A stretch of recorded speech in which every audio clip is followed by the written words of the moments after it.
Hello and welcome back, everyone.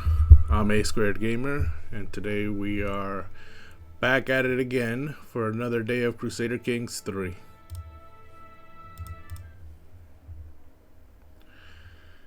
Our character's starting to look a little gray in the beard, so we might see a transition of power today. We might not.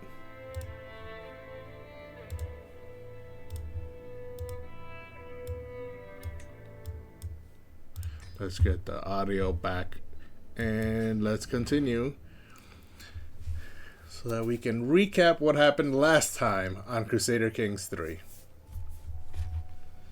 Now, it wasn't much, however, it was also a lot. Depends on how you look at it, because our character here, High Chief Galsbert, is a schemer.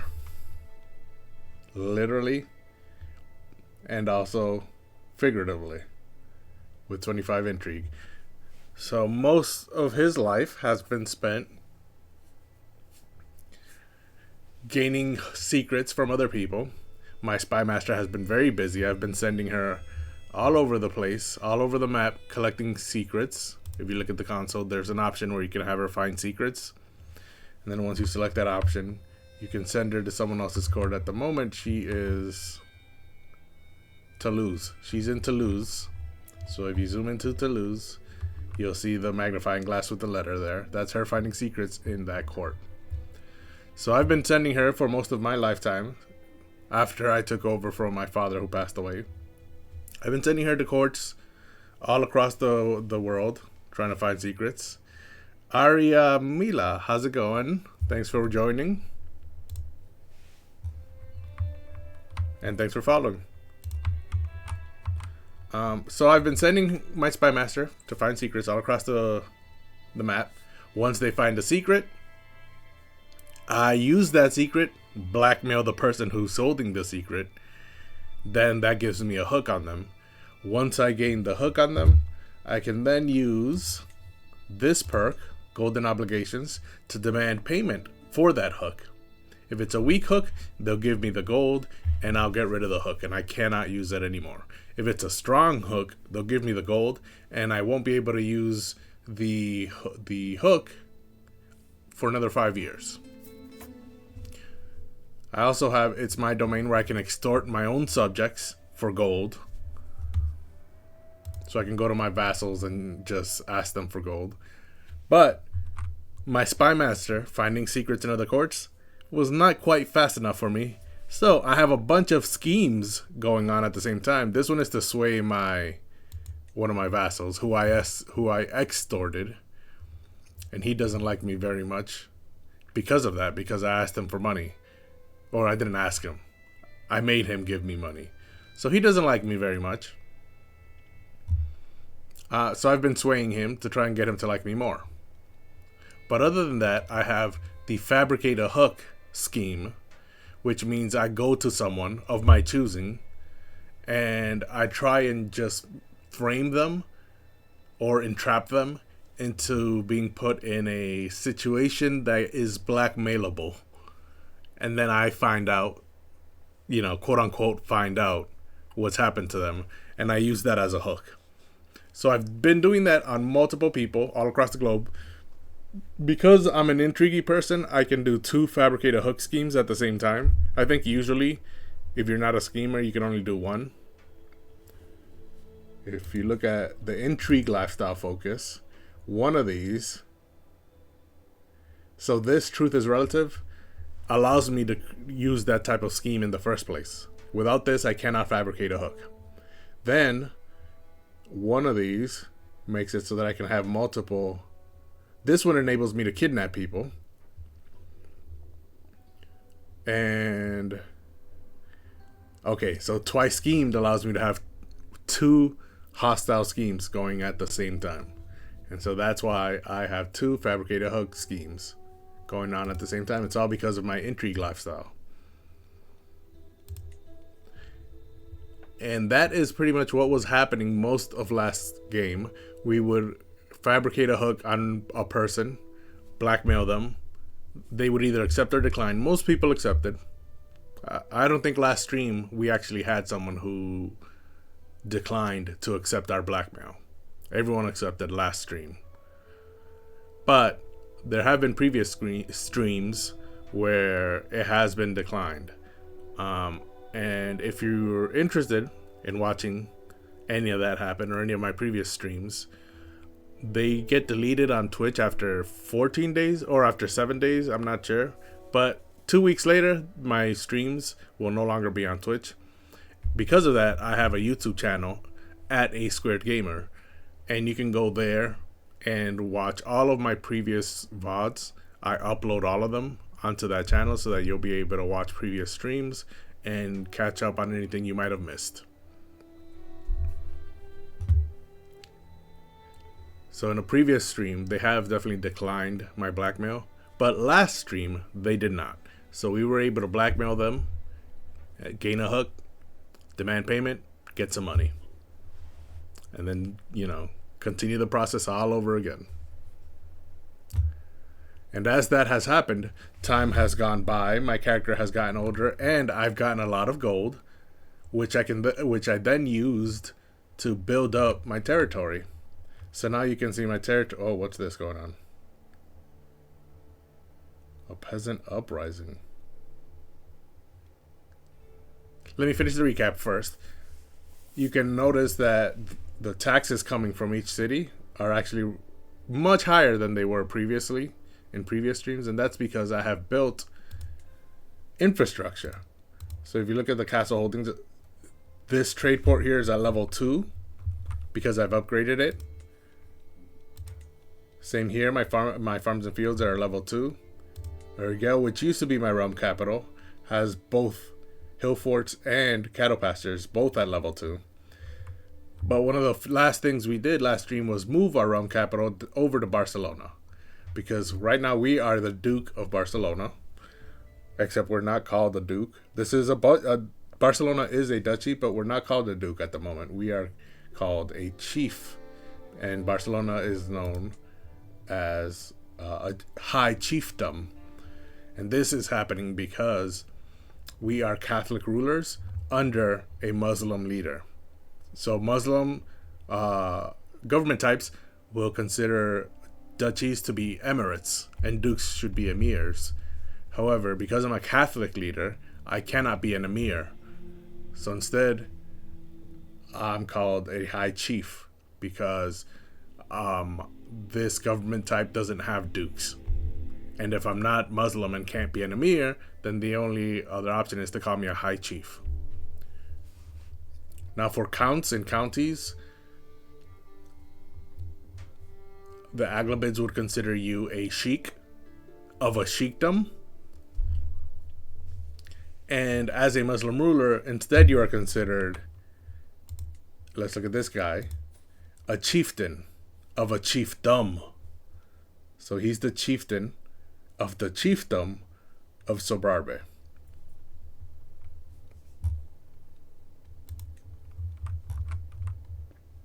However, I moved my realm capital to Barcelona because Barcelona was under someone else's control for most of this game. The county of Barcelona. I controlled the Duchy of Barcelona, but its capital, the county of Barcelona, I had no control over, which was unfortunate and I did not want. And so that's why I did everything I could to take control of Barcelona for myself. And as soon as I did, I moved the realm capital to Barcelona. Other than that, last time we focused a lot on administration. There were a lot of educating of the children in our court. There's only 3 children that need education. And I tend to wait until they're 3 years old to educate them, because at 3, they gain a personality trait. And their personality will tell you what they will be good at learning. And so I like to wait until 3 before educating my children. And you can see there's no children who have reached that age yet who need education. And then I also like to go through all my courtiers, through this whole list, and see who needs to get married. I do that from time to time just to make sure that I have children being born into my court. And Amalia, thank you for joining and following. But yeah, I go through this whole list just to make sure that everyone is married. I'm not going to do that now, but I do tend to do that from time to time. Make sure there's good children being born into my court. So for now, I think that pretty much sums up what happened last time on Crusader Kings 3. So we'll start today's gameplay. And the first thing we'll do is that I notice there's a peasant uprising happening here in Tertusa. If that peasant uprising is successful,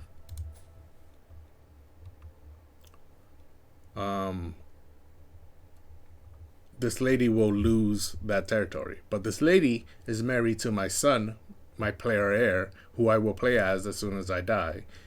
And so this territory will go to me. And I do not want peasants ruining that plan. So what I can do is I can go to her, ask her or offer to join in on her war.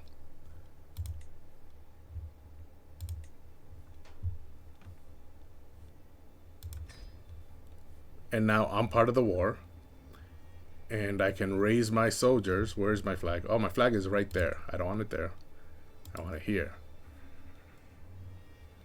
And I don't think I need to raise all my soldiers. I think I have 830 men-at-arms. So I think just my men-at-arms should be enough to take care of the peasants.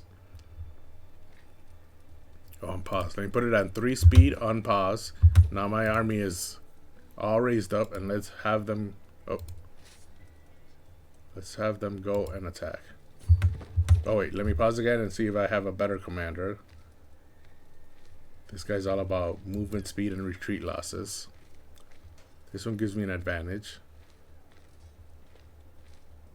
This one's river crossing.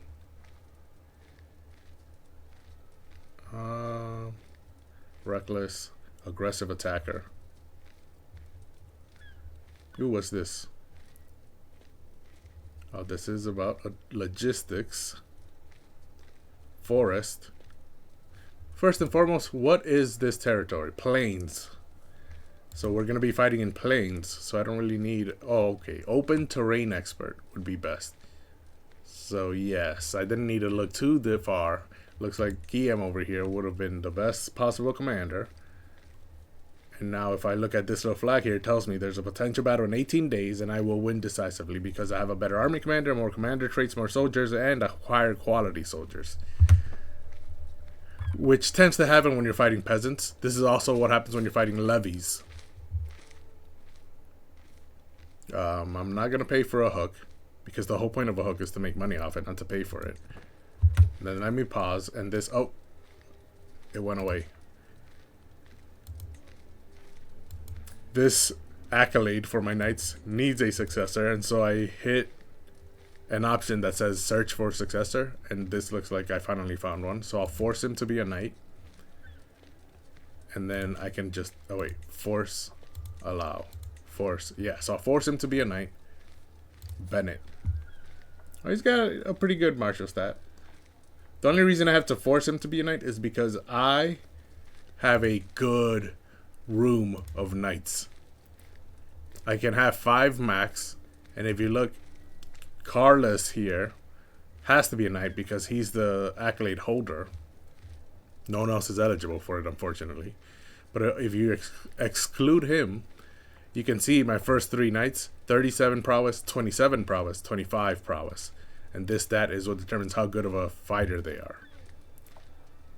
And then look at the knights who aren't even eligible to be knights because I don't have room for them. 23, 23, 20, 18, 17. They are all really good. Weichard over here is my master, is my marshal. And he's not good enough to even be a knight. Unfortunately, I have to have Bennett down here at 14 be a knight. But 14 is actually a really good stat for knights. It's just that compared to my tremendously good room of knights, it doesn't stand out as much. But 14 is really good. Normally.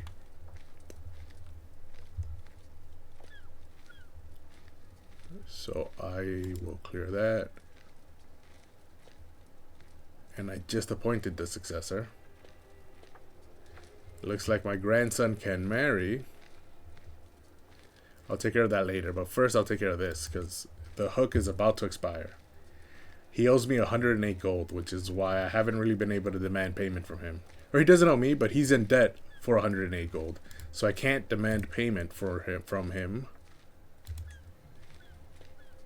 because he does not have enough gold. However, I should use that hook for something before it expires.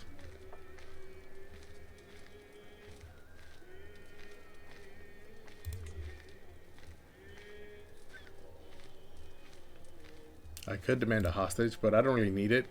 That's just to make sure they don't attack me, but they only have 24 soldiers. So I wish they would attack me. So we'll ignore that for now. Let time start moving again.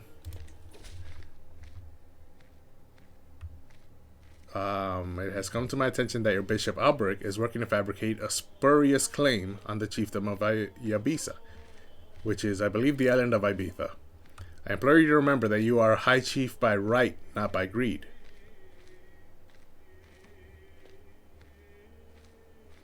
This is my son.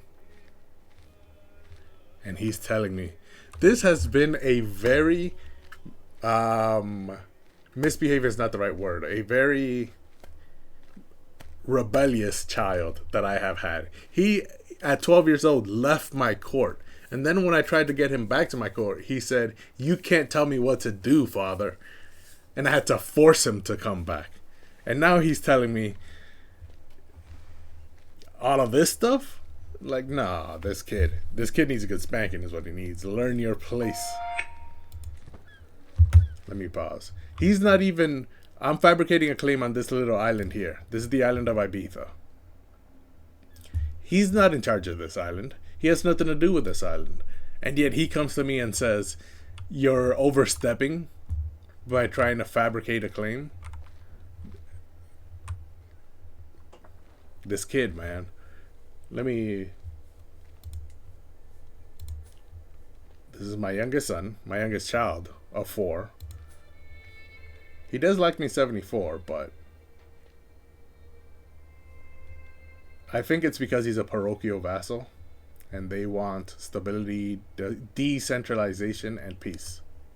And for the realm to stay out of outside affairs.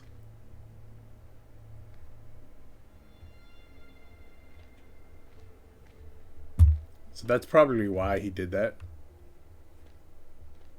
But the only reason he's a vassal in the first place is because I gave him this land. So he should, chill out. And now the battle begins.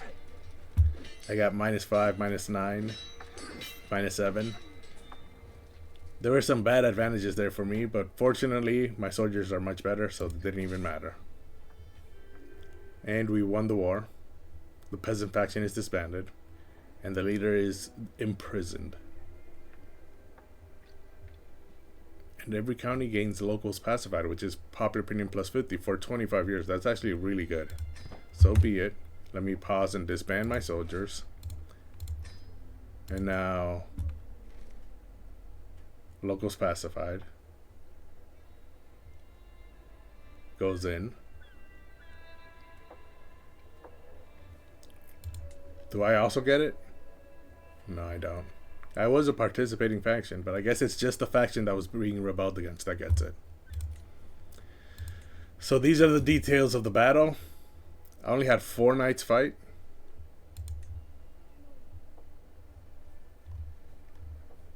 Oh, the new successor that I just gained didn't fight. He wasn't in the military. But I didn't leave a single survivors. 0 survivors. And I only had 9 deaths. So it was 825 to 654. It was not outnumbered by much, and yet I killed every single one of them, and they could only kill 9 of ours. So that just goes to show how important a well-trained army is. And now I have... Did I not already do this? Oh, I didn't appoint a successor? Oh, I forced him to be a knight, but I didn't actually select him to be the successor. I missed that. It's probably why he didn't fight. Okay. And now I can demand payments. Okay, I'm waiting for these people to get their gold up so that I can demand payment from that hook. And these are the people I can imprison. Do I want to pardon any of them?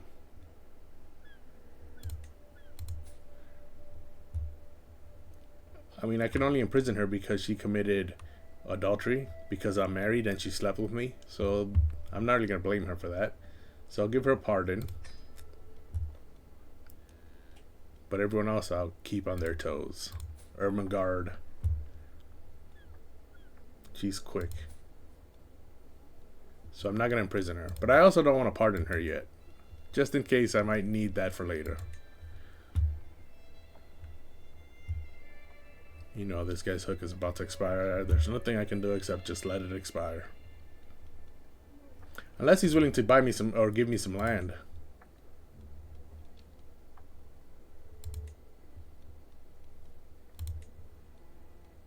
Nope. So I can just let it expire and there's nothing else I can do.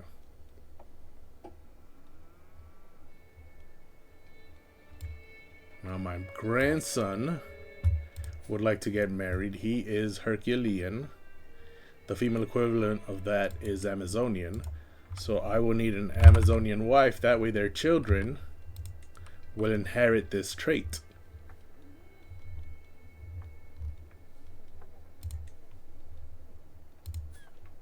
Ooh, there are only 4 characters. And this one is the only one who's close in age to him. He's 16, she's 24. But they're both vengeful and they're both honest. So that means they will like each other a lot. They have a lot in common. So hopefully they don't cheat on each other. Let's set up this marriage. The chance of children is low. Oh, because she's chaste, right? Yes. Chaste lowers the chance of lowers fertility.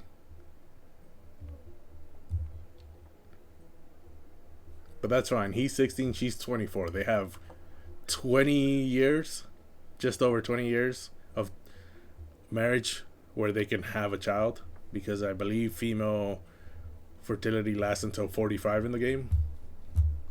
So send that proposal.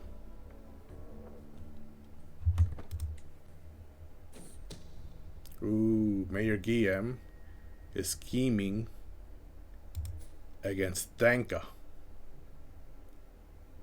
This is the second time. I've already thrown him in jail once. I don't want to throw him in jail again. But I will let the traitor be known to all. And this is the marriage I just set up. Now they're married. I don't want to throw him in jail because he only has 5 gold. And I already have a hook on him from throwing him in jail the first time. So I want him to get 15 gold. So that I can then demand a payment.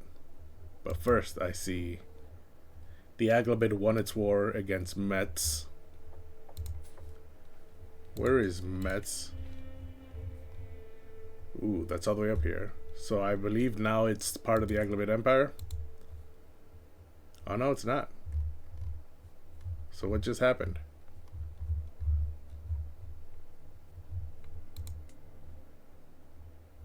I don't know what that war was about. But the Aglabids took over France very early on in my game. And ever since, they've been playing a game of whack-a-mole with France. One area would rise up in rebellion, break free, become independent, and then they would go to reconquer it, and another piece would break free. And that's been happening all game long.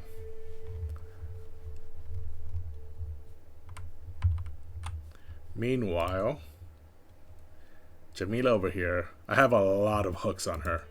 So I want her to get her gold back up to 10 as quickly as possible so that I can demand a payment and then blackmail her for another one of the hooks I hold on her. I have a lot. I think I have 5 hooks on her and I've only used one of them or 2.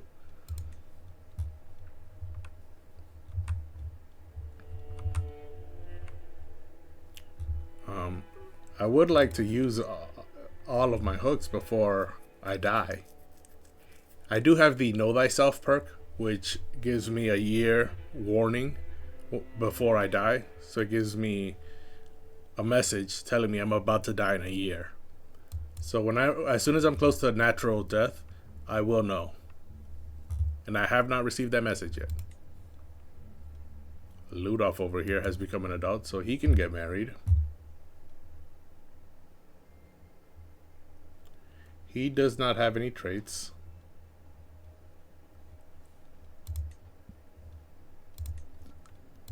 So I just need any inheritable trait, doesn't matter which one. And then I'll sort it by sum of all skills and have the most talented women join our court. This one has 22 intrigue, which is great because intrigue is what spy masters use, and spy masters is one of the few positions that I can actually appoint a woman to. So we'll go ahead and set this marriage. Oh, wait a minute. She's barren. But the chance of children is still medium, even though she's barren.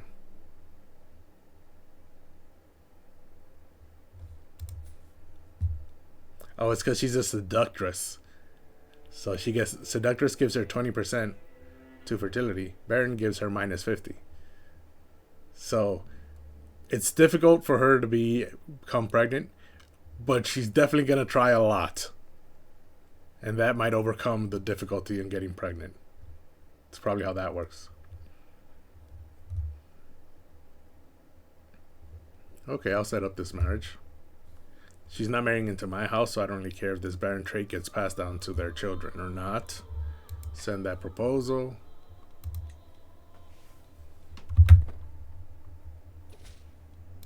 And now they're married. I'm not paying for hooks. I think maybe it's time to switch her to a different. There's no longer the slightest doubt in my mind. My courtier Uraka has given birth to a daughter, and we both know that I am her father. Thankfully, Uraka has kept quiet about me, and no one else knows the truth, at least for now. I could have sworn this was not my child. She's born in September. We slept together in early December. And I waited a month after us sleeping together. I saw that after a month she was not pregnant, so I set up her marriage to someone else. All to make sure that this child would not be mine.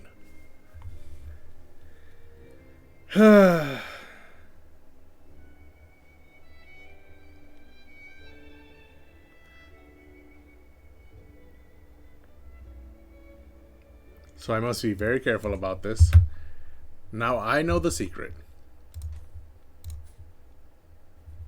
She doesn't appear here in my children's list. But if I look for Uraka, courtiers. Can I search by name? I don't think I can. No, I cannot.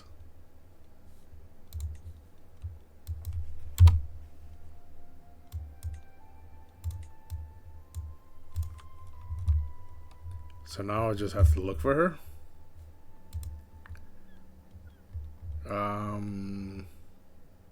Opinion of me? Maybe she likes me a lot. Oh wow, she doesn't like me a lot. Well, I did break up with her. Or no, we never were together. I just had a one-night stand. There she is. So the child. Yeah, the child is Nuno's. I'm pretty sure. When I did the math and tried and figured everything out myself, the child is Nuno's. So what could be happening is what could be happening is that she's lying to me, telling me that this is my daughter so that I treat them better. However, I just realized she doesn't have any traits. Uraka is comely. Her husband Nuno is also comely. If you have two parents who share the same exact trait, the child is guaranteed to have that trait. So the fact that Margarita is not comely is undisputable proof that yes, this is my daughter. Hi, Vey. Can I blackmail her even though that secret is both of ours? I can blackmail her, but she doesn't have any gold, so there's no point in blackmailing her. Oh, and I can't even blackmail over my own bastard. which makes sense.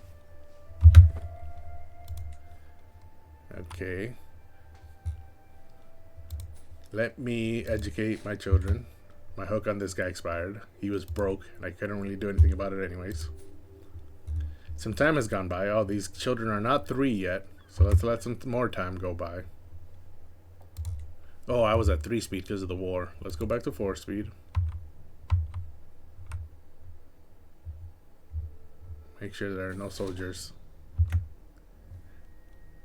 Ooh, my tax collector was finally murdered, huh?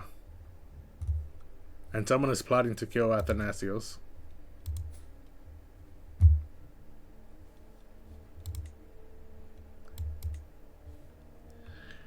My poor tax collector. People have been trying to murder him for a while now.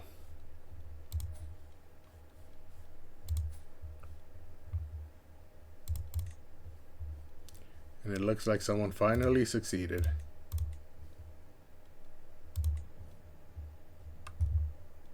And I exposed it. But now I need a new tax collector.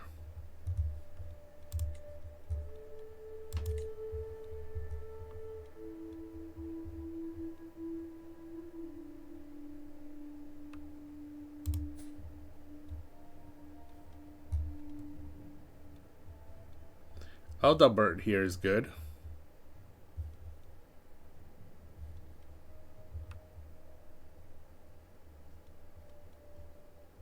Especially since he's about to die soon. I don't want someone to be my tax collector who's going to be there for a while.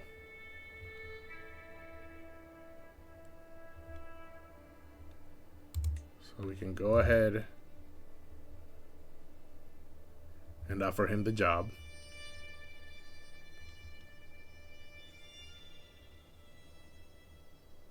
And I will get an extra 0.2 gold per month. And 88 levies. Now the tax decree. I calculated all of this previously. And this is actually the least the best option. This one gives me slightly more gold. But this one allows me to pay less to my soldiers. And basic is the basic one, obviously.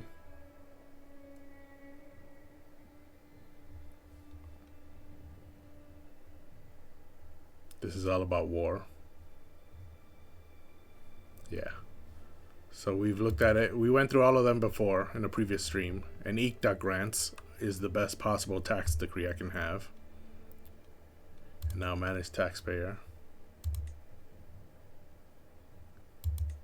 She's the only taxpayer I have. And no valid characters are around to be taxed.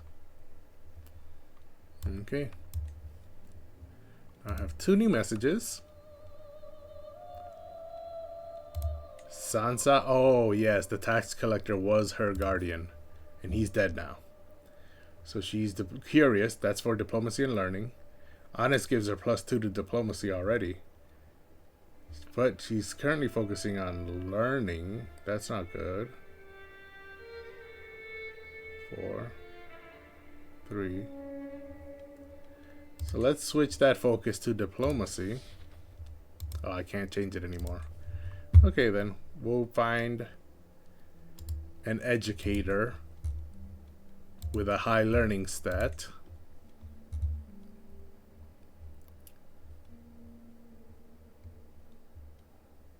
It's not good. They're both at 20. However, they have one stat that's at 0. So that's not good. But Sansa is a girl, so she's not going to be going into war anytime soon. So Stanka here has 0 in martial. So that doesn't really matter. I don't want to teach my daughter anything about martial anyways. Even though she is Herculean. Or she's robust. So I'll have Stanka be her teacher. What is that culture? Carantanian.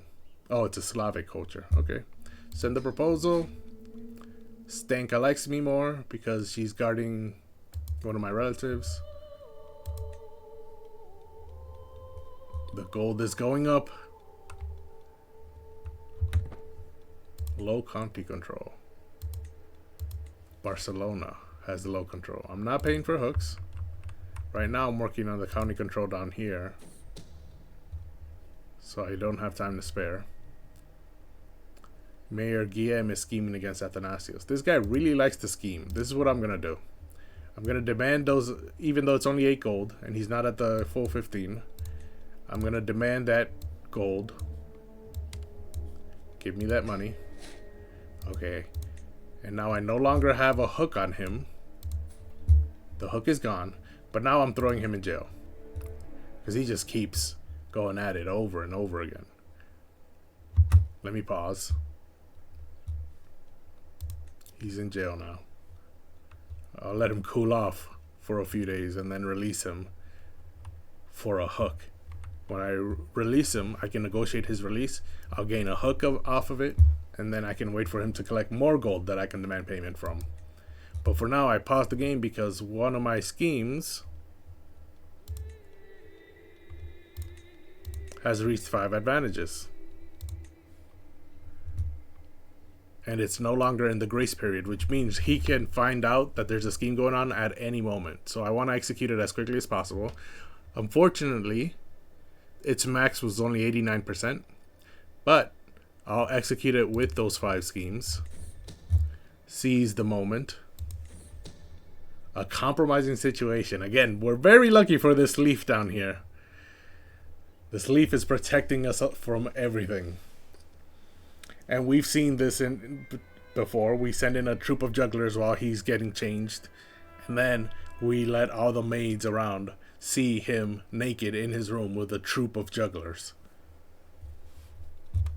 And then we spread the rumors. So send in the entertainers. It'll cost me 150 prestige.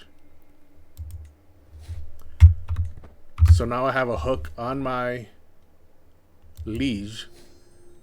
A manipulation hook. This guy is my liege. And there's the hook. Now what I would like to do is renegotiate my contract using that hook. However, I believe I can only renegotiate my contract once, and I have already done it in Gospert's lifetime. Yeah, so I can't really use it for what I would like to use it for, renegotiating my vassal contract. But my liege is rich, so at the very least I can demand some payment from him. Max of 150. He only has 139, so I can wait for him to collect enough gold. Meanwhile, because that scheme has ended, I now have a hostile scheme position open because I only have one going on, and I showed you the perk earlier that allows me to have 2 hostile schemes. So who should we scheme against next? High Chief, no, he owes 84. This guy has 235 gold, and he is my neighbor with 2,000 soldiers. So he has more soldiers than me, and he has more gold than me, so he can buy higher mercenaries. What's a vizier? Is that a regent? So let's fabricate a hook on him.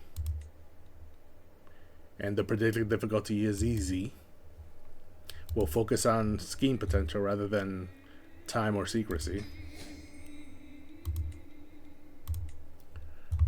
And now we need agents. We need a lookout. His own spy master is willing to be our lookout. We need an infiltrator. Parthena.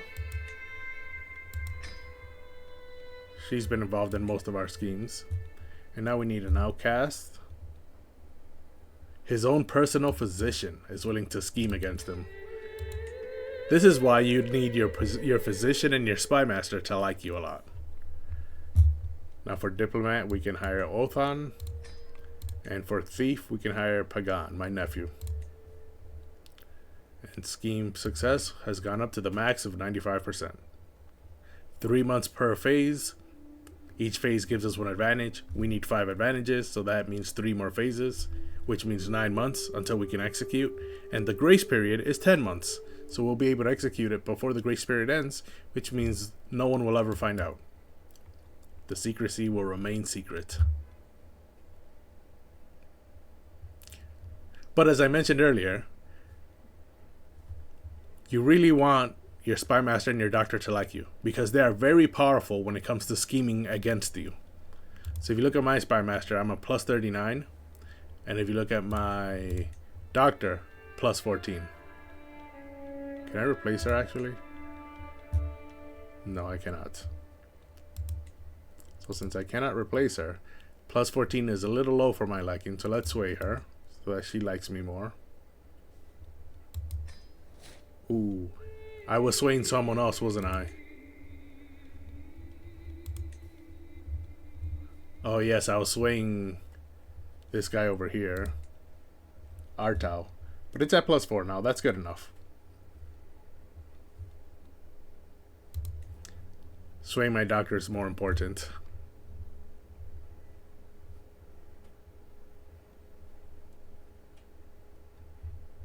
There's a lot of schemes going on in my court. So I think what I want to do... She has 30 days left in Toulouse. Once these 30 days are up, I'll have her leave and come back to my court and have her search for secrets in my own court. So that I can find out what's going on with all the sneaky people in my court. Me being sneaky is more than enough. I don't want everyone else following my lead. So that's in 30 days. Meanwhile, there was... Oh, I remember now what I was trying to remember. This guy's been in here for almost 30 days, so I can release him now.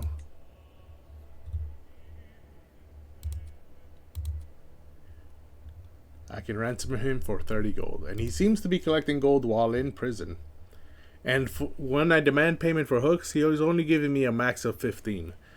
So I think he's in house arrest. He's not in the dungeon. So he has a good chance to survive. So as soon as his health becomes poor, I'll take him out of prison. But for now, this is the second time he's attempted murder. The first time I let him out after 2 weeks. So this time, it's okay to leave him in there longer. He needs stronger consequences for his actions. He's the mayor of this city here, Roses. But that falls under one of my counties.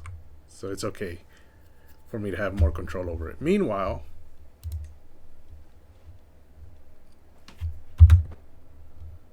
I have 132 gold. But I don't really have any buildings I can construct at the moment. I'm not paying for hooks. And I think that's her finish, right? Yes, she is done now in Toulouse. So let's bring her back to Barcelona. I still don't know what those colors mean, but I'll send her back to Barcelona and have her find secrets in my court.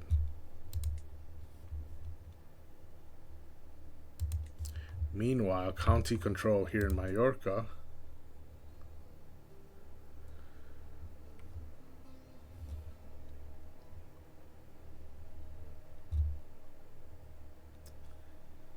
Where does... Oh, this is the wrong screen. County control is still at 8.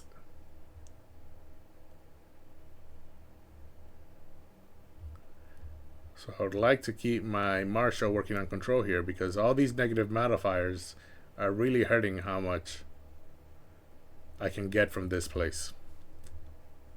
I can build buildings here though.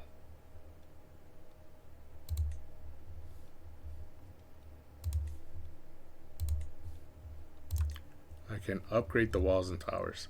However, this place isn't directly ruled by me, so I will not see that gold. And he'll pay the same amount of taxes, I think. So I'll just wait, save up gold, so that I can build something here in Barcelona. Because I have 2 empty spots. A duchy building, which can only be built in the capital of the duchy, or a special building, which can only be built in special places. Here it's a university. But that's 750 gold, so I don't think I'll be able to save up for that. However, I will be able to save up for the duchy building. Which is what, 230, 360. My rival lost one of his titles. And that makes me happy. I lose 41 stress.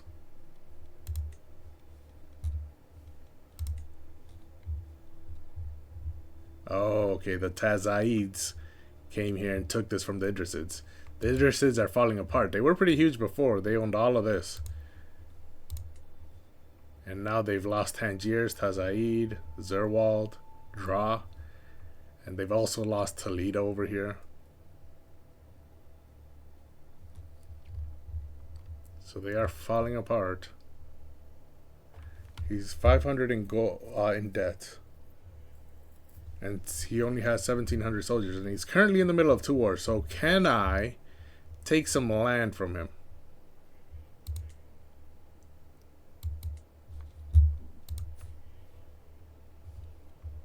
No, it's too risky. I don't want to take any risk. I'm trying to play as safe as possible. So let's just focus on making some gold. This guy's scheme has gotten the 5 necessary advantages. Who's this guy? Duke Charles of Corsica. Oh yes, that was my plan. I'm going to take the island of Corsica. First, I'm going to sap this guy of all his money so that he can't hire mercenaries. And then his only ally is this guy here, and I'll sap him of all his money so that he can't hire any mercenaries. And then I'll attack. All together, combined, they have about 1,700 soldiers. And mine are at 1,500. So I should not be at a disadvantage. Especially since there are 2 different armies.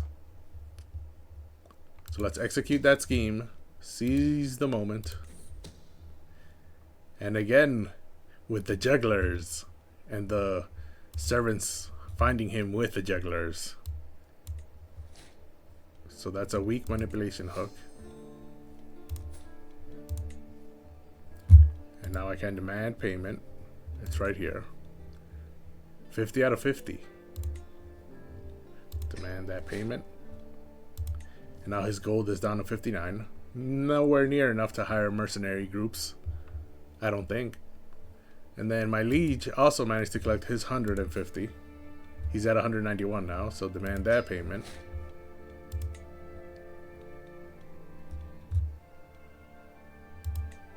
And now I have an open fabrication hook scheme available, and I'll do it on this guy here, who is Corsica's ally.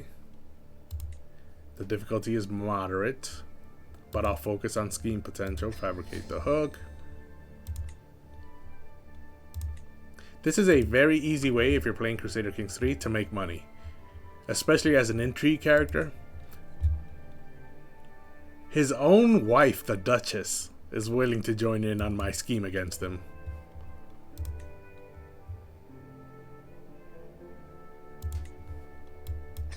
So aside from your physician and your spy master, you definitely want your wife to like you, at the very least. Let me turn off. I had to turn off my heater. I have a little space heater next to me and I had to turn it off because it's getting hot in here again. For Infiltrator, we will use our Chancellor, Milo. And then we have Outcast, Duke Pio. He does that quite a bit for us. The Diplomat can be Joffret. And the Thief can be my brother-in-law. These people have all been very common agents in my schemes. So now that's a 95% chance. Again, 3 months per phase, 3 advantages needed to reach 5. So that's 9 months. Grace period is 10 months. So the secrecy doesn't even matter at this point because I'll be executing it before the secrecy stat even comes into play. And then once I can fabricate that hook and demand payment, I will attack Corsica. That is our short-term goal, our short-term plan for the moment. Brunisenda scheming against Athanasios. Athanasios is close to death. He's 61 and his health is poor. I don't understand why people. She doesn't have any gold, so there's no point in throwing her in jail. So I'll just let the traitor be known to all. My spy master is focusing on my court. And I'm almost at 363 gold thanks to all the payments I've demanded. Bleeding out. I'm inspecting the barracks infirmary when a severely injured soldier is brought in. He's losing too much blood. Where's the physician? Wilhelmina is nowhere to be found. A chill runs down my spine. I might be this man's only hope. Suddenly, as if she stepped out of thin air, my sister, Captain Ximena, is at my side. I don't even know how this happens because she's supposed to be in her own adventurer camp. She became an adventurer. She rolls up her sleeve and looks at me. This is a learning challenge. Learning challenge. They're both learning challenges. Or I can let him bleed. He dies. But I only gain 9 stress because I'm callous. He does, however, gain 27 dread. And I don't think I want to gain any more dread. I'm at 0 at the moment. It took me a while to lose all that dread that I used to have. So I can say step back, this is my patient. I gained 300 learning lifestyle experience, but it's a lower percentage. And Bermont Jones in my court. He's not really that good. Yeah, I don't really care whether he's in my court or not. I do get a strong hook on him though. But I also get a strong hook here. So the only difference, I gain 250 extra lifestyle experience if I do it myself. Or if I have her help, she becomes my friend. Those are the only differences. So it's an 82% chance. However, to give myself a better chance, I could have my wife focus on learning since this is a learning challenge. Have her focus on patronage, gives me learning +6. And now that 82% chance has become 90%. So hand me the tourniquet. We bonded after saving the life of an injured soldier together. Made a friend. And I gained a new friend, which gives me 100 piety. And I have the loyalty hook on Bermond. Our patient screams and thrashes. Even though 3 grown men weigh him down, every step of the way is a battle. But Captain Ximena remains calm, and eventually, a quiet focus settles over us. I'm not sure how we managed, but in the end, it seems like the soldier will live. That was an impressive feat, my lord, Ximena says with a tired smile. It was an honor to serve by your side. I could not have done it without you. Ooh, and now my spy master learned that Veronica's a deviant. Vermont has no gold. So I'm not exactly sure what to do with that strong hook for the moment. I can ask him to join a holy order. Or I can imprison him. Or I can ask him to take the vows and join the clergy. None of them seem worth it.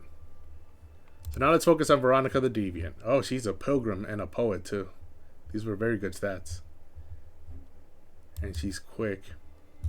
Her husband is not.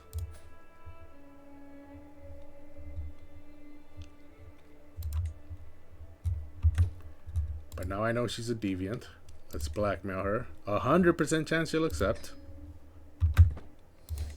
And she accepted. So she has 12 gold at the moment. Her husband has 40. Oh, let's switch her back. Let's switch my wife back to assist ruler. So we can get back to our domain limit. And now Veronica, 10. I can only ask for 10 gold. And she had 12. So I'll demand that payment. And because it is a strong hook, I can come back to her in 5 years and use it again for whatever I want. Meanwhile, Jamila over here, still at 7 gold. I have a bunch of hooks on her. I used my last hook when she was 39. And it put her down to 0 gold. So 5 years have passed and she's only collected 7 gold in those 5 years. But I keep waiting.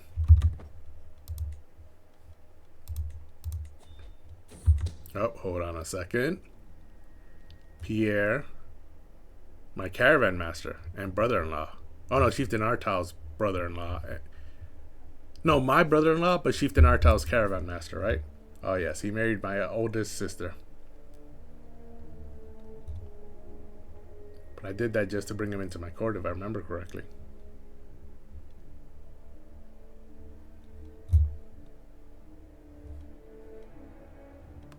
So I'll throw him in jail because he has some gold. And this guy has enough gold. Oh, I have a strong hook on him. So every 5 years I can use it. And the 5-year period is up. So now I can demand payment again. There's another extra 50 gold. And these two are betrothed. And she just became an adult, so they can marry now. They are related? How? There's a 0.9% risk of their children being inbred. Well, I'm not okay with that. So let's find him a different spouse. He needs comely.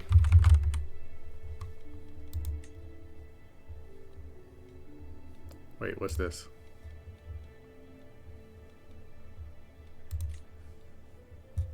No, I will break the... I'm breaking the betrothal. How do I break this betrothal?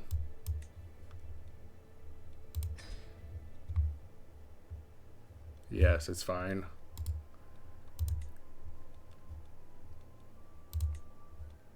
Find someone who's comely.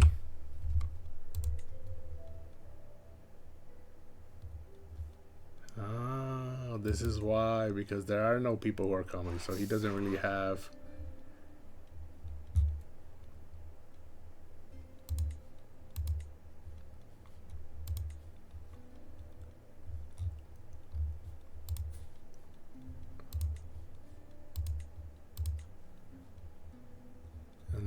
There's only 4 characters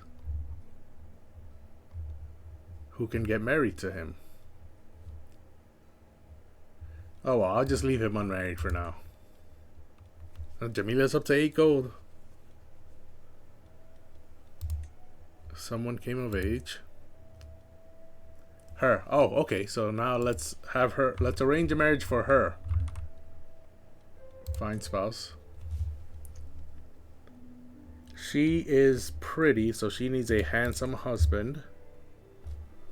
That way their children can inherit the handsome trait.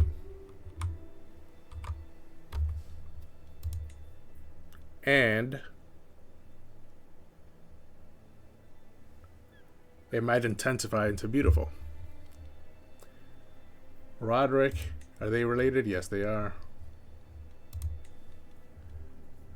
Nuno, they're also still related, but this one's a 1.8% chance. This one's only 0.9. So then what about this guy, Angromir? He's only 2 years older than her. He is sadistic, but he's also content and generous.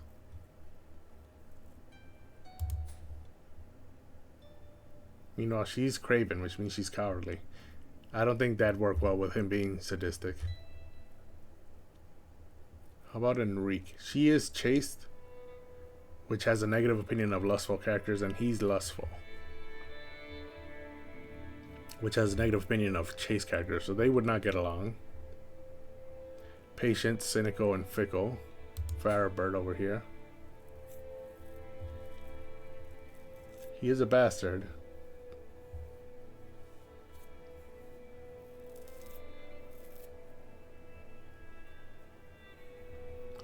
Let's go with this guy.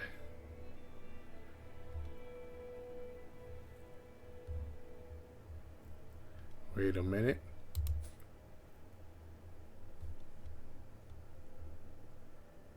This guy has better stats.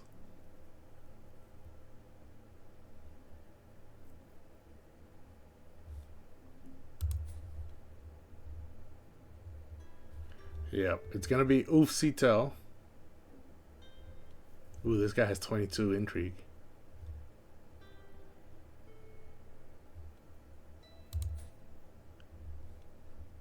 And he's a seducer, which increases fertility, which is good because she is chaste, and that decreases fertility.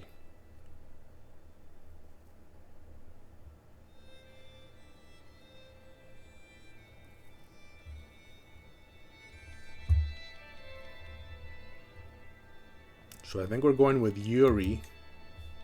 Chance of children is high. That's good. And their children are guaranteed to be pretty. Okay, let's have this matrilineally. He's lowborn and she's a member of House Cardona. So send that proposal. And now they're married. And with 22 intrigue, that's another person with good intrigue in my court. So now what are we waiting for? We are waiting for these schemes to get 5 advantages. And for Jamila over here to get 10 gold. And we're at 4 speed. So let's put this at 5 speed. Deviancy. Okay, so now we found out Dwinwen is a deviant.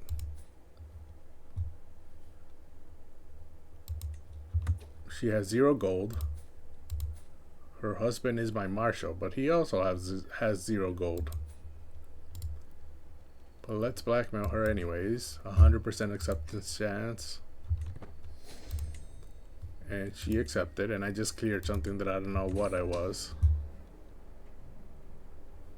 Can't really do anything with that hook for now. Ooh, it's a strong hook.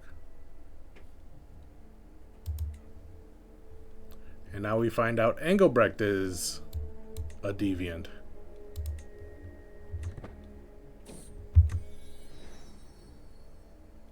My granddaughter-in-law? Oh, so this is my first great-grandson, I believe. Like always, we will go with the first name that... Oh, they wanted to name him after his father. But we will go with the first name that repeats.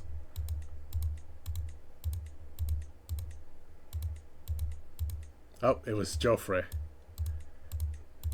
His name will be Joffrey, but I want to find an E there. No. An E with the accent on top. There it is. So his name was Joffrey. Joffrey? I think it's Joffrey. May you grow strong and wise, Joffrey. Joffrey. Oh, hold on. This scheme has 5 hooks, but first, a few things happened. I'm trying to remember what they were. First is Joffrey, my great-grandson, who is this? Okay, so he's my eldest daughter's eldest son.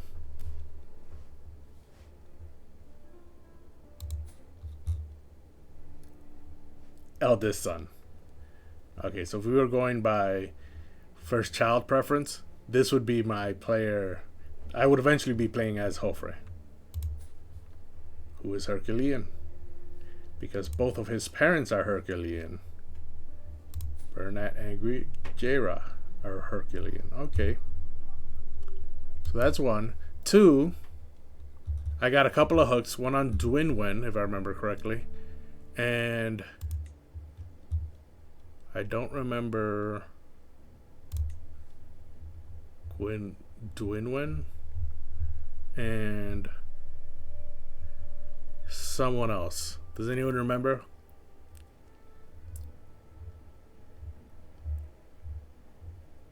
I do not remember who the other person was who I got a hook on. They were both deviants. I do remember that. Veronica? No, that's not it.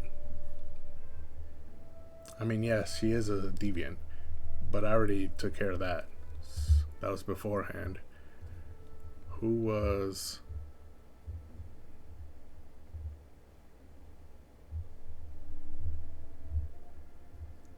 I remember Dwinwen because she was the second person I dealt with.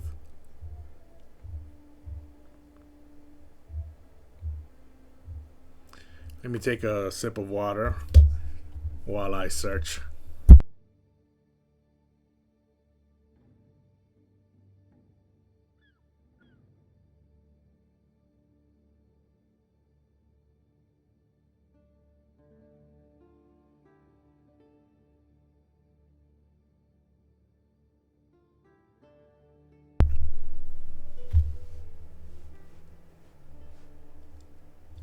Was it Kira? That name is from. Oh no, that's because she's the mother of the child that was born.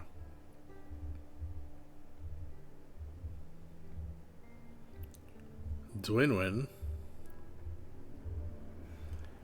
Wufkifu was the murderer.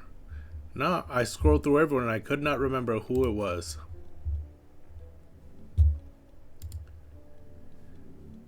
She has 0 gold.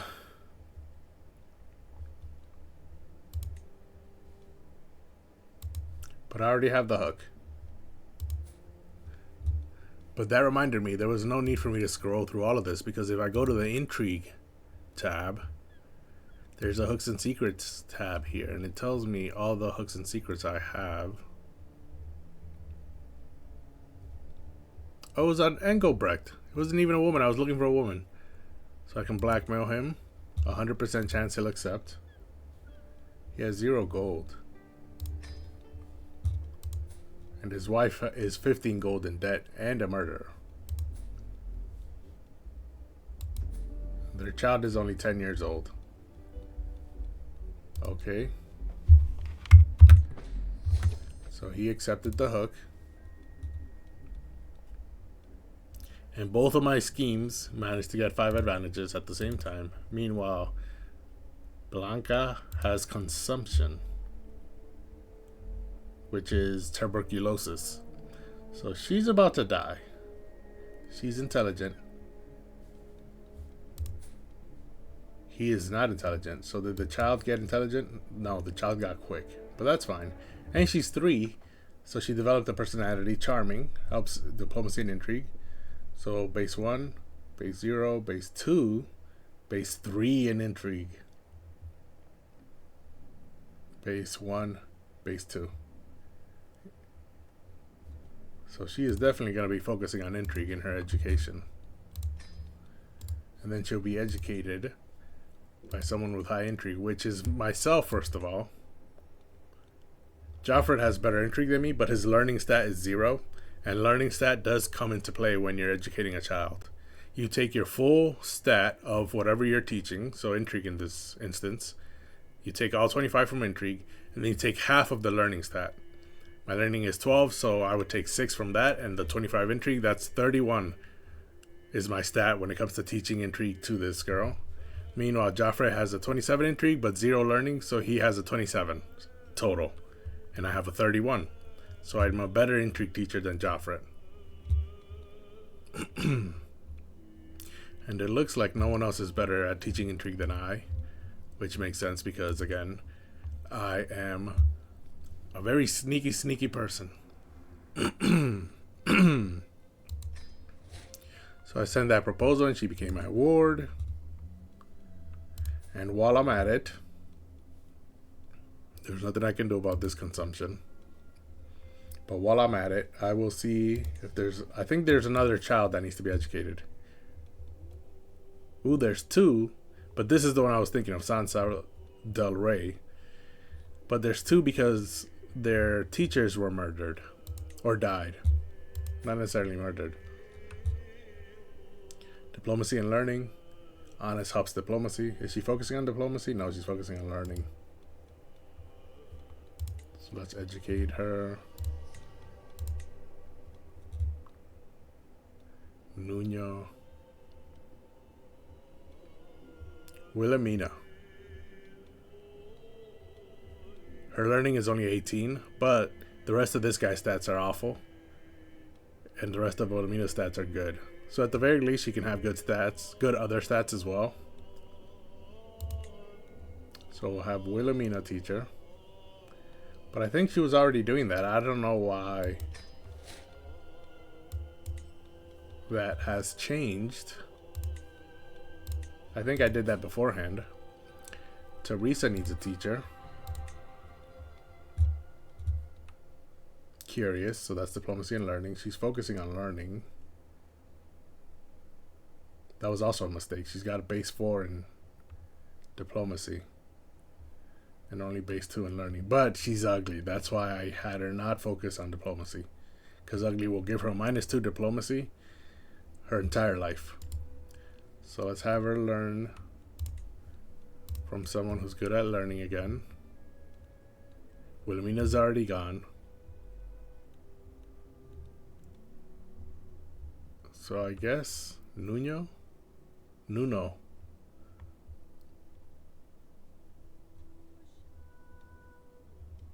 Yeah, it'll have to be Nuno.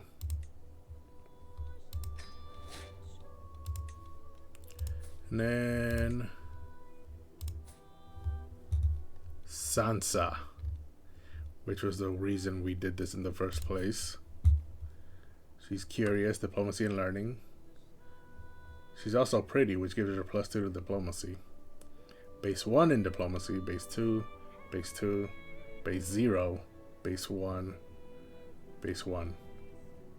Okay, so her best stat, she's 2 on martial and stewardship, but +1 in diplomacy, plus the 2 from pretty. So she's definitely a diplomat.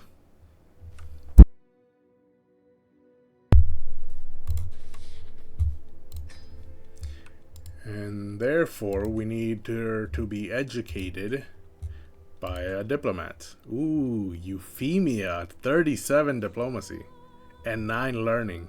So even though she cannot be a chancellor because she's a woman, that still makes her a great teacher. Our chancellor has a 29 diplomacy, so he's second. With 13 learning, so that's 35.5. That doesn't even come close. So we'll have Euphemia here,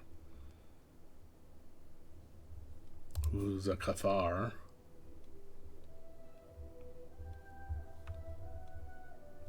Can I demand her convert? First, let's send this proposal. And now let's demand a conversion. Only a 7% chance.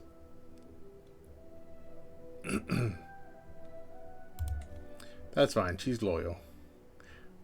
But yeah, she went down the diplomacy lifestyle focus tree, and she got both diplomat and August.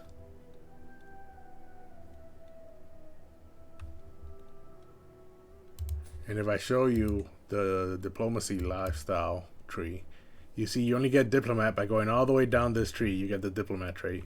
And then by going down all the way down this tree, you get the August trait. So she managed to go down both of those. So she's really good at diplomacy.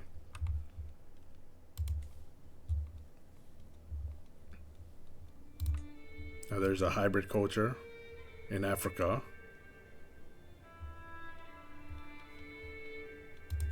Really doesn't have much to do with me. And now we have the 2 schemes that we can seize the moment on. First, we'll execute this scheme on Amir Hussein, which is our neighbor.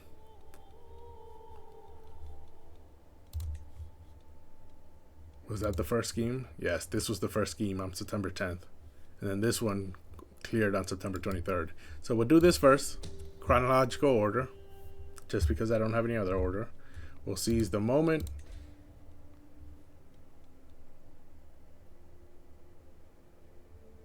And it failed. So I ran out of advantages.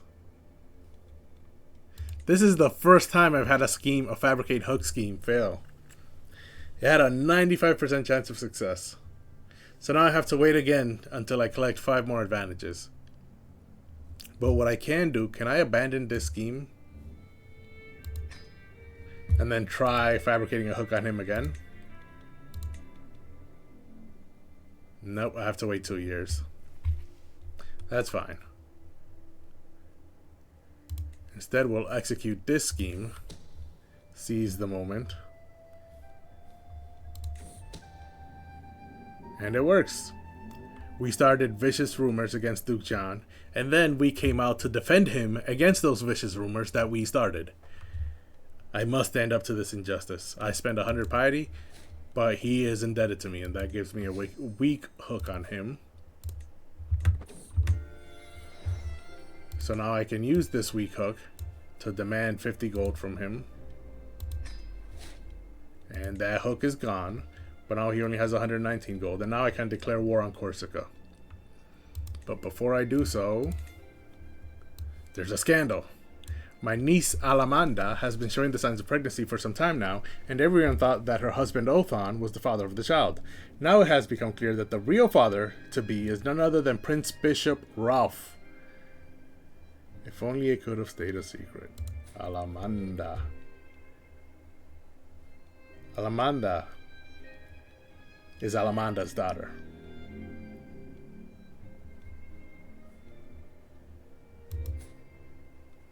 Othan.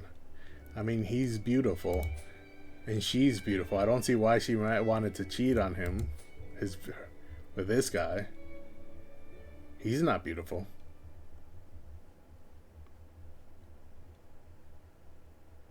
He's in Aquitaine too. How did they even come across each other?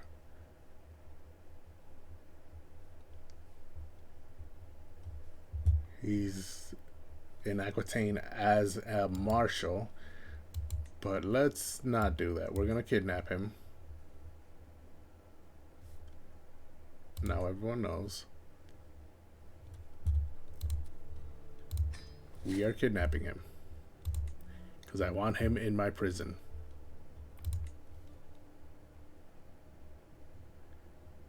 So his own spy master will be my lookout. My brother-in-law will be the footpad, whatever that means. A purse, a throat, a groin. There's a lot of things you can take a knife to in the back alley, if you pick your right moment. Okay, my brother-in-law is someone I should probably keep my distance from. My sister and friend could be the thug. Guichard, my marshal, will also be a thug. And then the muscle will be my master of the hunt.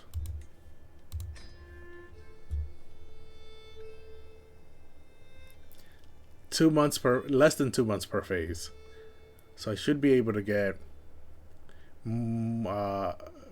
I should be able to get 10 advantages before I execute this scheme.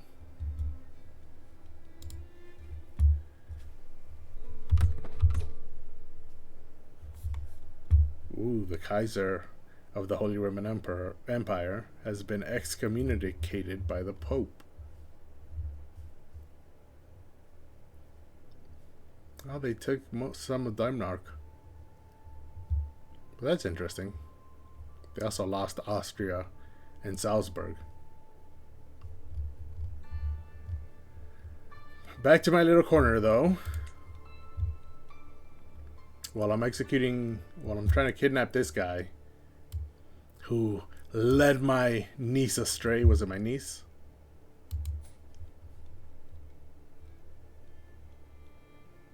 My cousin? No, Alamanda's my sister, and her daughter is Alamanda. Oh, wait, that's the wrong one. That's Munia.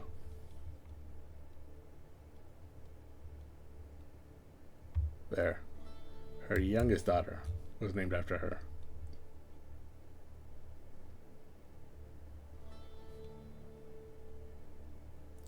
She led her astray. And so now he's gonna get kidnapped and put in my dungeon. Meanwhile, while that's happening, we can go to Navarra. No, not Navarra. I want to go to a Muslim ruler. The Sultan of the Idrises has no money. But the Emir of this land here, of all this land here, has 219 gold.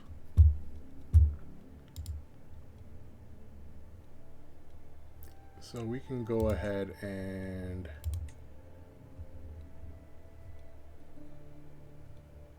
fabricate a hook. The difficulty will be moderate. We'll focus on scheme success. And then the lookout, will be Sancho. The infiltrator will be my chancellor. The outcast will be Duke Pio. Again, he's the king of Genoa's spy master, and he likes getting involved in my schemes. Meanwhile, the emirs. What is a mufti? Is that the religious leader? I think that's the religious leader, but he's also his doctor. He'll be involved as my diplomat. And Joffret will be the thief. And now we have this scheme going. We'll execute it once it has 5 advantages. I want to make sure I demand payment and I blackmail Muslim leaders in Iberia, not Catholic leaders, because we are currently still involved in the struggle for Iberia. Catholics versus Muslims to try and retake the peninsula. So if I'm going to do something that's going to hurt someone, I would like it to hurt a Muslim ruler. Huja, thanks for the follow.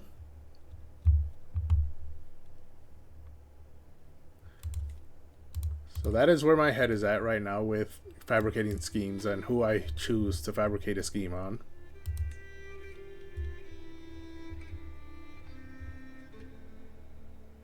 So for now, it's just a waiting game.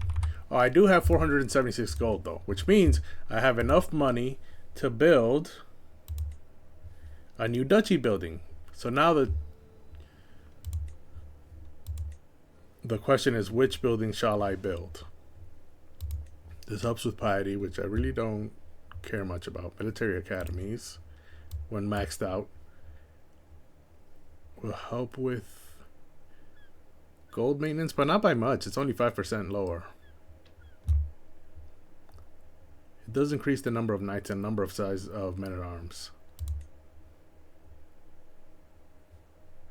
So military academies is the leader in the clubhouse at the moment. Hills, mountains, I have a lot of those. Desert mountains. I don't really... It's not better than military academies. I can even train knights during travel option. Okay, siege works.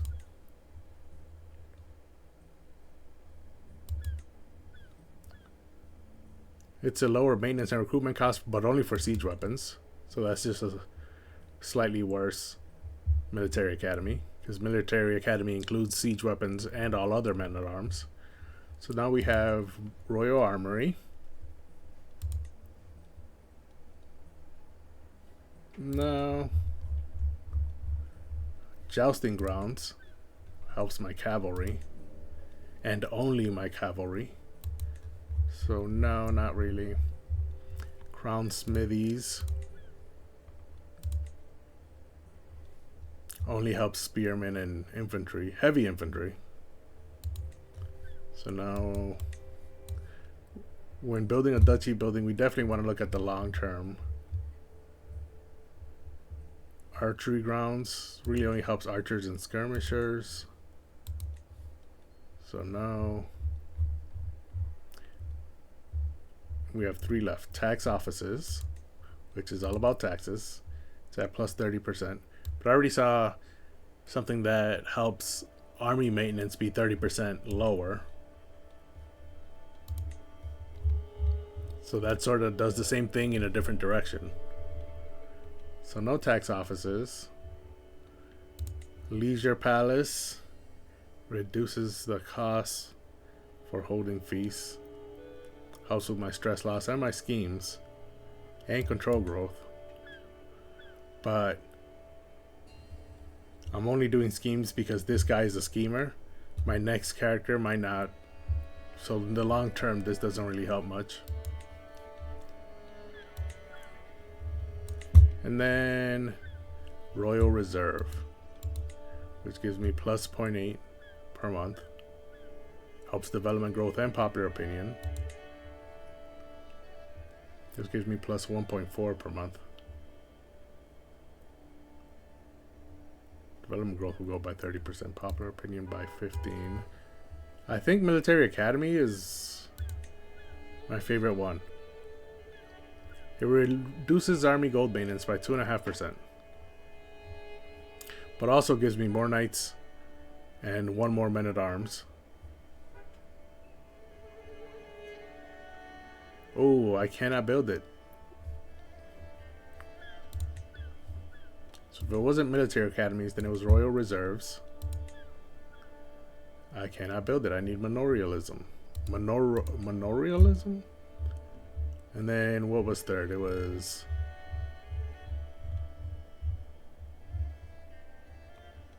after royal reserves. Was it... Marsh? No. That was it. Can I build tax offices? I need manorialism. Okay. So I cannot build the duchy building.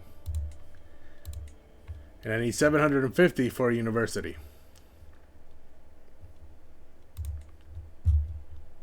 Can I build anywhere else? No, I cannot. I can only build in Barcelona, and that's because Murex Fisheries.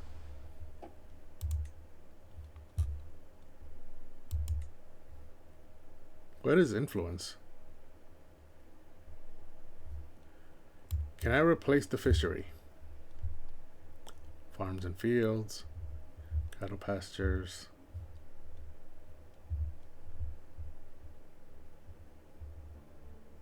Hunting ground. Barracks, militia camps, stables, blacksmith, trade port. I would like a trade port instead. 0.35. Cattle pastures was also 0.35.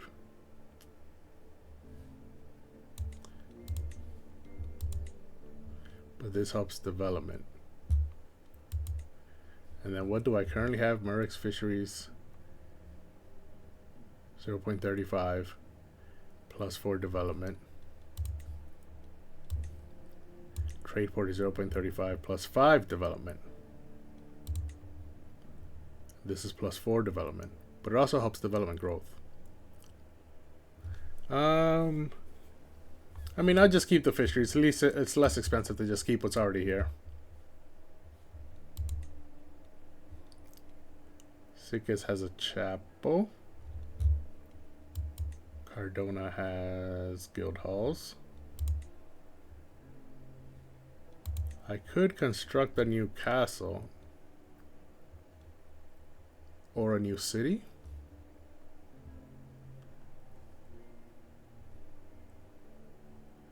Should I have three cities? Which one helps me more?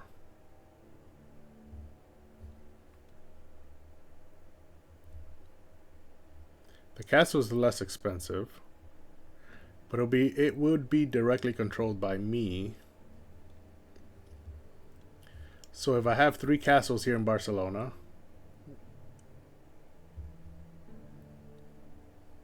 I can get rid of Urgell, Perpiña, and Girona and basically only control this one county.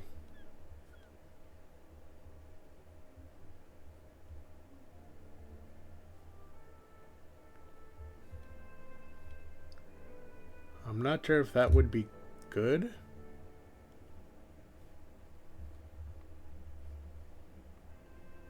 Would that be good?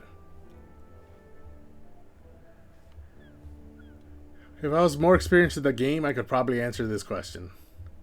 If I let go of Perpiña,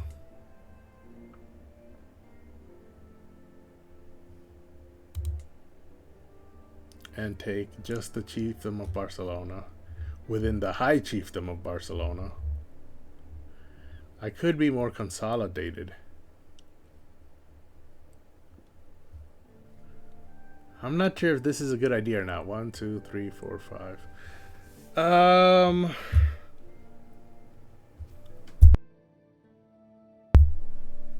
This is quite the conundrum.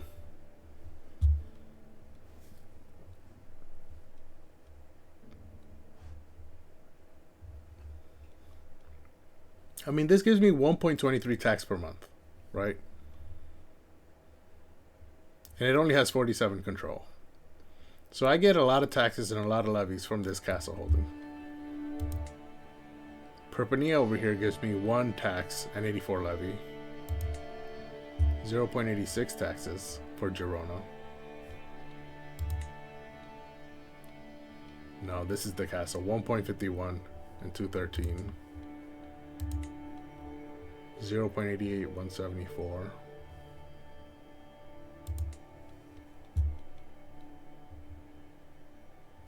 Okay, so if I give up Perpania here in Rosello,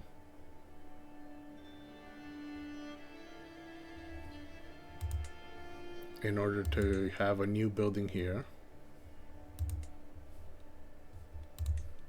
new castle,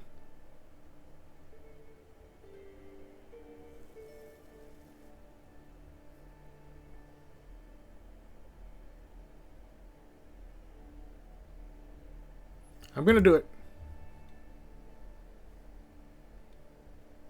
I did it.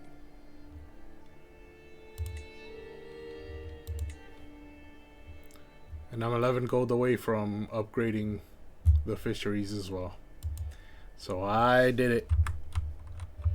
It's been done. Someone is trying to kill Engelbrecht, who I have a strong hook on. I would like to keep him alive.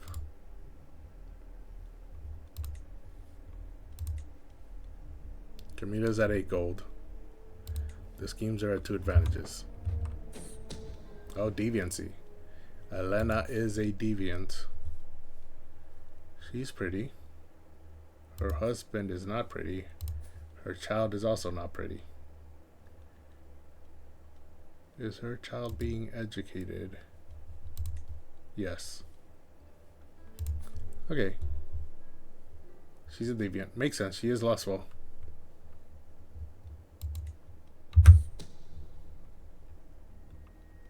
And turns out it is Artau trying to kill Athanasius, the loathsome fiend.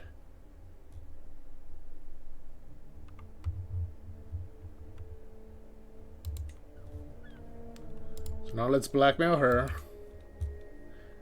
100% will accept.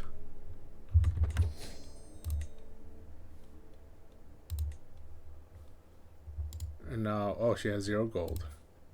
But now I have a strong hook on her.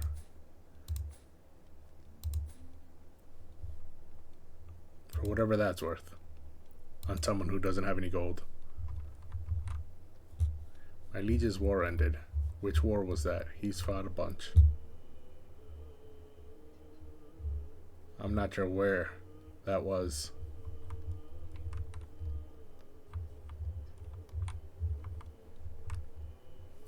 Meanwhile, my consul, 10 months left until I have a claim on this little island.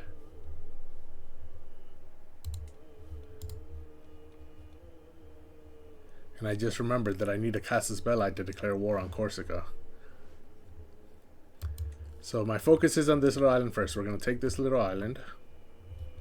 And then once we take it, we'll focus on fabricating a claim on the island of Corsica.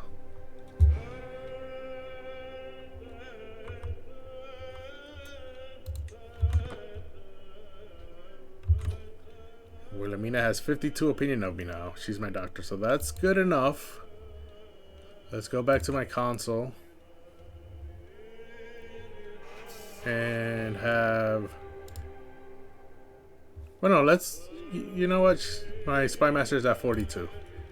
So we'll keep Wilhelmina until she's at 100.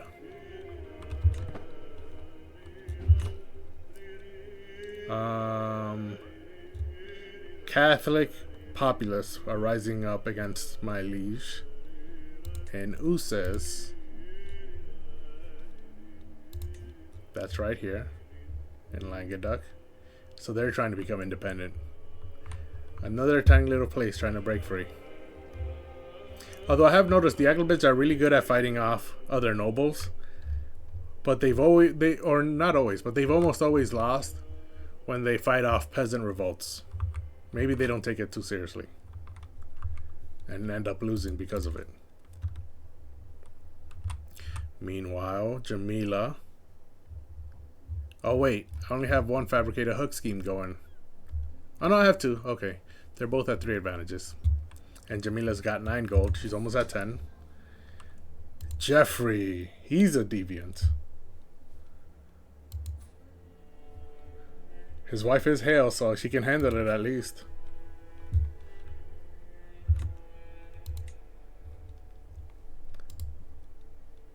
He has 0 gold. But I'll blackmail him, 100% chance of accepting, just so I can have that strong hook.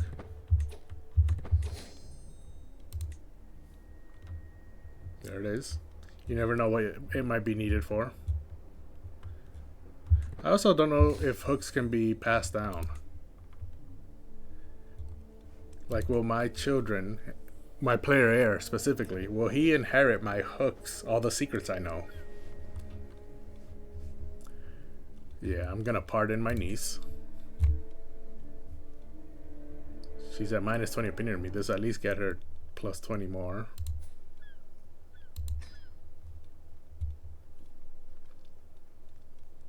Because the child, even if it's not his, will still be a member of my house.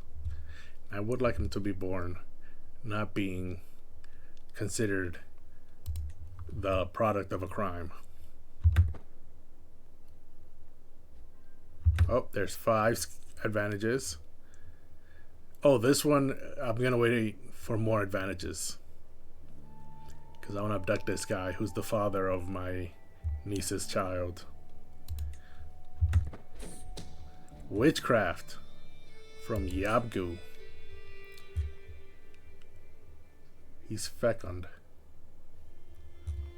What evil is he planning? Ooh, my liege died. And now a 14-year-old has taken over the Agrabah Empire.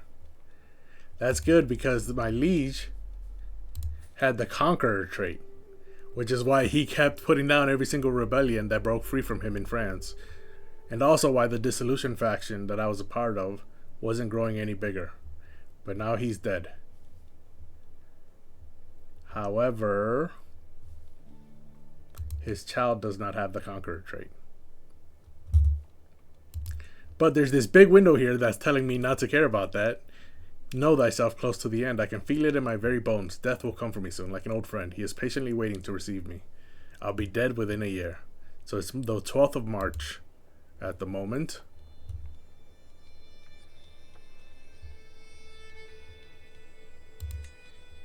There's a regency going on right now with my liege. And they signed a white peace in La Bourde. So let me demand this 9 gold now. Blackmail her on one of the many other hooks. Okay, I already used this one and I already used this one. Child heritage or lover? Let's go with child heritage. It's 86% for both. I gained that hook.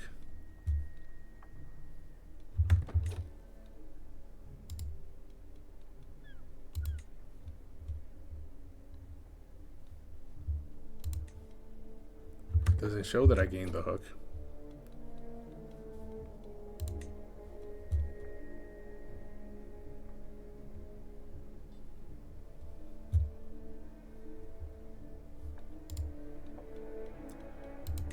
No, it doesn't show that I have the hook. Okay, so then I'll blackmail her for the other hook, the lover. There it is. And then what other secrets do I have?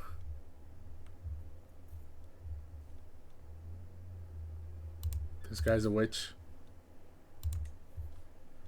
Blackmail. And I think that was it.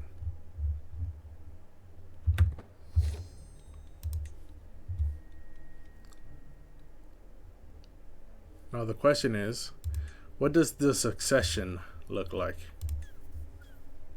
Okay, so Sheik Roderick here will gain the High Chiefdom of Barcelona, so the whole thing. Yes.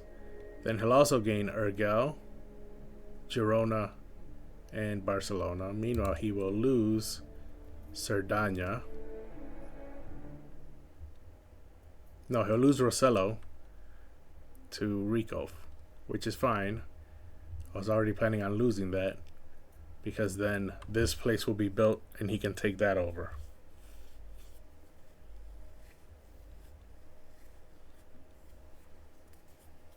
Can I change the male preference law? No, the succession law.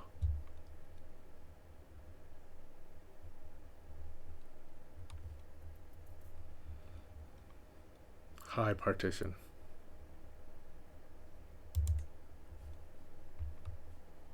It'll cost me 500 prestige.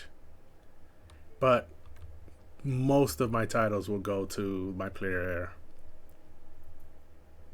And the rest will be divided between the children. Confederate makes it so that all the titles will be divided equally by all the children. So we'll go with high partition. Right now we're at Confederate.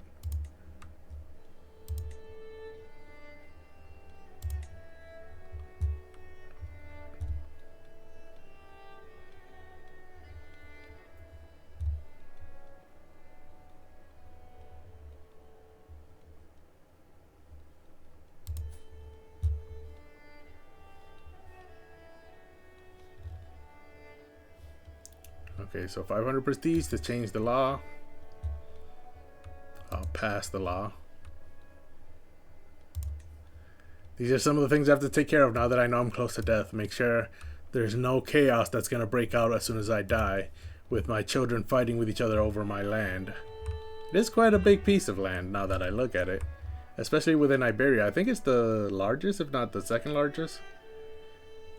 Saracusta might be... No, I'm larger than Saracusta, especially since I have Mallorca down here. Castillo. Badalillas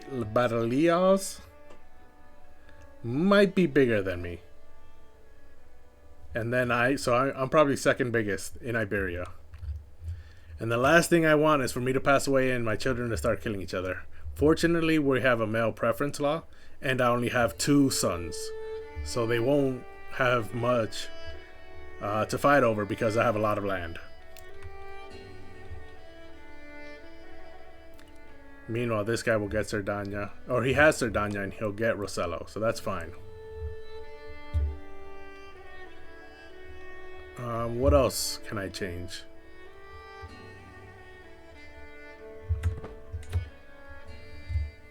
Okay, that hook has 5 scheme advantages. Can I change the male preference law? No, I cannot.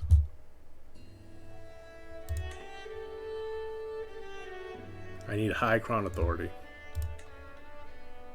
To get high crown authority, I need royal prerogative. And to get royal prerogative, I would have to focus away from my current focus, which is mustering grounds. 10 years. And then royal prerogative would be 383 years at the moment. Meanwhile, manorialism, to be able to build the duchy building, would be 380 years.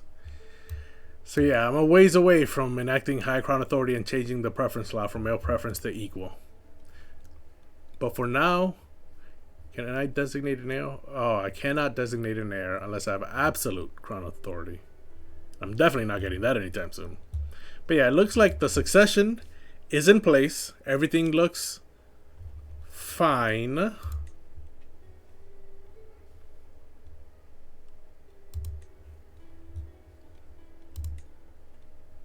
So now we need to look at... He's married to her. So he'll gain Tertusa, I believe. Meanwhile, this scheme has 5 advantages. So we can go ahead and execute it. Seize the moment. And it was successful. We spread rumors and then we stood up to defend him from the rumors we spread. Cost us 100 piety. But we got the hook on him. And now we can demand payment for that hook. He has 229 gold, so he has more than enough. Meanwhile, I can pardon...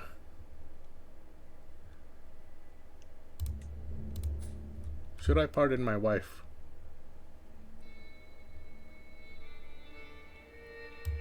For being a fornicator. I mean, that happened before she married me. So I'll go ahead and pardon her. She is the mother of both of my sons. So I'll pardon her. My daughter-in-law I don't want to pardon. Because if anything happens to her, my son will take over her land because they're married.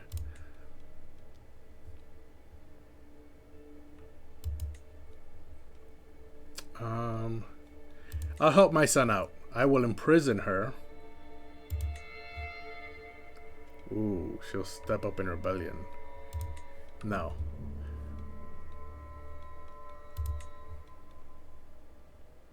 Populist and Leda. Against me? Factions against me. Oh, no. They're against him. My brother and Steward, my twin brother. They do not like him. Leda. Minus 20 popular opinion. Oh, there's rampaging knights. Well, that's unfortunate.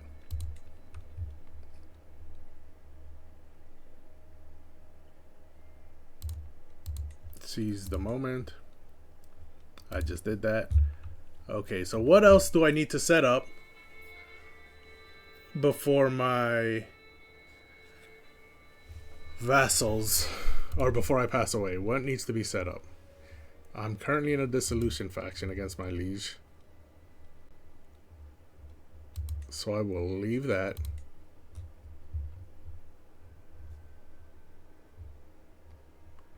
These are all for the French throne. And these are rebels. Catalan rebels, where? Ooh, a bunch of them. Okay.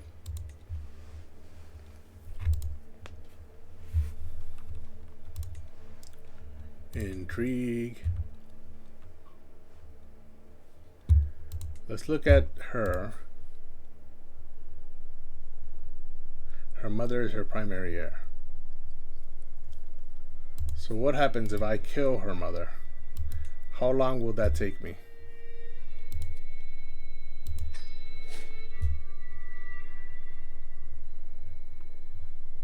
I have, what, 11 months left to live? So if I kill her,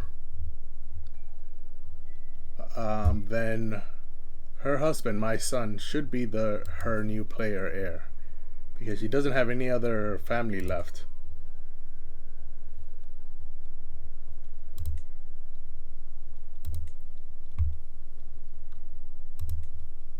So let's execute this scheme. Oh no, wait, alibi. Duke Pio.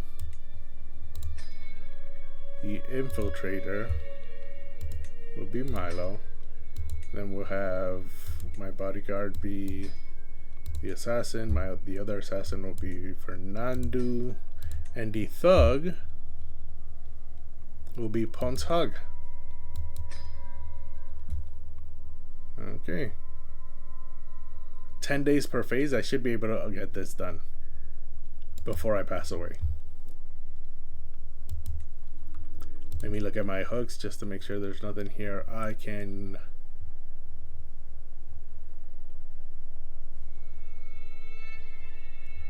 make use of.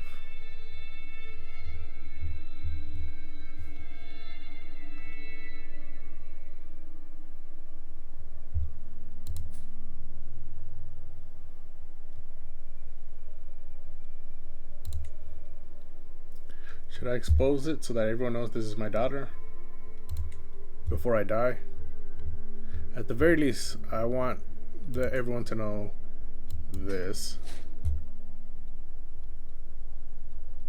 so that she at least knows who her rightful father is.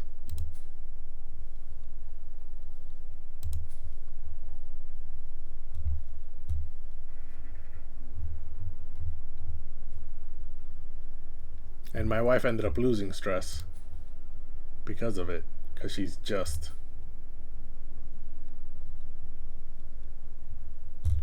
Meanwhile, although she is 61, she will be dying soon.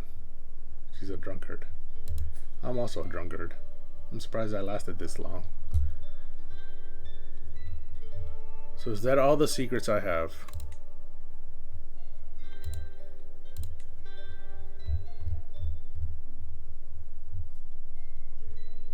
I believe that is all the secrets I have.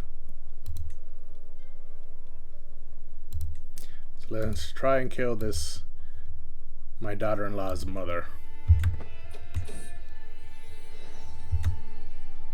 Alamanda gave birth to... I'm not going to name her Alamanda again because her mother's named Alamanda. She's named Alamanda. Now her first daughter's going to be named Alamanda? No. But like always, we'll go with the first repeat.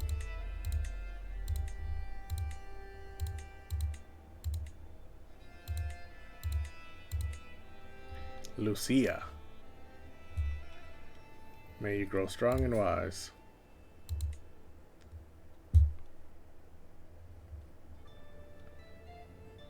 She did get beautiful from her mother, who was beautiful. Her father's also beautiful. Oh no, wait, that's not actually her father. This guy's her father. That's why I'm trying to kidnap him.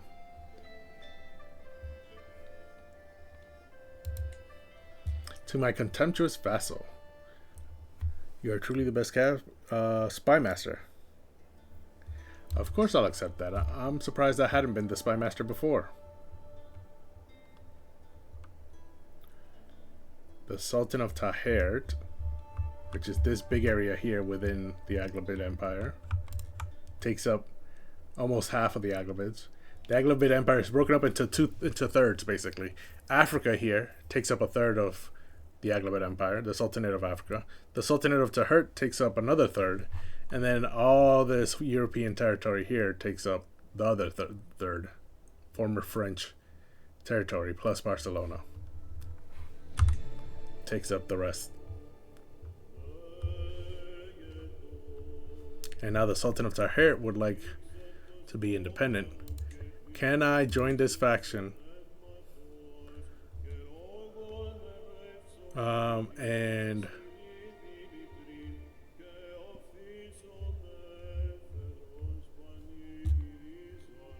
I don't know, 24 months. Oh no, wait, this is the Catholic populace. Independence faction, here it is. I can join him. How many soldiers does he have? 1,300.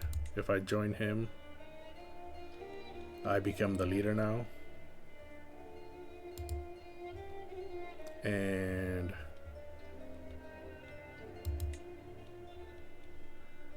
my 1,300. No, my 1,400 plus his 1,400 is about 2,800 soldiers combined. Meanwhile, this guy still has 6,000. So that's not happening anytime soon. Unless we can have more people join in. Doesn't look like they will. So now we're just waiting for death and waiting for these schemes. Guichard is an unbeliever. Oh yeah, because my spy master is still looking for... secrets here. So now we have this hook. We have a strong hook on his wife and a weak hook on him. But both of them are broke, even though he's my marshal. So we can't really do nothing with those secrets.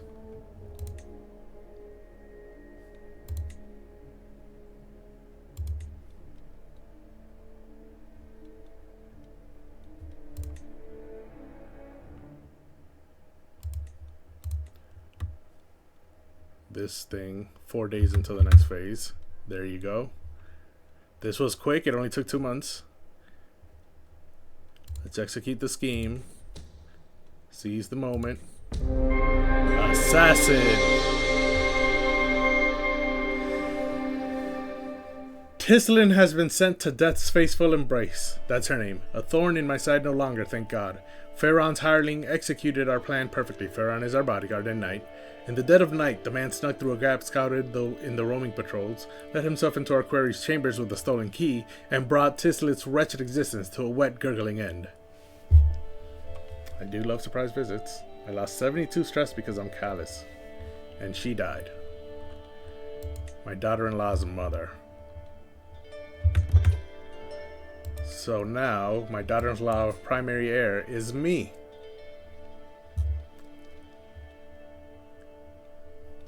I'm her primary heir. But I don't want to be her primary heir. But because I'm her primary heir, that means that if I die and the Sheik, my son here, Roderick, takes over my position, then he should become the primary heir. But you know what? I don't even want to put that on my son, having to murder his own wife. So let me do it for you, my boy. I'll set you up perfectly. Oh wait, I can revoke her title. She's a known criminal, so I can revoke it without... Oh, but she'll rebel. I don't want to have to fight a rebellion. Oh, she's pregnant. Oh, how unfortunate. How unfortunate, my boy, that you got her pregnant. How far along is she? 2 months?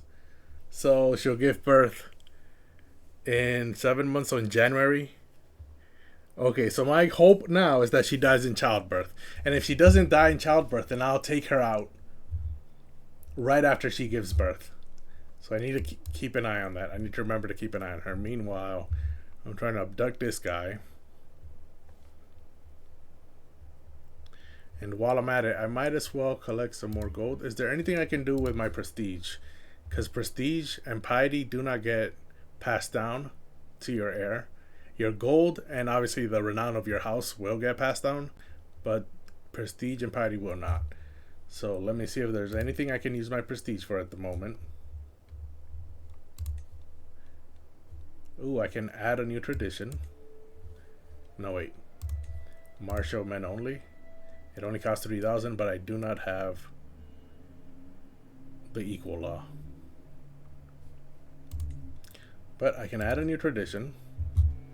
And I remember looking through all this before. Ooh, I don't even have enough. I can do hill dwellers. Since Barcelona, the county, is in a hill location, and the majority of the Barcelona duchy is also in a hill, are also hills.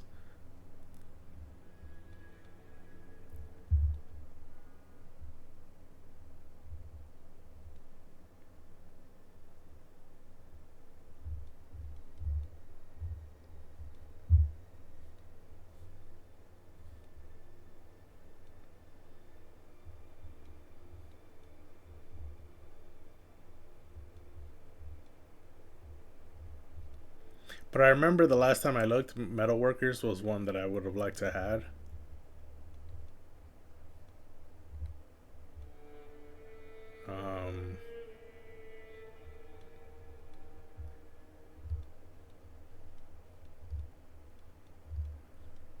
But Hill Dweller seems like it's nice. I would have needed 4,000 prestige.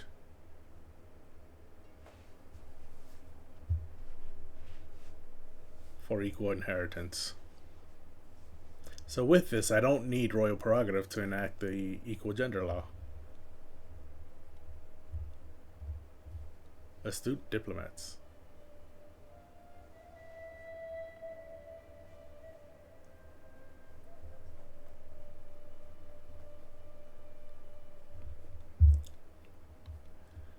Yeah, okay, so although I can only afford hill dwellers, and then I can always replace it later. It'll take me 20 years to establish it, but that's fine.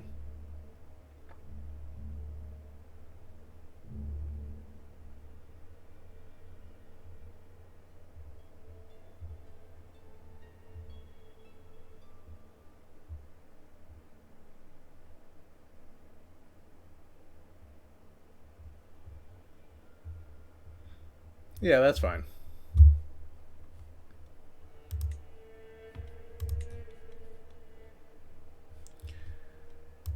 Okay, so that wasted, or not wasted, but used up all of my prestige. I do have one hostile scheme available. I'll use it to kill my daughter-in-law later, after she gives birth. But for now, I guess I can blackmail one more time I'll fabricate a hook on my liege. Oh no, that's abduct.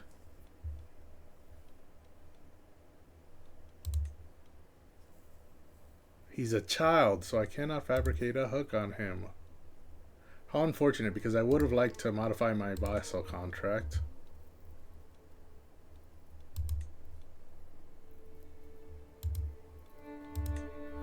Oh, I guess it's one per my lifetime, not per the lifetime of my liege. Okay. That's fine then. How about the regent? No, if I blackmail her, I'm not sure she'd be able to embezzle money to give to me. So instead, let's blackmail Mercia.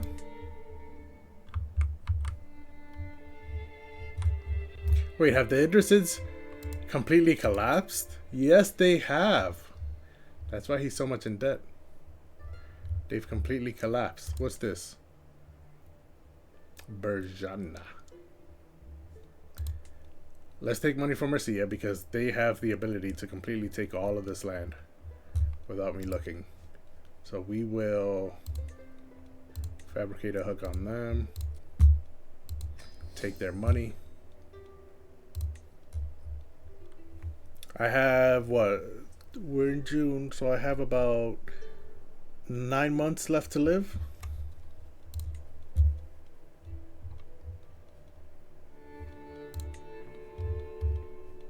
So first Milo will be the infiltrator.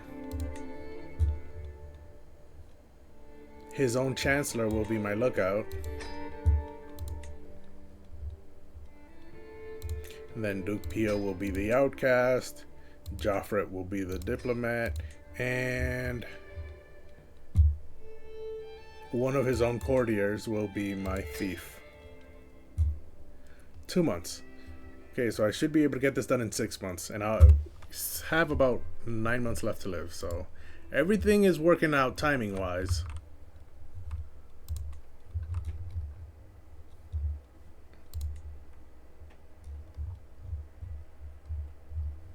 What is this line? Oh, yes, because that's where the court of the Abligate Empire is. That's their capital. And she is their liege.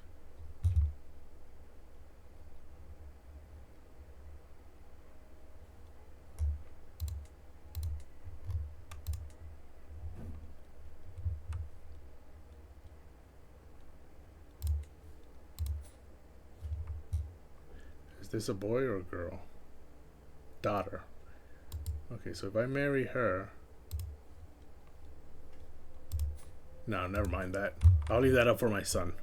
For now, let me take care of what I need to take care of to set him up perfectly for his succession. Hidden knowledge. Maintaining a spy network across the realm on behalf of Malik has its perks. Oh yeah, I'm the spy master. I frequently discover things I'm not even looking for. Evidence of Asona's secret, for example.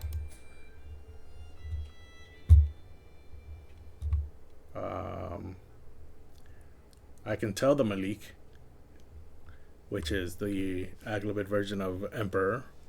So I can tell him of the secret that she's a non-believer. Or there's no need to share this.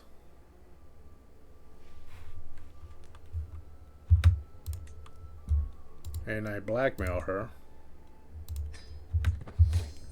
And now I have the hook on her. And if I demand payment, she can give me a max of 50. She only has 4 at the moment. So let's keep an eye on that. Itching for a distraction.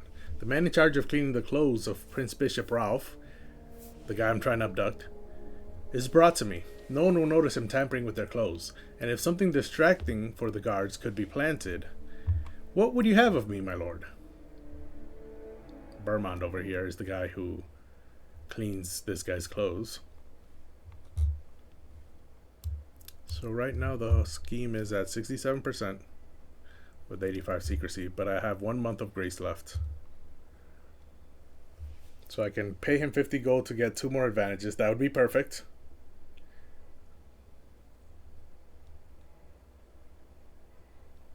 Or I can make him spend 150 prestige. No, I'll spend the 50 gold. I'm gaining plenty from blackmailing. and now we have 10 advantages. In 10 days, we'll have 11, but the success should go up from 67.5. So let's let 10 days go by. Oh, hold on. My daughter? Yes, my daughter. She's a non.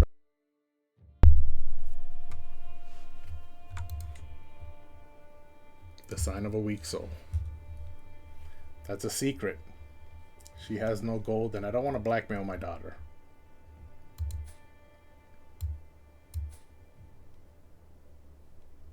So I will keep that secret for now. I will not blackmail you. For now, 8 days need to go by. Okay, the grace period is over. He's at 78%. So if I execute the scheme to abduct him, I can execute it with confidence. Scheme gains 5% to his final success chance, so it would be at 83%.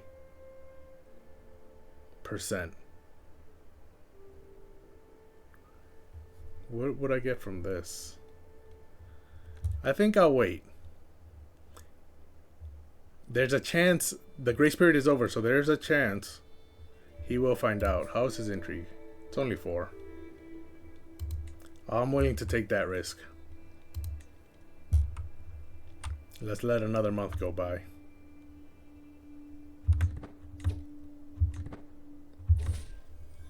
The Heathen Prince. Over by the fire at night, I see my son and heir, Sheik Roderick, brooding with the intensity of St. Catherine. I ask him what vexes him so, and he turns to me with fury and shame burning in his eyes. I'm not like them. I do not pray and worship the same way you Catholics do. I am a Ashari, set to inherit a high chiefdom of infidels. I am a fraud, and I cannot be your heir any longer. What the fuck?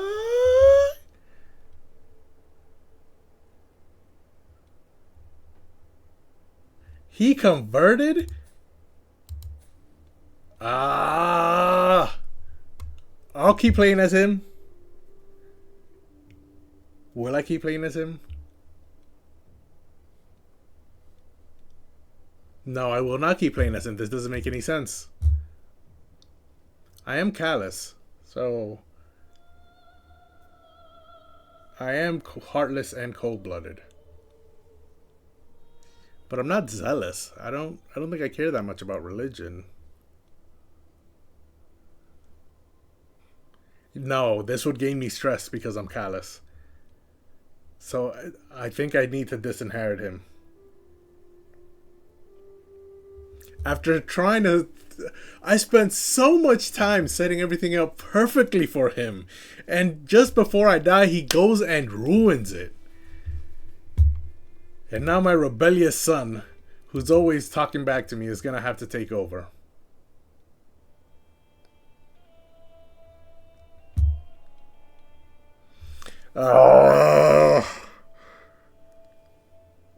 This is such a headache now. I'm trying to think how am I setting all of this up again now?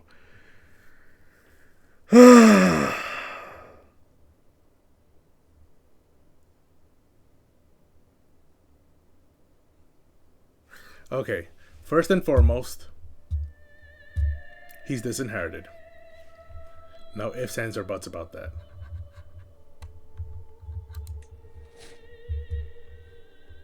I've prowled through documents. Okay, so now I have a claim on Ibiza.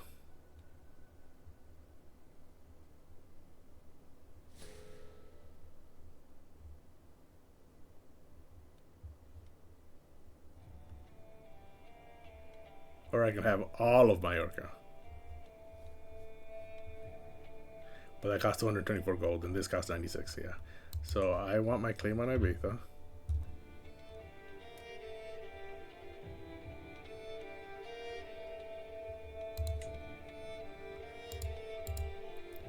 And now I want him working on a claim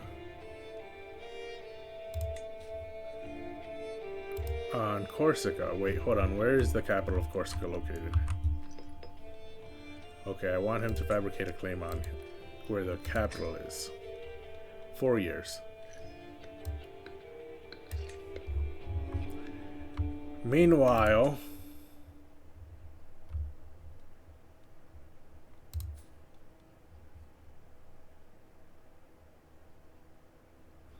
okay, so he cannot inherit any titles. I'll leave him over here in Tertusa.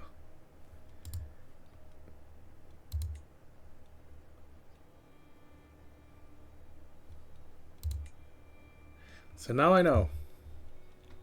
I should not be marrying them off to Asharis in the middle of a struggle between Asharis and Catholics for Iberia. It did give me the land though, so at the end of the day,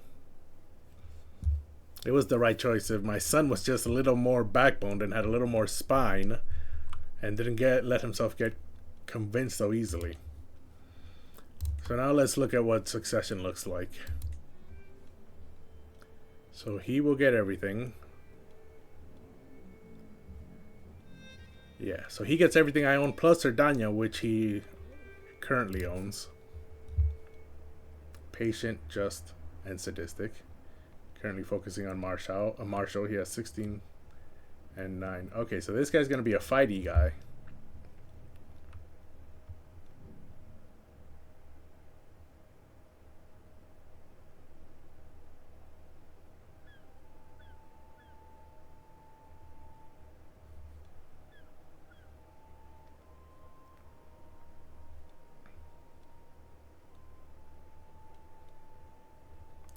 Okay.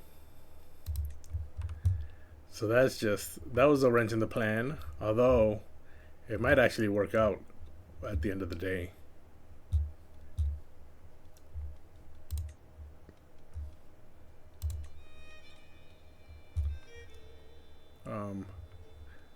But what should I do now? That completely derailed me. I guess I'm waiting for these schemes to be executed.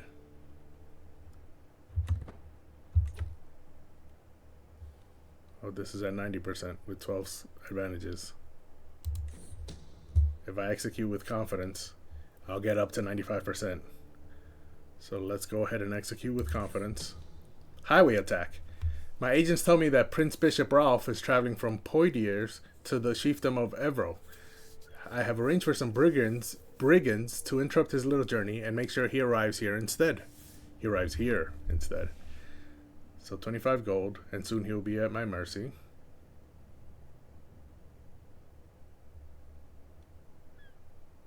%95 chance of success.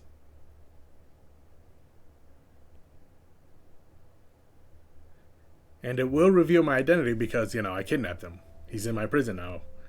Otherwise, there's a 15% chance I'm discovered. So soon he will be at my mercy. And I got it.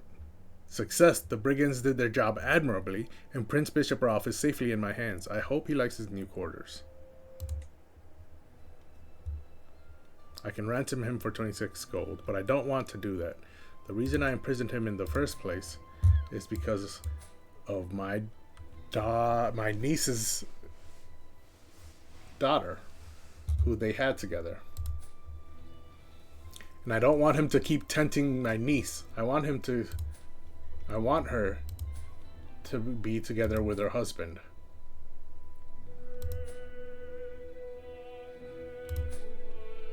Oh, I see. He's zealous and she's cynical. Cynical and zealous people don't like each other.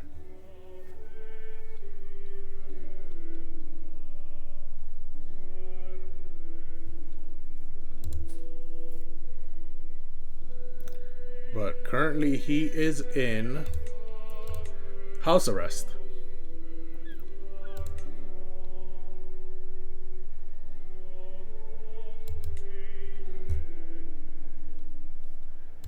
How come he won't accept the ransom?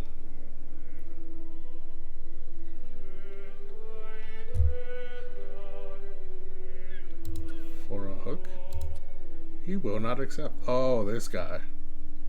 Okay, what about the mayor? He has 17 gold. I can 10. Why will he not accept? It's this guy. This guy's not willing. So rather than ransom, I'll negotiate his release. for a weak hook. And he has 17 gold. Rather than getting 10 gold for ransom, I think I can then use that hook to demand 15 gold. Meanwhile, Pierre here has 9 gold. His ransom would cost 10. But instead, I can negotiate a release for a hook.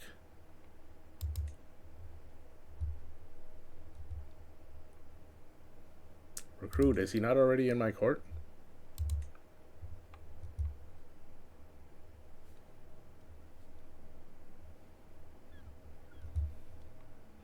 I don't care to have him in my court anyways. So negotiate, well, might as well recruit him. Doesn't hurt. Negotiate that release. Okay, so Guillaume is free. And then I can demand payment.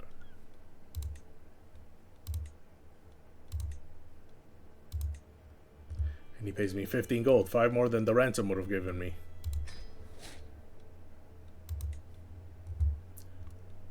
So now he's the mayor of Roses. Over here. Roses is this little city here in the hills. These are all hills. Oh no, those are mountains. These are hills. Yes, all of this is hills. Oh no, these are plains. Plains, mountains, and hills. Okay, so this guy already negotiated. This guy, however, I want to move to the dungeon.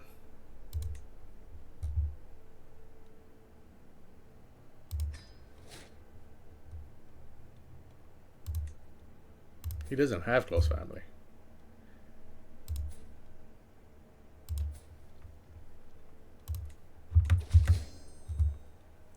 Okay. Now he's free. And can I demand payment? Yes. It would have cost him 10 gold to ransom him, so I'll just wait. No, it's only 1 gold. I'm not going to wait. Demand that payment. That hook is gone. Who's this one again? Oh, yeah. I have until March to live, so I'm waiting for her on that. Meanwhile, this guy, what should I do with him?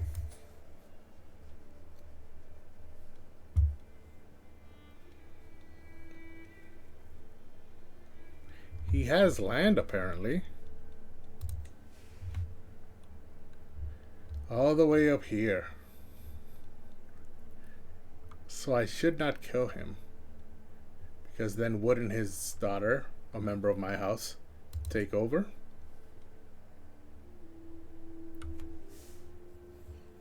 What does his succession look like?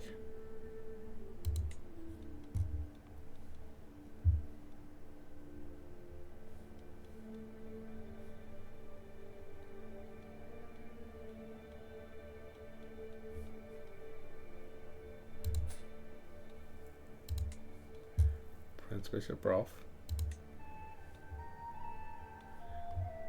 Oh, that's a duchy. I don't have that. But this right here. Male preference theocratic law. Okay, so upon succession, all of the realm's priest titles will be given to their successor. And the doctrines of the faith will determine who the successor is. Yeah, so it won't just be his children. Okay, so there's no land for me to gain here.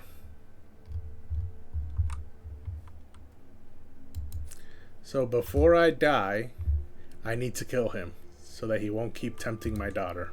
Or my niece's daughter. For now, however, I still have a few months left to live. Let's try and... what are we going to try and do? Well, we can fabricate another hook. I think we have enough time to fabricate one more hook. Can I fabricate a hook on my neighbor? I failed before, so has the cooldown run out? No, it has not.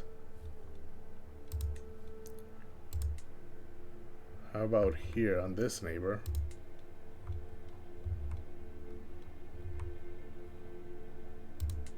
Because I might want this land. What duchy is this land part of? Balancia. Okay.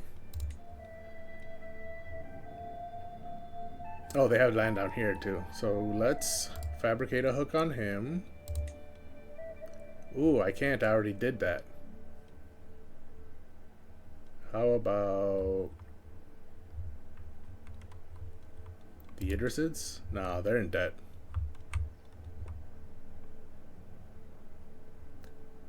Cordoba?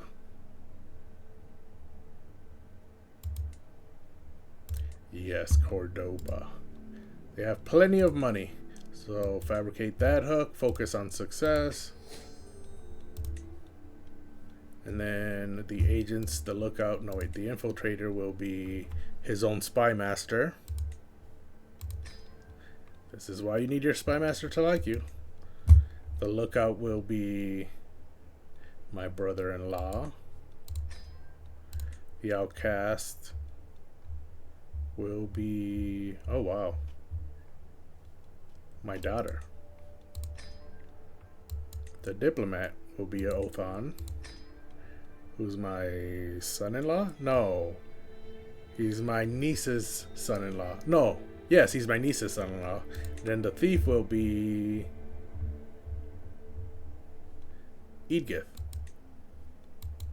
So even though their stats were low, I still managed to get up to 95%.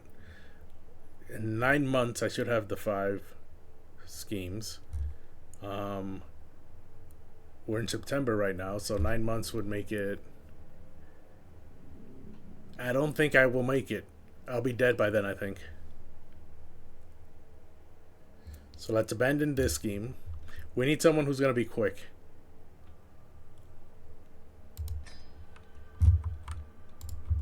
So Cordoba won't do it.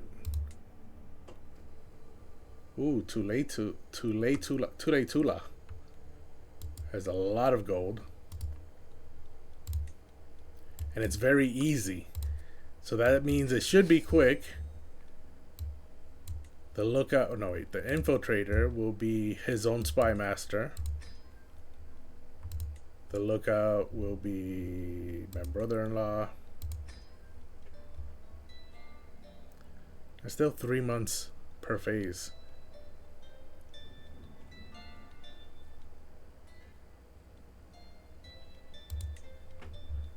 I don't like that. It needs to be quicker.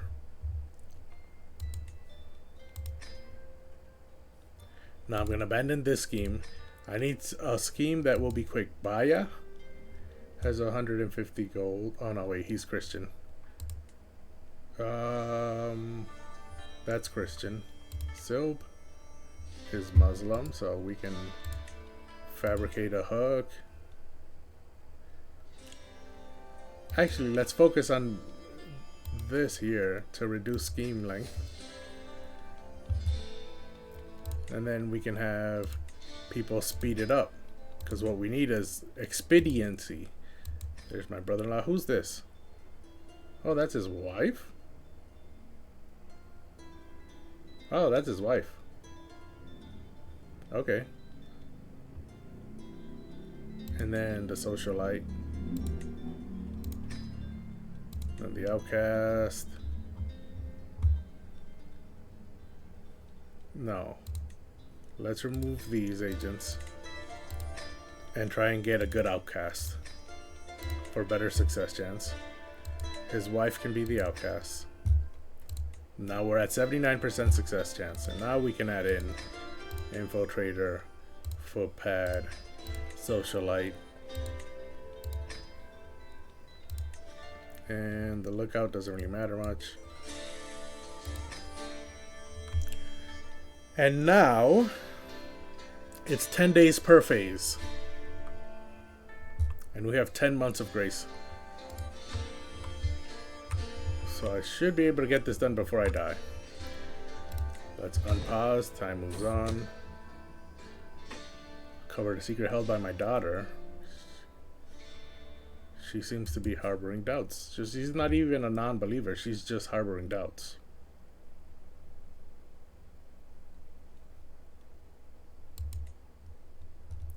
I'm not going to blackmail her for that.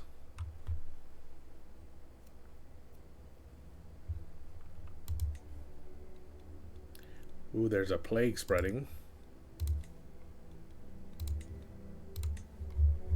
St. Anthony's, what's it gonna call it?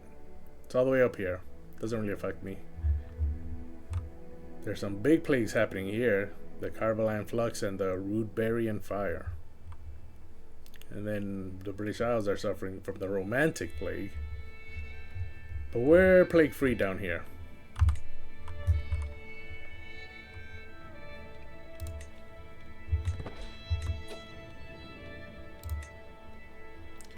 We need 10 more days. Okay. Actually, let's let this go by for a while. No, let's try and execute it now. Seize the moment. Barbaric but effective. The simplest solution is often the best. Why worry with all this intrigue and manipulation when I can simply coerce the Sheik into doing my bidding? A few strongmen and ominously worded letters should do it, really. Yeah, I'm close to death. I don't have time for all this scheming stuff that I was doing most of my life. We're just gonna brute force everything from now on. Scribe, we have letters to compose. It's an act of tyranny. I gain 27 dread and a strong hook on him.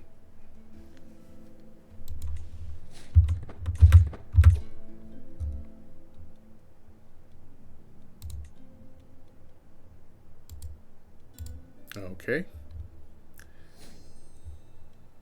I've gained a threatened life hook on him. So let's go ahead and demand that payment. He'll give me 50 gold. And it's a strong hook, so I can use it again in 5 years, but I'll be dead by then. And I don't know if strong hooks get inherited by your heir or not. We'll find out. Meanwhile, however, can I now... Because I abandoned the schemes, I don't think... No. I don't think I can try again. Like the guy in Cordoba, I abandoned the scheme. No, I can't try again. This guy has 8 gold in debt. This guy has a bunch of gold. Fabricate a hook. Focus on making it quick. So the outcast has to be the best possible. His own spy master will do it. Now we're at 78 success. And then we can focus on the timing. His religious leader will help. And then my brother-in-law. And then Garrett over here, my courtier. On the lookout, I guess we'll have one of his vassals. Doesn't really matter much because this is gonna go by quick. And if we fail, we failed. Nothing big is gonna happen because I'm about to die. Meanwhile, we need 2 more months to go by for us to execute this scheme. The plague is spreading.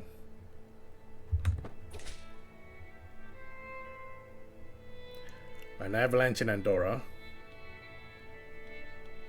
So I give him 25 gold to recover. The plague keeps spreading. 1 more month.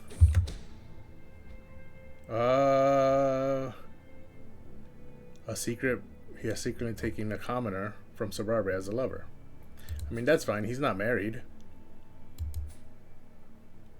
I guess because she's a commoner. Is that why this is a secret? But he's lowborn as well, so I really don't get it.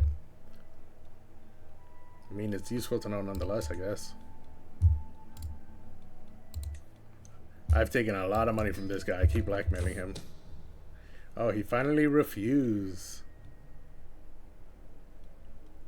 I mean, fine, I'll just expose it.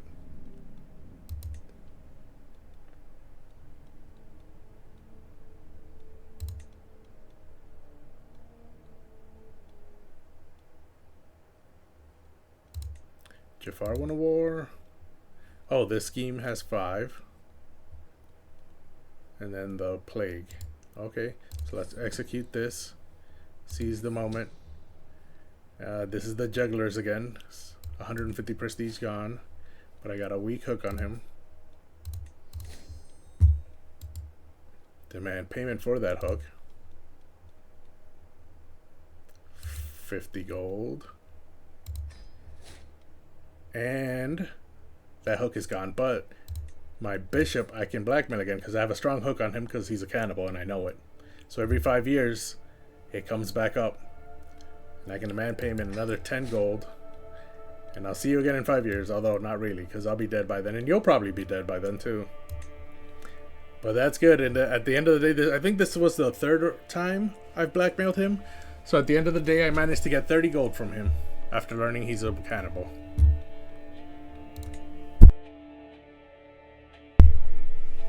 Let me take a quick sip of water.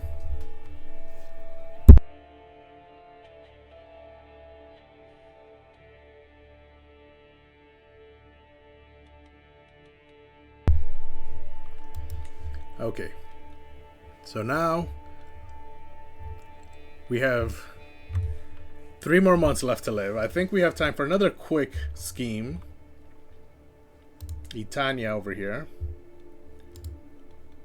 He's Muslim, so I can fabricate a hook. Make it quick. The outcast has to be good to increase the success chance. So let's appoint him first. Ooh. Ooh. Wow, okay, never mind that. Instead, I'll just convince my spy master to do it. Offer her a hook on myself. I'm about to die, so that doesn't really matter.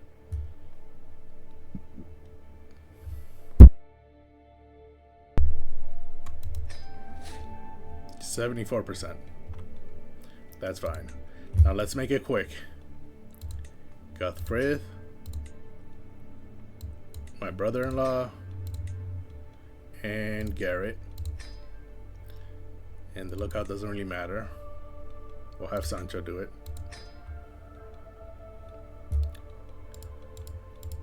Oof, let me take my sweater off. I'm starting to get warm.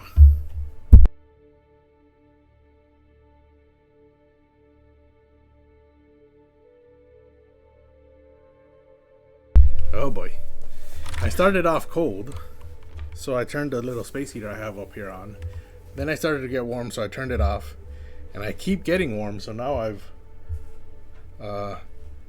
taken my sweater off. And while I was speaking, I just noticed that the reason it gets so warm in here is because my computer. Is it my computer? It is. My computer is radiating heat. So the longer it's on, the hotter it'll get up here. That makes sense. Okay, so now the Sheik. I'm fabricating a hook on him. 10 days each phase. Okay. 10 days until I have 5 schemes on this guy, though.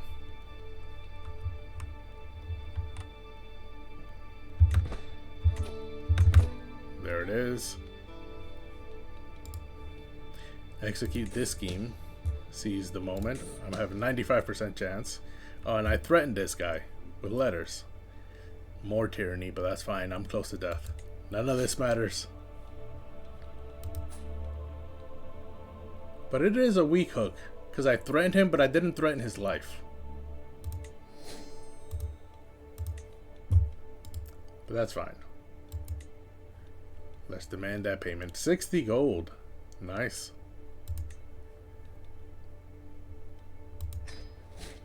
I'm getting rich here at the end of my life because I no longer care about consequences. So who's next? Tula? Or can I not do it because I abandoned the previous scheme? Alakant has 298 gold. And it's easy, so let's focus on scheme phase length. Fabricate the hook. Again, the outcast needs to be good.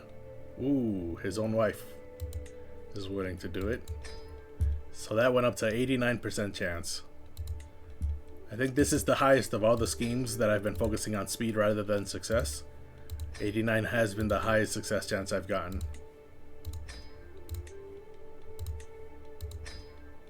And now it's 10 days per phase. So in 30 days, a month, I should have all 5 advantages that I need. Oh, I got a new learning lifestyle perk. I mean, okay. I'll wash my hands, I guess. Meanwhile, This guy accidentally went to 6 because the time was going by too fast. So I'll go ahead and execute this. Seize the moment. I spread rumors. And then defended him from those rumors, which gives me an indebted hook. And now I can demand payment. Here it is. Man, this is like an infinite money glitch. Especially when you stop caring about the consequences of them hating you. I'm about to die, so I don't really care if they hate me. Meanwhile, I can also execute this scheme. Seize the moment. And it failed. But I can keep going. Because it's so quick. I only need 50 more days to have 5 more advantages. So that's fine. In the meantime, can I fabricate a hook on Berna? No. Does this guy have money? No. He's always been in debt.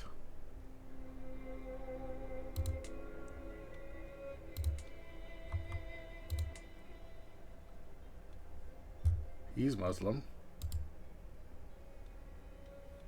Wait, why is there a Wali in charge of this? Wali is a mayor. How does he have...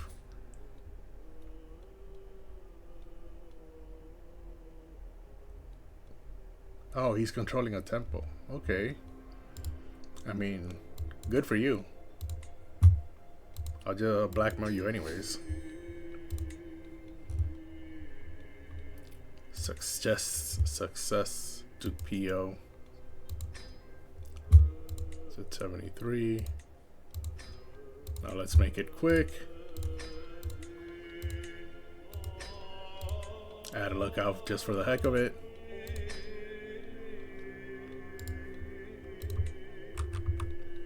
And a month we'll be able to fabricate that.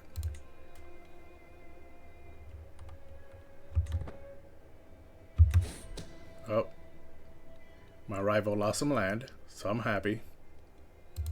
I lose stress. Ooh, he lost a lot of land. This is Idrisid Emperor, right? Or the king, the Idrisid king. Meanwhile, Uraka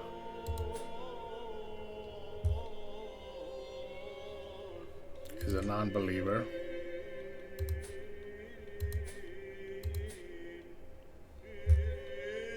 This is my daughter.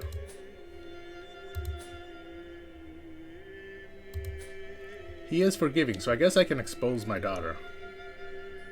I'm gonna do that.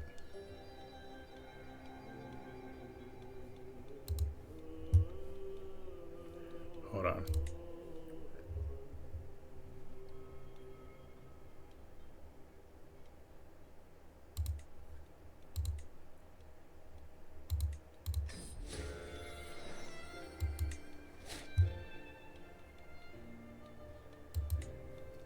Okay, so I have let it be known that Margarita is in truth my child. It means I have also confessed to my indiscretions with Uraka, but the truth must be known.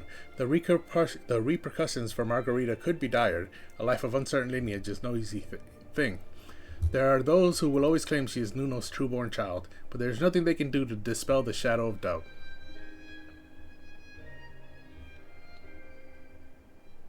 So Uraka gained adulterer. Nuno lost opinion of Uraka.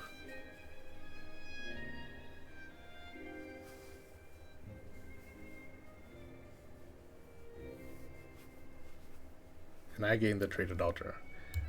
Well, that's fine. I'm a month away from death. Meanwhile, she gains undisputed heritage.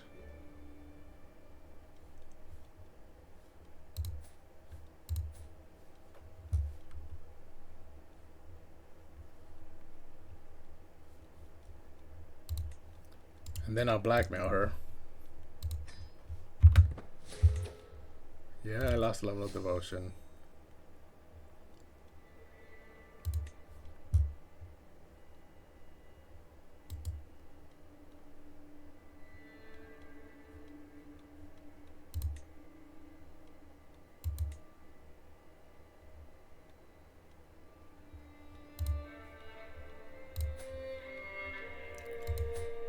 Okay, he doesn't like me because I slept with his wife and he's developed a grudge. But he's forgiving. He shouldn't be holding a grudge.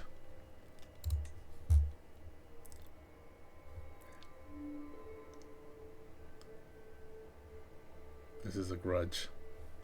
He should let it go. Either way, there's just some of the things I want to take care of before I die. For now, let's focus back on the schemes. I have to sneeze. Excuse me. Okay, 3 days until I can execute this scheme. Execute, seize the moment. A secret. He has something to hide, it would seem. Lucky for me, I don't have to be quite as creative with how I get him in my grip. So he already had a secret. I didn't even have to frame him. All I have to do is let him know what I know. And now the child's heritage. Let me demand payment for that hook. And even more money. Now I'm at 400 gold. I'm not going to use that gold for anything since I'm going to die in a month anyways. I'll just pass it down to my son and let him decide how to spend that money. For now though, I have a month left to live. So I think in 20 days, I should be able to execute this scheme again. And this should be the last scheme I have left. So I'm not going to try and fabricate another hook. Instead, she hasn't made any gold since I learned this secret. So I'll just demand the 4 gold from her now. Every little bit counts, I guess. And then let me look at my hooks and secrets. Is there anything that I can do? My daughter is a non-believer. I'll take that with me to the grave. This is my other daughter is a non-believer. I'll take that to my grave. And then that's it. You know, my secrets. I murdered this guy. Oh, this was a long time ago. This was how I took the county of Barcelona within the duchy of Barcelona. This is how I took it. This was, she started a faction against me. She was the ruler of Foix over here. And this was my daughter-in-law's mother.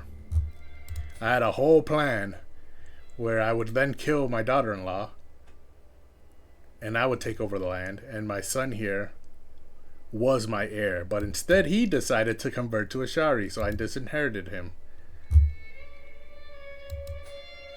My granddaughter, however, is innocent. And I am the primary heir, so I think I should kill her now.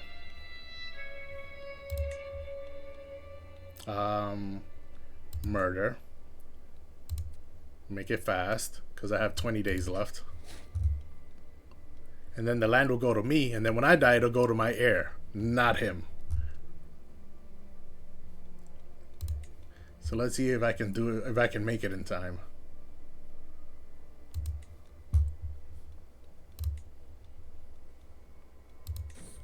Ooh, no. That was a mistake. First, I need to apply agents. The assassin needs to be a good one, because it's at 45%. And my brother-in-law's a 50. So that should get it up to the max, 95%. Ooh, but it's going up slowly. Meanwhile, let's make it quick. 10 days until the next phase. And then if I add a footpad, is 10 days the max? Oh, the minimum speed is 10. So then if I add in someone else, yeah, it won't be faster than 10. So I won't be able to get it done before I die, I think. I'll have 4 advantages by at the time of my death.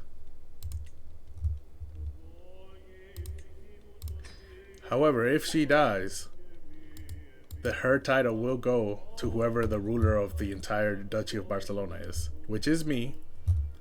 And after I die, it'll be my son. So it'll still go to my player heir. So that's fine. Maybe he'll inherit my murder scheme. Who knows? Meanwhile, this guy has 20 days left before I can blackmail him. Okay, 1st of March. This is the month that I'm going to die. So, there's a few things I have to take care of first.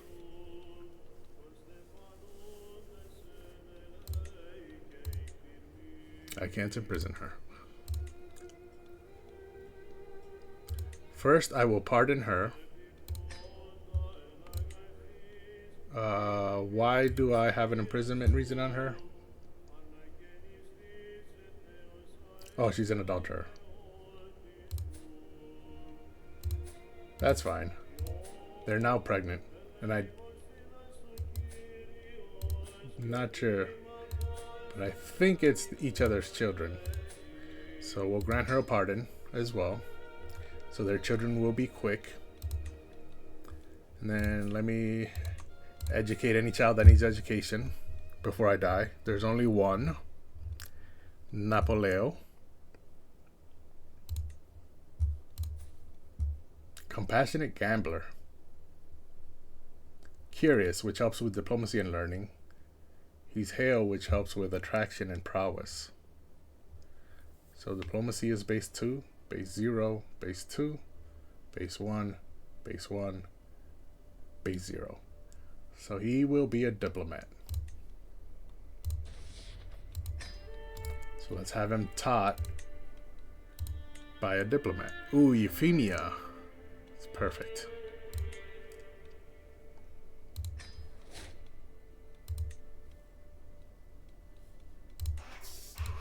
She has 2 people teaching, right? Yes. Can I demand she convert? I cannot. Because she doesn't like me. And she's not cynical. Okay. So that takes care of that. I'm not pardoning or imprisoning this girl. So we can get clear of that. And I'm not getting a negotiation. I'm not becoming his ally. Rikolf. He is my player heir.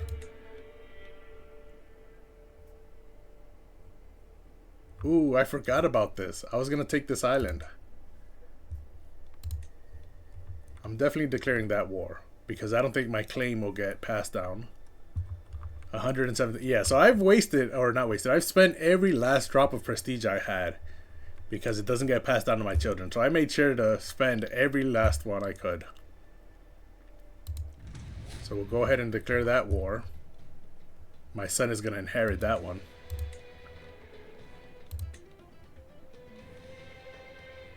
Berjana over here. Why can I declare war on Berjana? A struggle clash. I thought we couldn't do this anymore.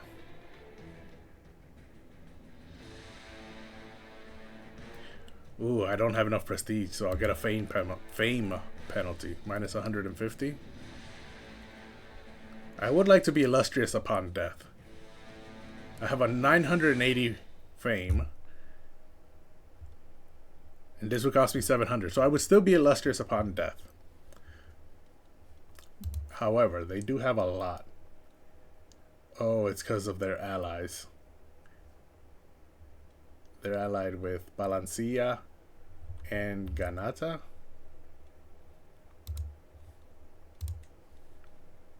We can't really afford that fight. Balancia has... And then Ganata. Where's Ganata? Why do they have so many soldiers?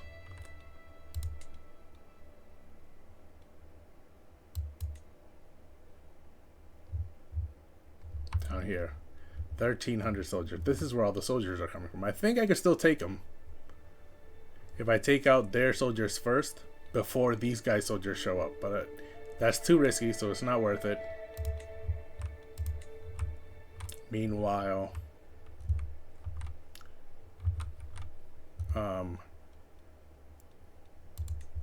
this guy who seduced my daughter.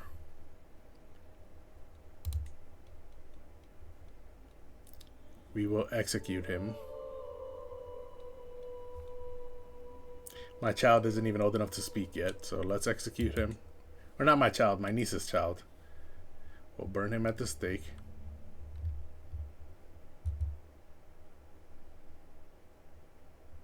He converted to a Shari? He was a Prince Bishop of a Catholic... Wow, okay. So let's execute him. He was a Catholic bishop when I imprisoned him. And then he converted to a Shariism in prison. So he's dead.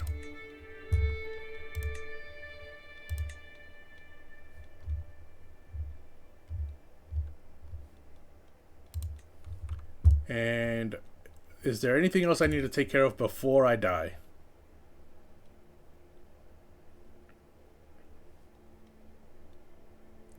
This scheme and then this war. Okay, let's raise... Wait, how many does this person have?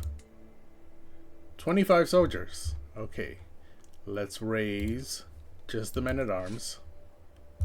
Let's lower this to 3 speed because I could die at any moment. Okay.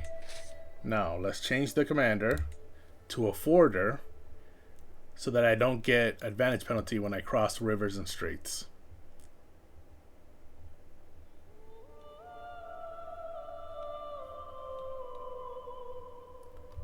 I'm trying to see if there's anyone who's a forwarder and something else. Nope, doesn't look like it. Okay. Sancho can be my commander. And you can come here.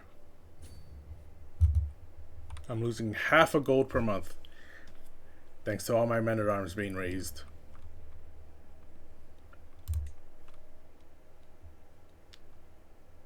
But I haven't raised my levies. So I am saving a bit of money there. Meanwhile, there's one more thing left, right?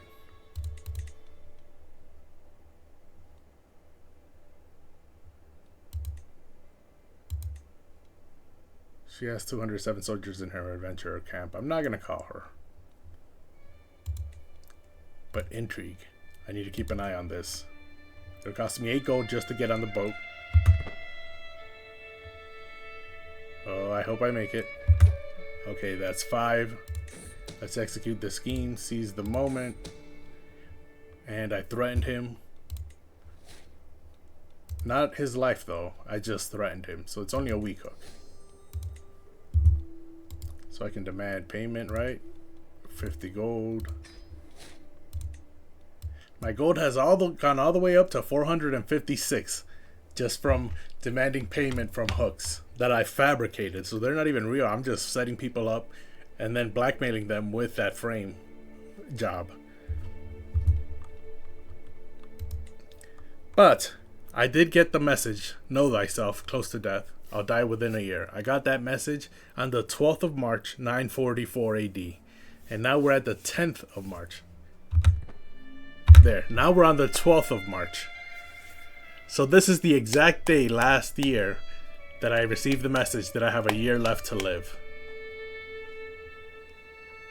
So what does that mean? It means I can die any day now. There's 9 days left until this scheme can be executed. So fingers crossed. I'm hoping I can kill her before I die. I want to take her with me. Because if I kill her, if I manage to kill her, her land will go to me. And then I'll probably die almost immediately. And her land, along with all of my land, will go to my only son. I mean, technically I have 2 sons, but this guy here, my oldest son, he got disinherited for converting to a Shahrism. So now all of my land will go to his only other male sibling, who's 5 years younger than him, Chieftain Rico.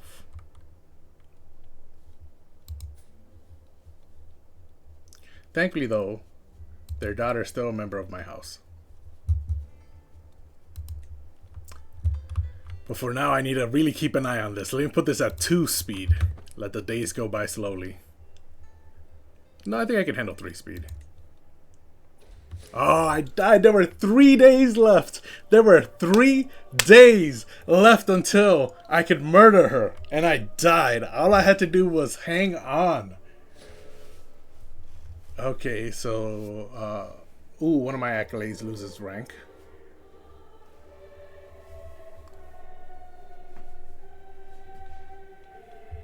Okay. And then I had the rank has a successor, my brother-in-law. And now my son has become the new dynasty head, yes, because I'm dead. So there it is. High Chief Gospert, dead at the age of 60 years old. He ruled the duchy, the high chiefdom of Barcelona for 21 years.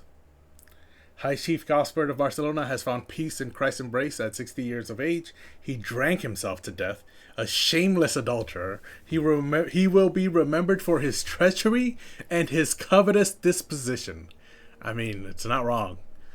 He was quite the schemer, especially at the end of his life. High Chief Ricolf ascends to the throne. Having mastered many skills, he is sure to be admired by his subjects. 15 years old, so he's not even an adult yet. Meanwhile, poor old Gospert here, he couldn't hold off drinking for 3 more days. Everything would have worked out so perfectly if we could have taken out my daughter-in-law before he died. I just needed to take her with me. So he drank himself to death on the 18th of March. He was the culture head of the Catalans. He was dreaded. He was illustrious. His level of devotion was dutiful. He had the schemer trait. It was the only perk he had. He had gotten all the way down on the tree. He fought in 6 wars, 5 offensive, 1 defensive. Hosted 2 hunts and 1 funeral. And attended 2 hunts and 1 grand tournament. So Ricolf gets all the titles. And now he becomes the 3rd High Chief of Barcelona.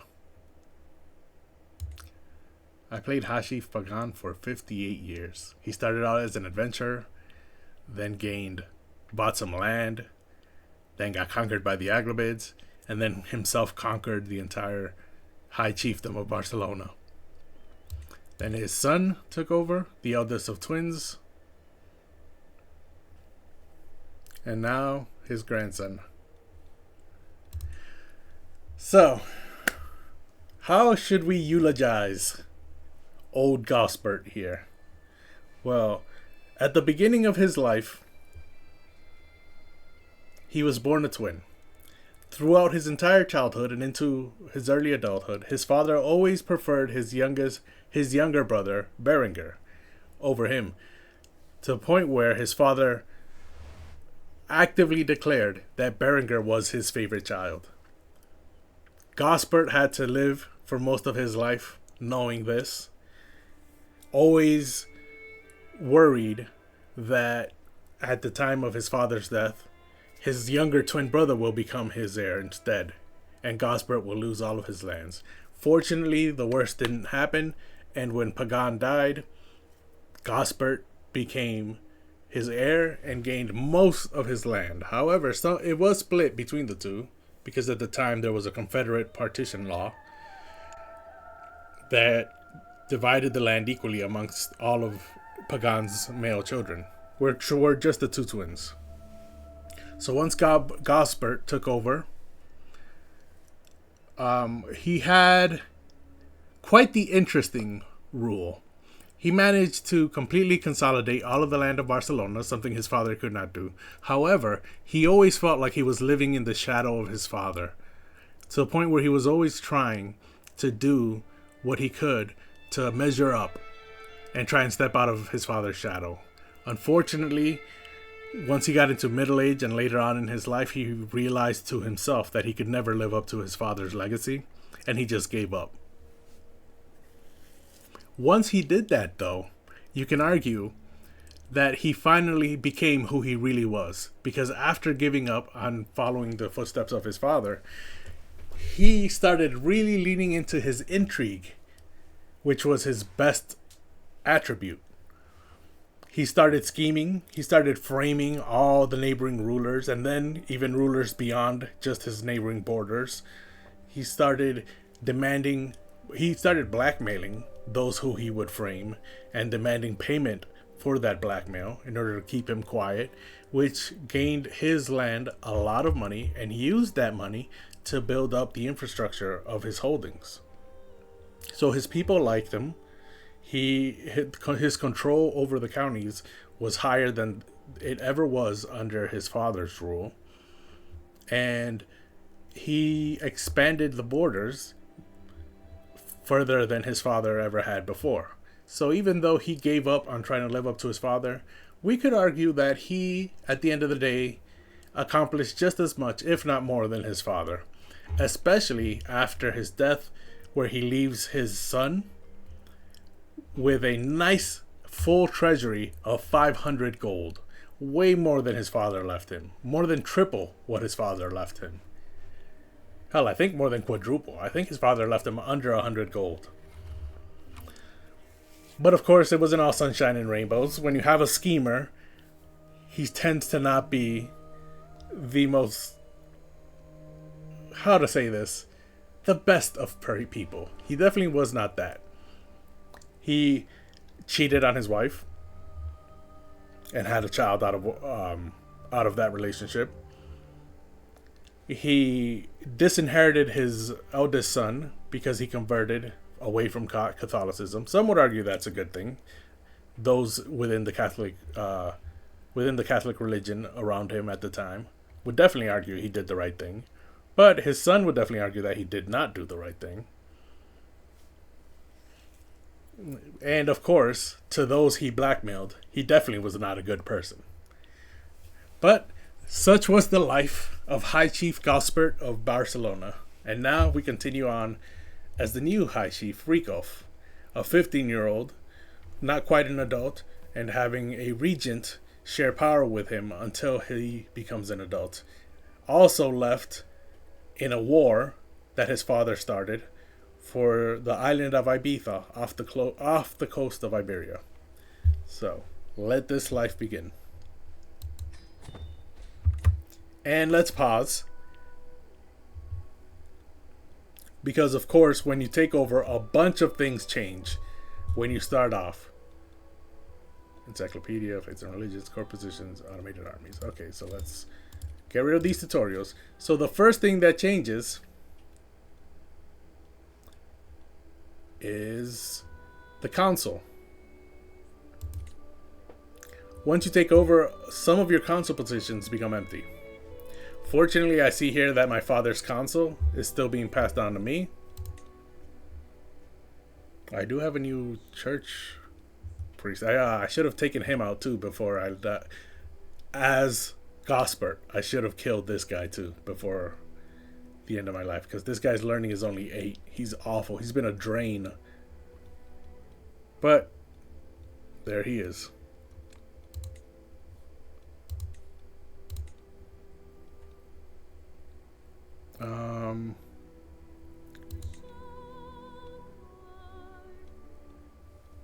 Wait, what's this? Do I still have intrigue? No, I do not. Okay.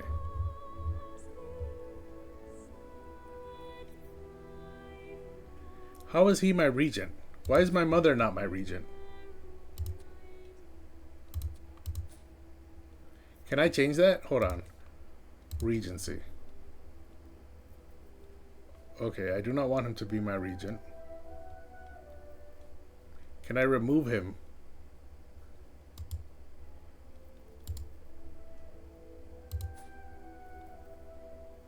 I would like someone else to be my regent, but I don't think I can choose the regent. This guy's very self-interested. So as soon as I turn 16, I have to get rid of him. For now, though, I don't have any schemes going on. Let's look at my inventory.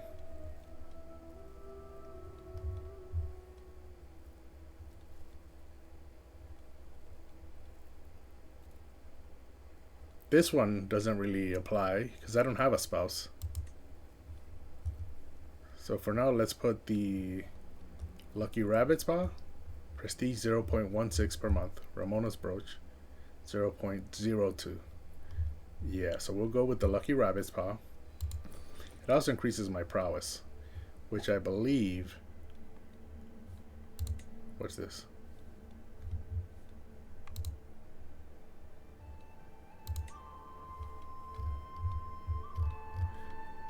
I don't know why that is shining.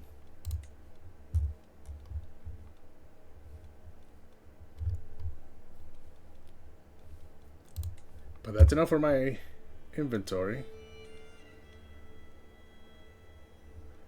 I'm still being educated? Okay. Yes, because I'm not an adult yet, so I don't have a lifestyle focus until I become an adult. How many languages do I know? I know Diok, Vulgar, and Arabic. Can I learn Iberian Vulgar?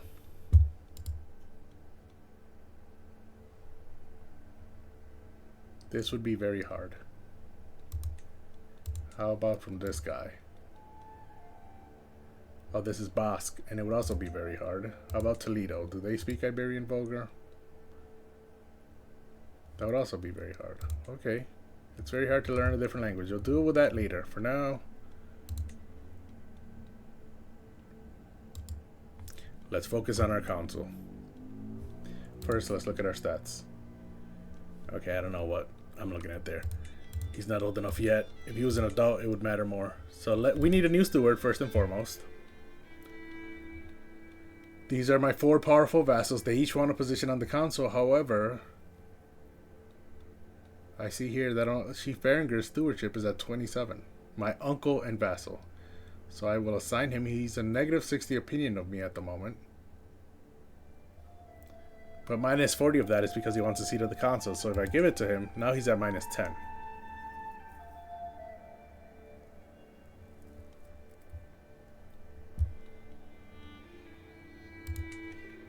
Control here is at 20. Some of the modifiers have disappeared.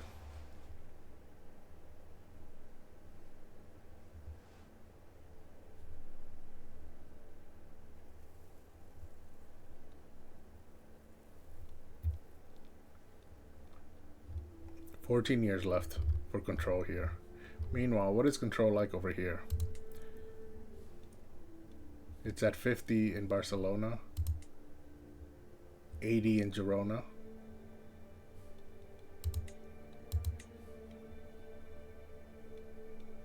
I have Rossello up here, it's at 79. Cerdanya, it's at 100. And Urgel, it's at 97. Development 8, Development 6, Development 6, Development 5, Development 6. So Urgel has the highest development. I did not get Tertusa, however, her primary heir is my niece, no longer me.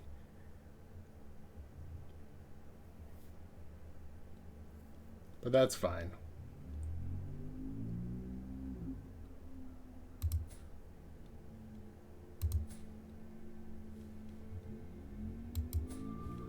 Her niece is a member of my house, so that's fine. So my steward, I'll have him focus on taxes, collect taxes. The more money, the better. Promote culture. Where do I need culture? Oh, this is the only place that's not Catalan. If I have him promote culture, that'll take 6 years. Now I'll have him focus on collecting taxes. That is the more important part. Meanwhile, this guy, rather than foreign affairs, have him focus on domestic affairs. I need my vassals to like me. Can I replace him? 29. Nope. He is the best. Meanwhile, my spy master is at 31. She is the best. And my marshal is at 26. He is the best.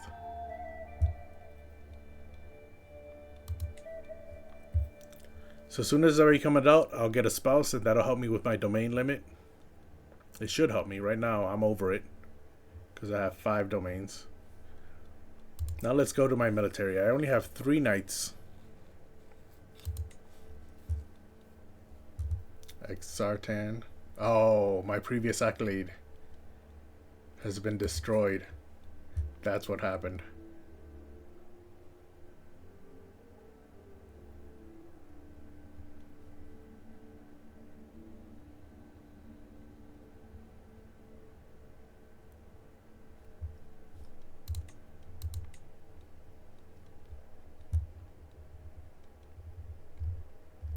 That's unfortunate.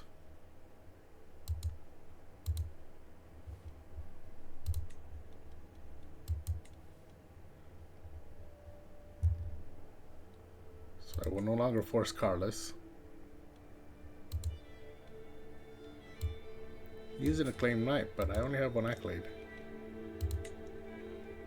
Okay, there it is. How do I get more accolades? I guess it's a cultural thing. So I have 3 knights.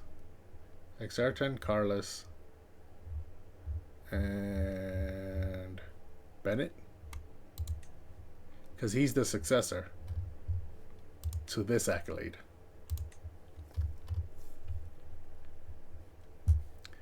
So my military is not looking so good. However, this war is against someone who... Wait a minute. That's the wrong one. Against someone who only has 25 soldiers. So I should still be fine.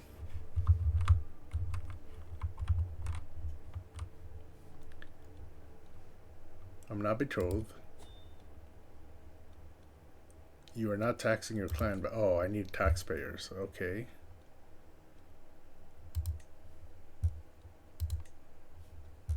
She definitely needs to pay taxes. Otherwise, it would be a waste to have a tax collector. Okay. So that's that step done. The domain limit, we really cannot do anything about it for now. I'm just going to leave it as it is until I become an adult, marry someone, and then have my domain limit go up to 5. Other than that, we have 12 messages. Low county control, yes. I'm not endorsed by my bishop, so what I should do is start a sway scheme against him to have him like me. And once he likes me, he endorses me. Who is Ramon Berenguer? Why was I swaying him before I took over? Oh, he's my regent. Nah, screw that guy. We'll have my bishop like me.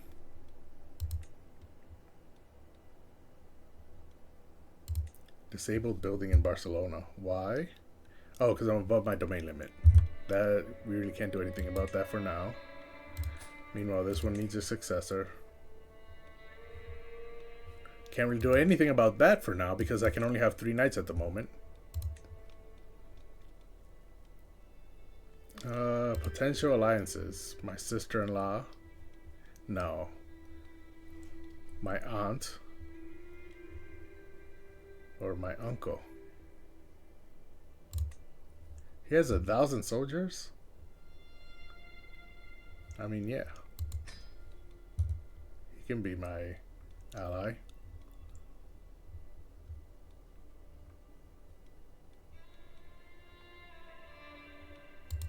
I can imprison him? Why? He embezzled from me. And if I fail to imprison him, he'll leave my court. But I can't take hostile actions against him because he's my regent. Okay. Oh boy. You don't even know what's coming to you as soon as I turn 16. There's a world of hell to pay. For now,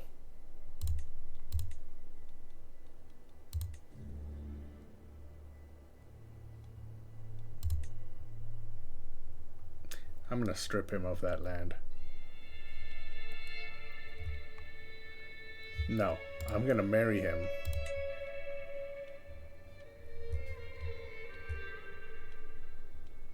To a member of my house.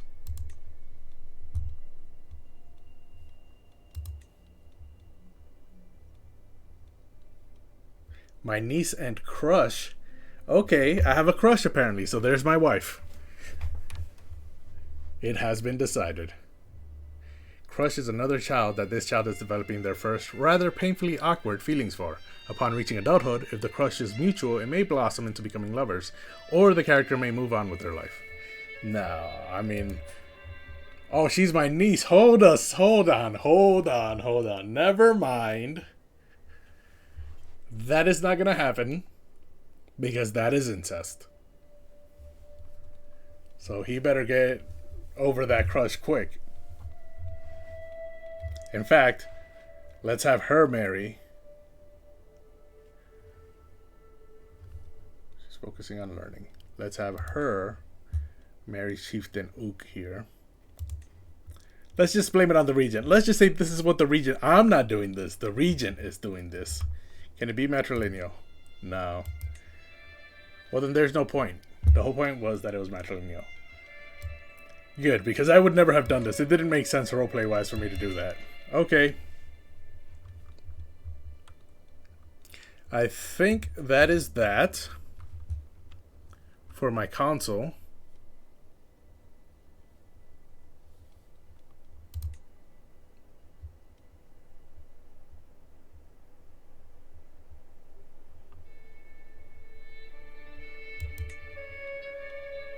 My military, my console, my realm. I have plenty of gold, but I'm at war right now. I'll wait until after the war is over. Positions. Is there a better doctor? No, there is not.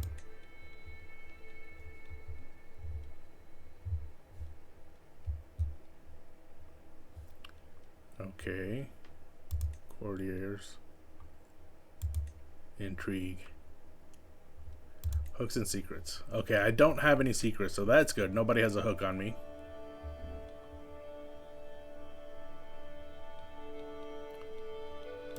Factions. There are no factions against me. And then these are all for the French throne. This is an independence faction. I cannot join because I'm a child. And these are Catalan Catholic peasants who are rising up in revolt. In a month, they're going to do that. Okay, decisions. I would like to hold a funeral. Is that in activities? Yes.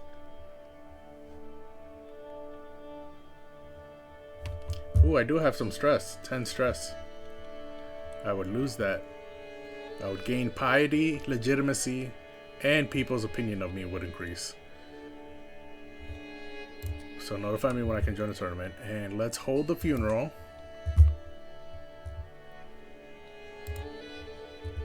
There's a temple right here in Barcelona, right? Yes. In Sitges. Plus two pluses because of the temple.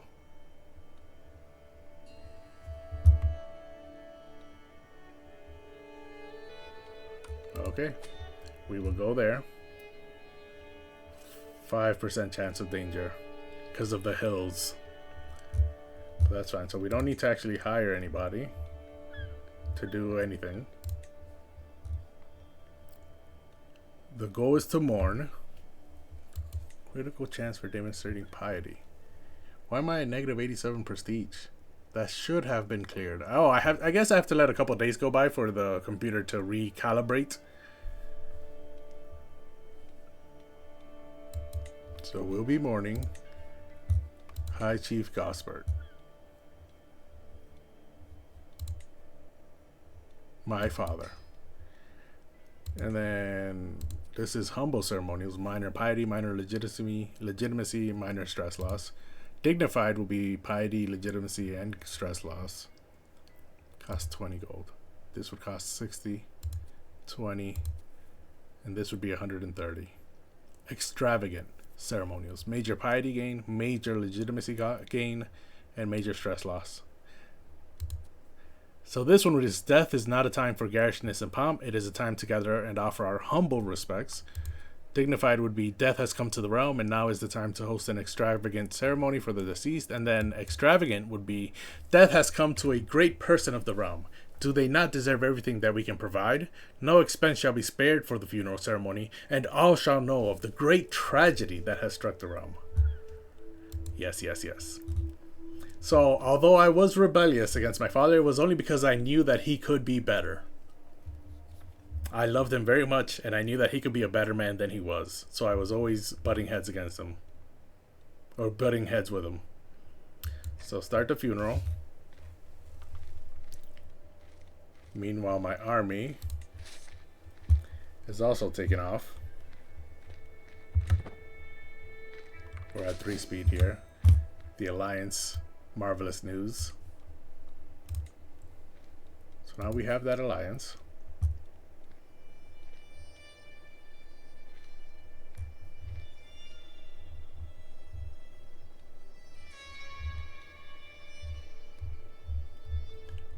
soldiers still need to depart. We have arrived. Sikis is to be Gospert's final resting place, and I'm left alone to gather my thoughts and prepare for the arrival of the honored mourners. I'll never forget him. I gained 25 prestige. Now I'm at minus 62. You are awaiting... Okay, so there's some days go by. Right? It starts in 5 months. The funeral begins in 5 months. My sister created a Liberty faction against me. Girl, you don't even know.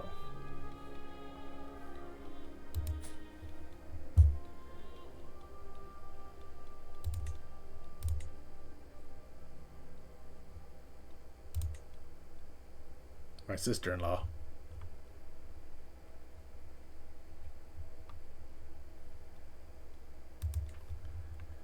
Meanwhile, my army has arrived and is currently sieging out Ibiza. That'll take 7 months. Meanwhile, the funeral will start in 5.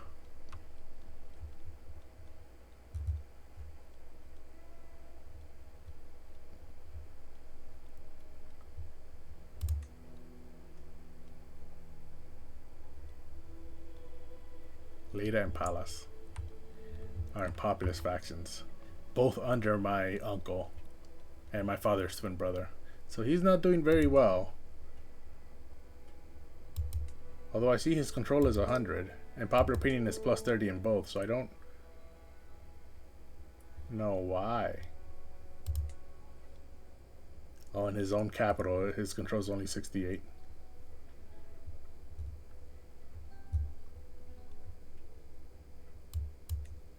That's weird. For now, let's let the funeral commence. 5 months. What's this? Oh, populist uprising in France against the Aghlabids. I mean, it just keeps going on, so let that keep going. 4 months until the funeral begins, and what's this? Siegmund is who again? This is matrilineal, correct? Yes. Okay. It's because both are robust. So now they're married. He's heterosexual. She's homosexual. But because he's heterosexual, they should have a chance of children.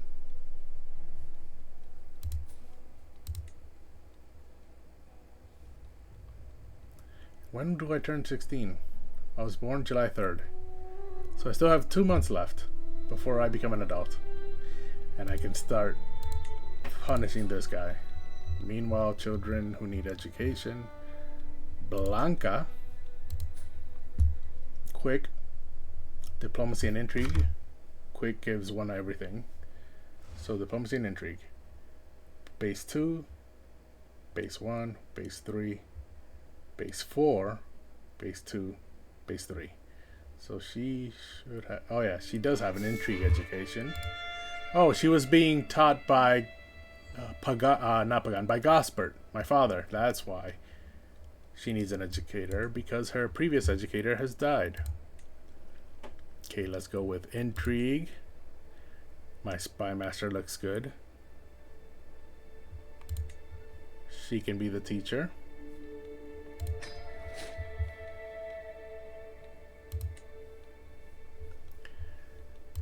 And now we just need to wait. The first thing that's going to happen is that I become an adult. So that's going to take place in 2 months. We'll wait until then. And then the funeral will be next. So I'll let time go by while I take a sip of water.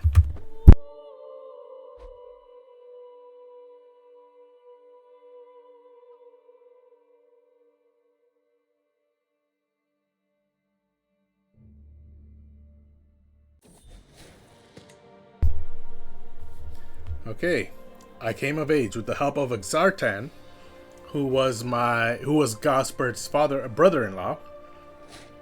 I finally concluded my studies in the art of warfare. I am disappointed in my results, as I really think I could have done better. As I take my first steps into adulthood, I find myself reminiscing about some of the people who have made an impact on the man I have become. the friendship I shared with Mateo meant a lot to me when we were both young, and to still have him by my side means a lot. I had some memorable times with Sansa. She truly helped me understand both myself and love, so she was my crush. And I wonder if High Chief Aramon remembers the things I put him through when we were young, so I bullied him. Armagnac, that's in France. Mateo. Sansa. Okay. High Chief Rikov, you're a man now. I gained Tough Soldier and Logistician. Both are martial traits. I will not forget my fondness for Sansa, plus 20 opinion. I won't forget High Chief Aramon anytime soon, minus 5 opinion. And I'm no longer Exartan's ward.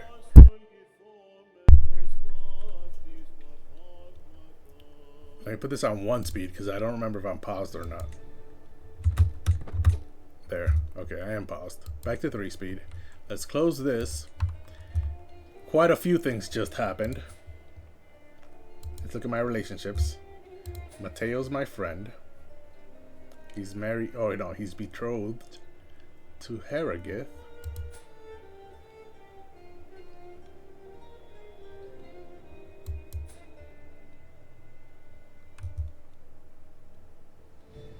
Okay.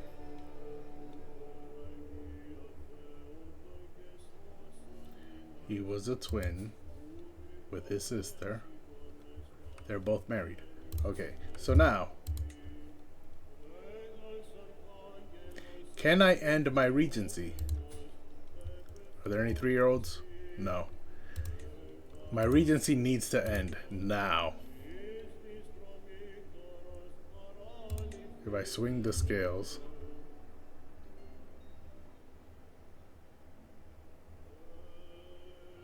it'll cost me 98 gold, or 213 piety, or 298 prestige.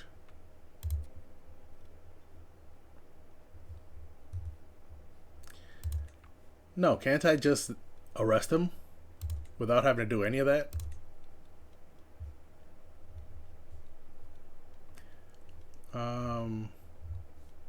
I can lawfully imprison him. Oh, I can't arrest him until the regency ends. How do I end the regency?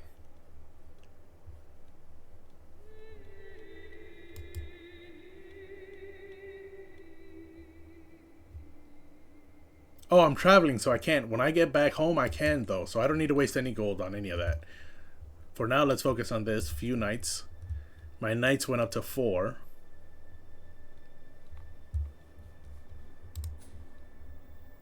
I only got a 2-star martial trait. That's not good. However, I can now focus on martial education.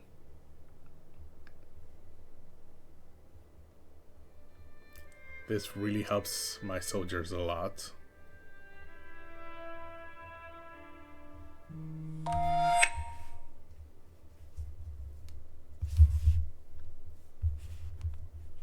Oh, I just got a message.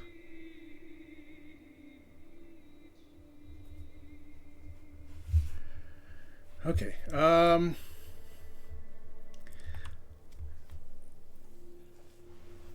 So that text message is important for you guys to know, because thanks to me receiving that text message, that means I should be able to stream tomorrow. So I'll be here tomorrow, streaming again. Probably the same time, 4 to 9. Maybe a little earlier. Maybe I'll end a little later. But I should be able to stream tomorrow. Another day. For now, let's continue looking at these stats. Strategist seems like it's all about helping my soldiers. Serve the crown. Natural dread. Increase control. Plague resistance. Dread. Mercenaries. Army gold maintenance will be down, so that's good, I guess. Absolute control for counties. I mean, that would be great.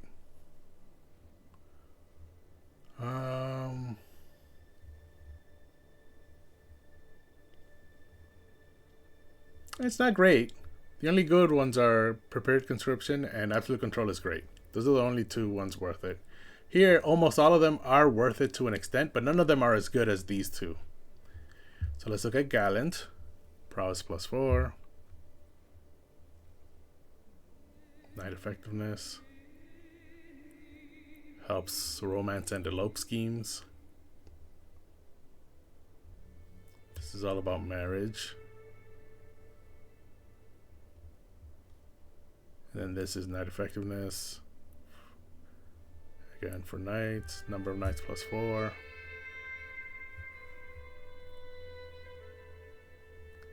I would like these two, but nothing else here is actually worth it. I guess this is good.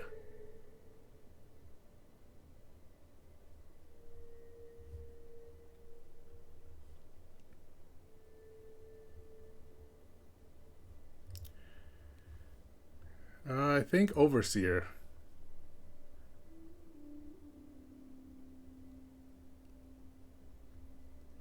I mean, they're all good. I'm just trying to figure out where should I start. And I think Gallant.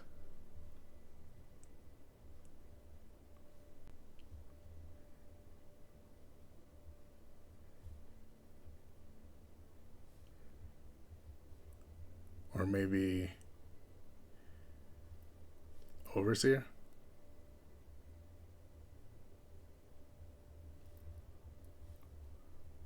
Yeah, I think Overseer, because I would like these two.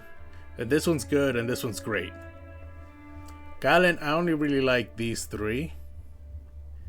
And in Strategist, they're all good, but none of them are great. So I think we'll start with Overseer. And now what is our focus? Strategy, Martial +3, Martial Experience +32. Authority gives me Martial +1, Dread Gain +20, Control Growth. Chivalry, Prowess, Attraction, and Defender Advantage.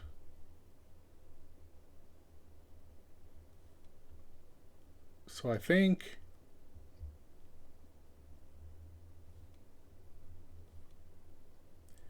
we're going with Authority focus. This guy's going to be quite the authoritarian. So we'll select there, and then we'll go down the Serve the Crown. Do I have experience in anything else? 0, 0, 0, 0. Okay. So we're going to be focusing on that. And then this guy needs a successor. So we can give him to Guillaume Bernat, my nephew.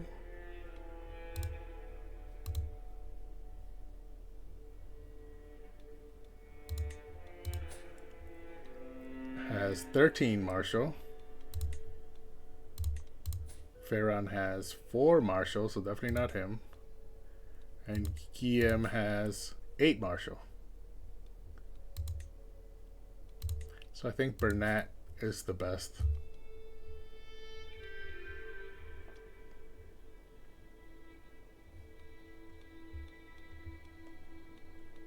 And then I'll select him as the successor.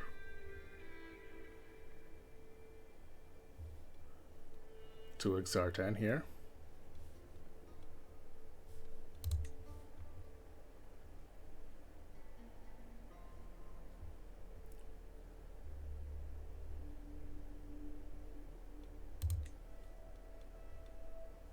Wait, he's 47. He's 18. Ferran is how old? He's 40. Yeah, so that's fine. 18-year-old, 47-year-old. And then we have 4 knights. The 2 accolades, the active one and the inactive one, followed by their successors.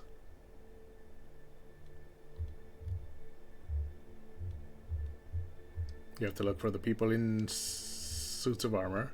There's Bernat, 1 successor. And then he's not worth recruiting. And then where's the other one? Is Bernat the successor to both? That can't be true. Is it Ferran?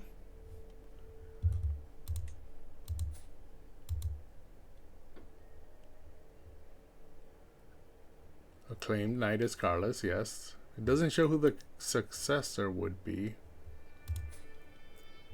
Meanwhile, Bernat is this successor.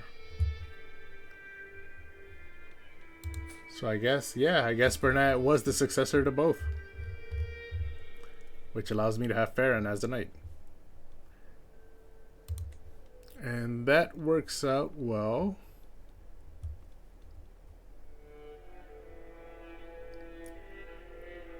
Okay, Berjana lost to Alakant. So that's Berjana. And that's Alakant. So these two fought and lost. And then as soon as I get home, I'm imprisoning my regent. But first, marriage.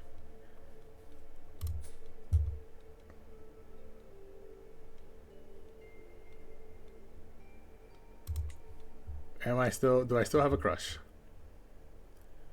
Oh, I develop feelings for Agnes and for Sansa.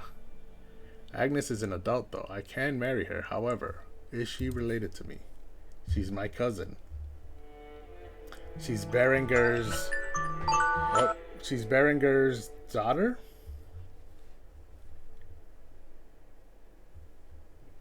Yeah, so we're first cousins.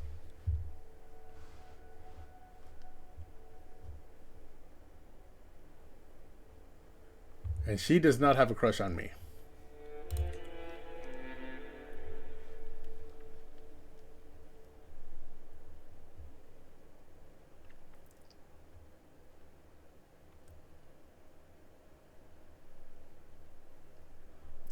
So how about Sansa?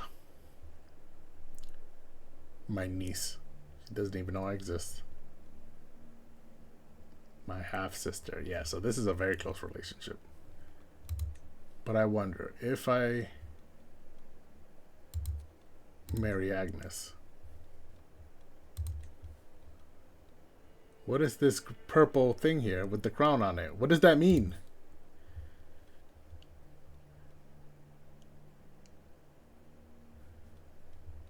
Let me see if Sansa has it as well.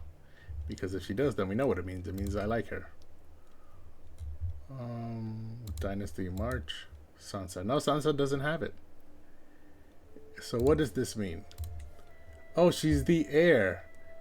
She's his player heir. No, she's not. Oh no, she's the regent. Violant is his primary heir.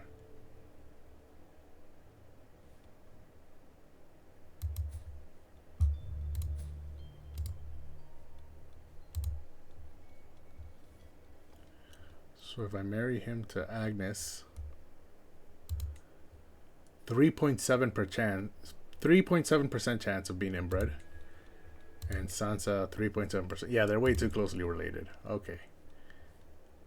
For the good of the realm, patient, just, sadistic. For the good of the realm, he's gonna have to give it up and marry someone else. But let's let a little bit of time go by because he still has his childhood trait. Okay, now it's gone.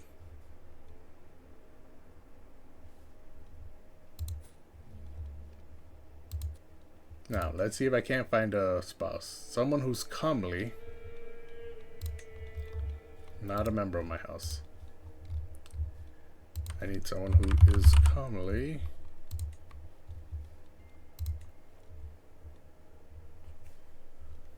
Ooh, this comes with a possible alliance.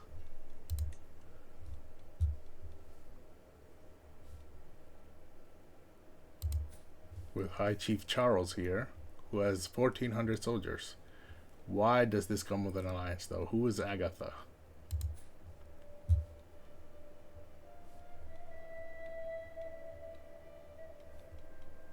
Oh, she has claims on those titles. That's not an alliance. Those are claims. Never mind, then.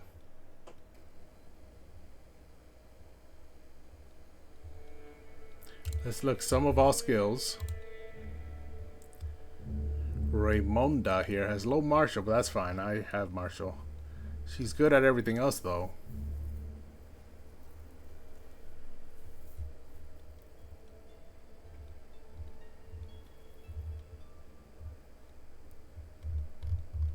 Okay, looks like it's gonna be Raymonda. She's also a poet, that's nice. She is deceitful, but she's also generous and temperate. Wait, she has a child already.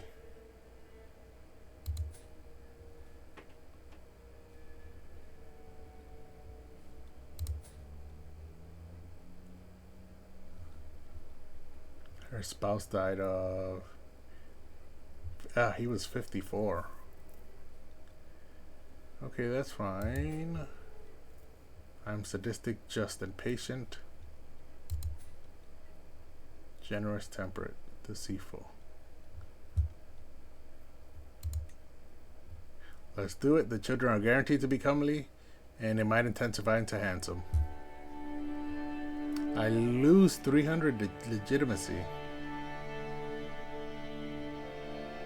Why? Okay, I don't want that. My legitimacy is at level 3. I don't want it to fall all the way to level 1.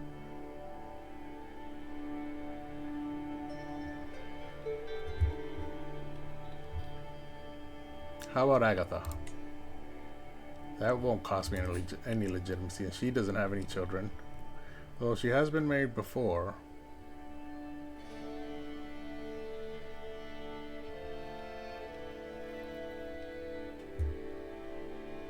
Trusting, arrogant, gluttonous, and sadistic. I mean, we're both sadistic. I'm not sure that would work out well.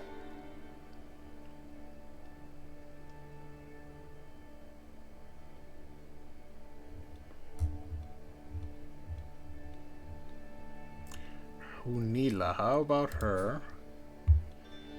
She's a schemer. Wrathful, greedy, and gregarious. There's no one who's perfect.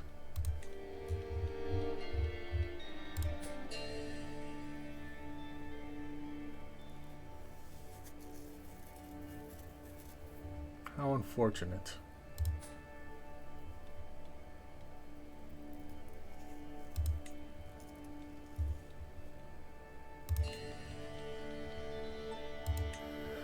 And I lose legitimacy when I marry her. Why am I losing legitimacy? Oh, because she's lowborn. Okay, so I cannot marry someone who's lowborn. But everyone on this list is lowborn. Except the 6-year-old and the 28-year-old. 28-year-old is a Carling. Okay, descendant of Charlemagne. That's cool. I mean, I guess I'm gonna have to marry her. I don't really have any other option. She is a gardener, so that's nice. I don't like that she's sadistic, but everything else is fine. I guess. She does have 2 sinful traits. But for now, I just need to get married so that I can get my domain limit up. We can look for a perfect spouse later once this one does something. I'm sure she inevitably will, to either die early or give me a reason to divorce. So we'll go ahead and send that proposal. Meanwhile, the funeral still has 2 months left before it starts.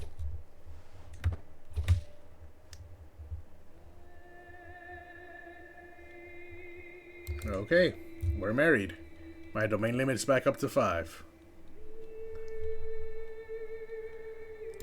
Now that we're married, she doesn't have any children, right? She was not that. She was the one who had the spouse who died of consumption. Okay. Now that we're married, she speaks the French vulgar language. So I definitely need to learn that language.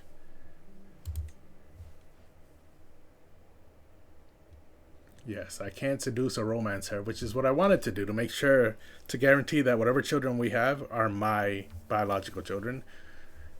So it's good to romance your spouse. However, since we can't do that at the moment, instead I'll try learning her language. Because of the funeral and I'm traveling away from home, that's why we can't do it. So let's learn her language so that we can communicate. 2 years. Oh yeah, because I'm not a very intriguey person, so that's not gonna go over well. Yeah, I'm losing 1.1. because of my learning. It's only 1 day faster.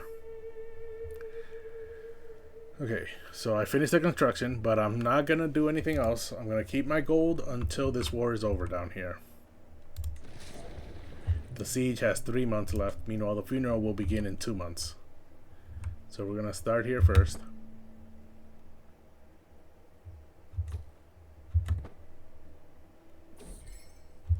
Wedding celebration. With my marriage to High Chiefess Agatha, the Rome expects us to throw a suitably extravagant wedding celebration. It is well within my right to collect the royal aid duty as part of this, but some may consider it tasteless to levy an extra tax during a time of jubilation. So is this an extra 80 gold or 350 prestige?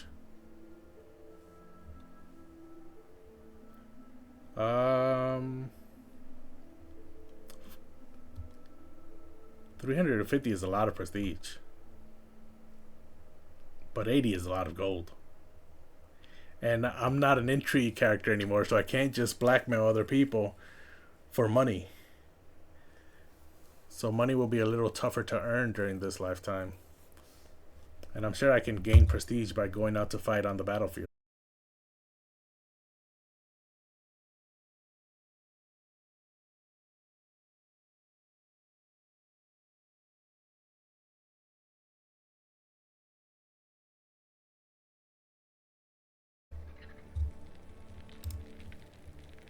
Hello? Are we back?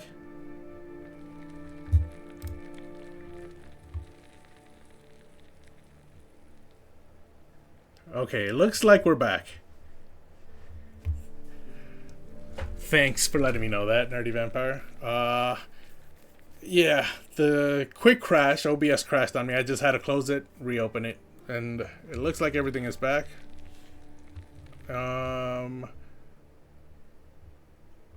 Okay, yeah.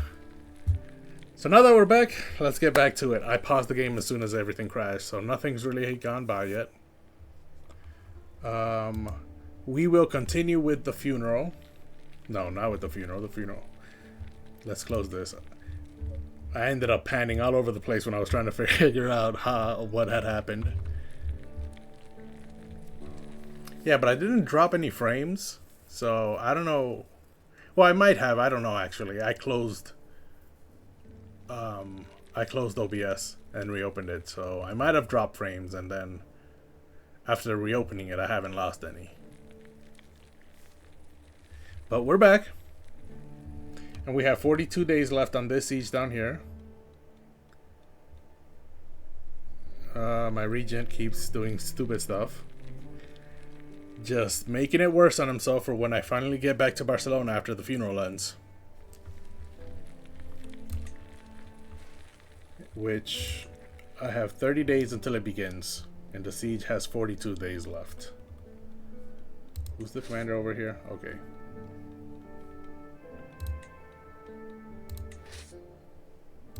How do I get the siege? There it is. Okay, let's let time keep moving. Oh, what is this? To my vile vassal, I have come to the inexorable conclusion that you truly are the best candidate I have for my open consul position. Okay, so he's gonna make me marshal. I'll definitely accept that. And now I am my liege's marshal. That gives me +4 prowess. Army gold maintenance is 20% cheaper, 20% more levies, and martial lifestyle experience goes up by 20%. So this is good. Whenever you can have a consul position, you always want to take it.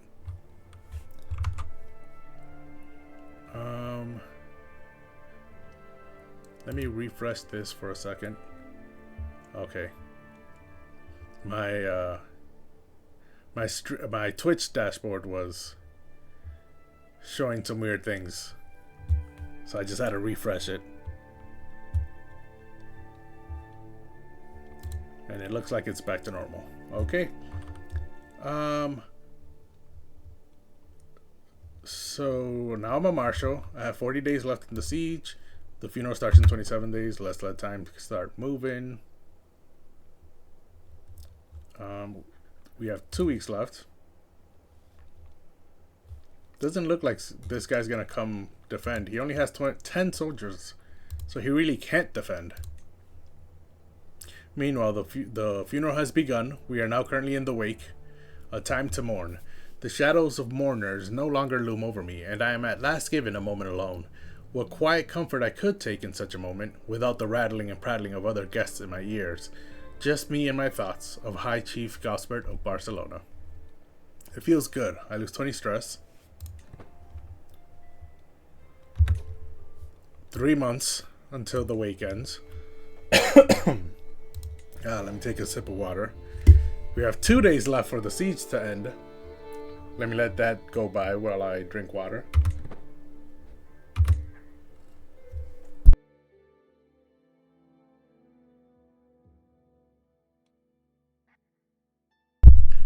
Cesara, who I believe is my elder sister, or my second sister, told a fantastic joke about whips, which helped every attending guest lose 11 stress, but I'm already down to 0. The last chance, the sorrowful line marches on, the line to have a last moment with High Chief Gospert of Barcelona. A last whisper, a last long goodbye, a last nothing at the last place anyone will see him again. Truly, a privilege it is to be here. The line brings me ever closer until at last the figure in front of me parts, and there is nothing but a veil between me and him. A quiet bow and I part. Gives me 100 piety and I gain 18 stress. This is a diplomacy challenge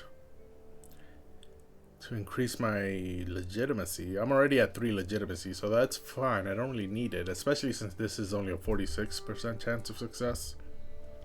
Where I can have every guest gain 15 opinion of me, which is very needed at the moment because I'm a new ruler and a lot of people have negative opinions of people with short reigns.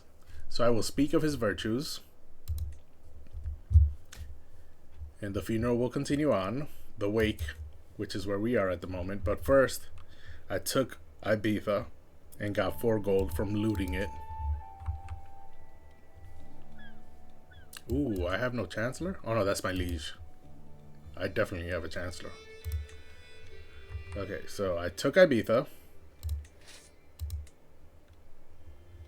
And 48% from occupying Ibiza, but that is also the war target, so that should tick up as time goes by before getting to 100. However, I would like to end this quickly, especially since this guy only has 10 soldiers. So let's just go ahead and attack his headquarters directly. Oh, there are his soldiers. Let's go straight to his capital. That'll cost me 8 gold to get on the boat.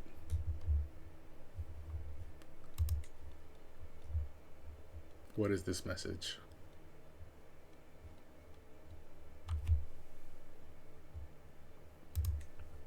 Okay, let's continue the funeral while my soldiers get on the boat.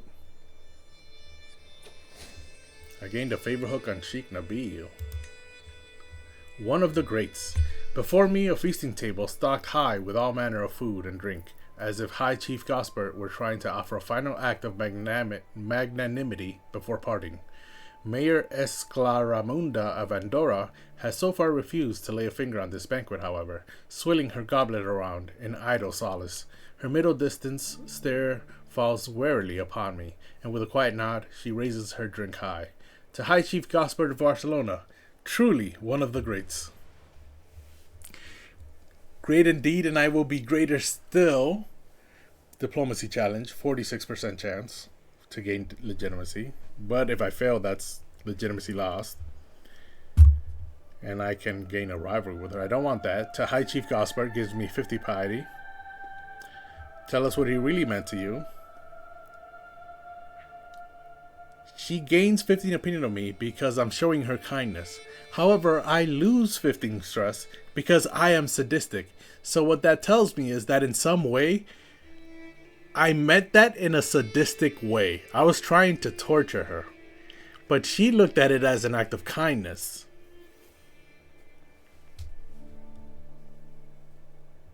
Or I can speak a quiet prayer and gain 50 piety. I don't have any stress. Yeah, I'm at 0. So the stress loss doesn't really do anything. However, I have mentioned this before. I'm trying to role play the game. That's how I play this game. I try to choose options and try to do things that the characters themselves would do in their situation. And so it seems like this is what Rikoff would do. I laughed because I just noticed the look on his face. Oh man. Oh, that is one smug, pompous look. I have no idea what he means by looking this way, but if he is sadistic, I can see why that look in his face would apply to him saying something sadistic to her while she's crying. I would like the piety, but I think this is the option I would choose. She has a negative 24 opinion of me, so it's not like nothing bad is. It's not like something bad is happening. He naively promised a favor to me, and my glory is widely known, so that's my prestige. No wait, that's my piety. That's my renown. I think it's my prestige. Yeah, I became distinguished. A moment to mourn. The mourners moved through the hall weeping in a kind of macabre dance, all for High Chief Gosbert. The unsettling silence of a people holding back what they so desperately wished to do. Silent screams never to part their lips. Hard-fought battles against tears being lost. So ashamed of their own grief. I rise to my feet and allow myself to get lost in the dance with my fellow mourners. I must remain strong. Gain 100 piety.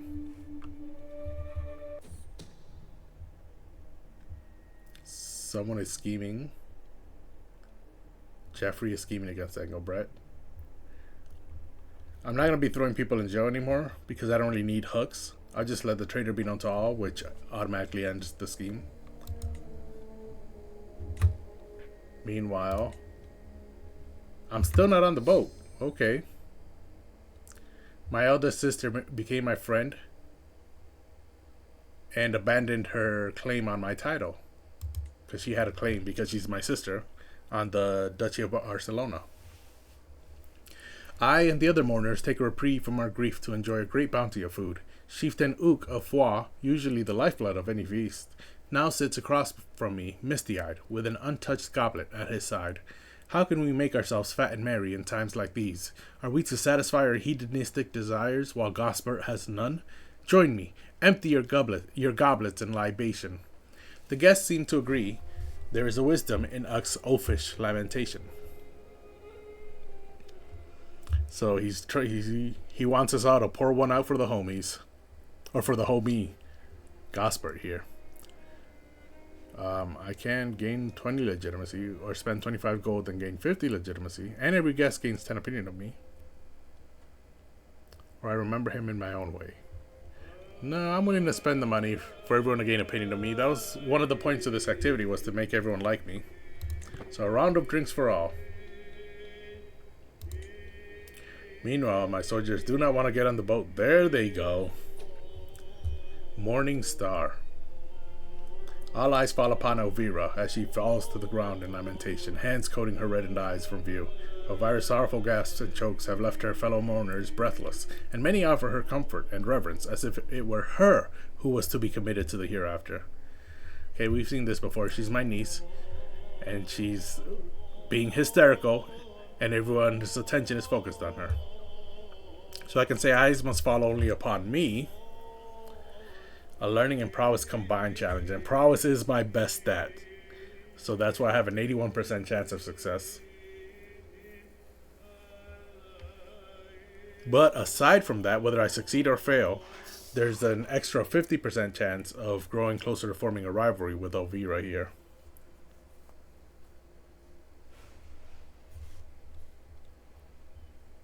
Or I can only mourn in my own way, which gives me piety and stress loss, but I don't have any stress. And I'll get the same amount of piety as I do here. I can offer comfort, and I can grow closer to being her friend. And she gains 15 opinion of me. She's already at plus 13, though. So I think eyes must follow upon only me is what I'll do. All eyes fall on you. And it doesn't look like we got closer to forming a rivalry. And now here is the false High Chief. I gaze upon High Chief Gosbert in quiet contemplation, interrupted only by the occasional well-wisher offering their sympathies. Fool! Fiend! Bastard! You dare call yourself High Chief? My uncle Berenger hurls himself towards me, furious finger waving inches from my face. High Chief Gosbert of Barcelona had designs for me to rule in his place. Villain! Okay, now this is quite the outburst. I remember now, when I was playing as Gosbert, that the first thing I did was hold a funeral for his father, Pagan, who was both of their fathers, and Chief Berenger at the time burst into Pagan's funeral and berated Gosbert in much the same way he's berating us now, saying that Pagan meant for him, Berenger, to be the ruler of Barcelona, not Gosbert. And at the time, I yelled for him to get out, or I don't care, I forget which option I chose, but I remember that deep down, I knew that that was true because Pagan had chosen Berenger as his favorite child. And even though I, Gosbert, was the oldest child and ended up taking over the land, Berenger did have a point when he said that. However, now that I play as Rickulf, and knowing what I knew when I was playing as Gosbert, there was never a point in which I was hoping for my twin brother Berenger to take over after I died. I had 2 sons. I was setting everything up for my elder sons. If anyone has a claim that they should be the rightful ruler, it's my eldest son Roderick, not Berenger over here. So I can tell him to get out, and he becomes my rival, and I gain stress because I'm just. Or I can just say I don't care, and that spends prestige and piety. I'm not going to spend that. So I'll just tell him to get out. I am just, and I'll gain stress, but I'm in the middle of a funeral that's making me lose stress, so that's fine. He publicly announced a claim on my title. Grave goods. Important nobility, far too great in number to name, passed by the enshrouded body of Gosbert, granting him little more than a simple bow or a nod, as though such a gesture was sufficient to show one's reverence for.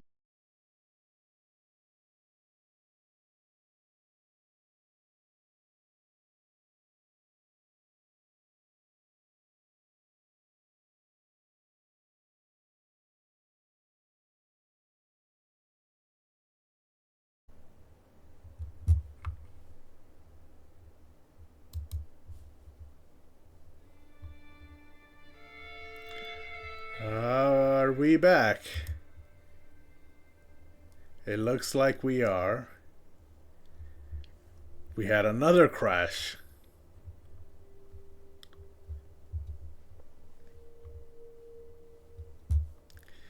Okay, everything looks good. The mic looks good. The music for Crusader Kings is just at a pausing point, so I can't actually see if you're hearing music or not until Crusader Kings decides to start playing music.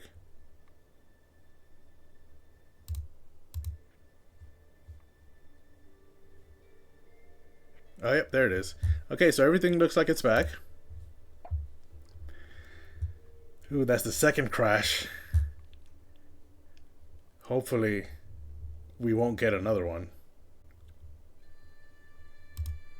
Let's get back to the game. Again, I was zooming in and I ended up all the way over here in Central Asia. So what we're doing right now is deciding which trinket to bury with my father here. The better the trinket, the more piety we gain. Ooh, this one gives me 2,000 piety. But that's because this is a very good trinket. So I think I want to give up the Lucky Rabbit's Paw. Or Marriage Prayer Brooch.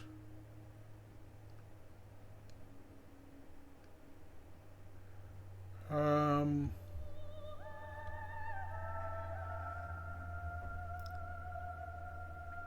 the lucky rabbits. Well, let's look at my inventory for now. I'm not even holding the marriage prayer brooch. But maybe I should because I am married now. Aren't I? Yes, I am.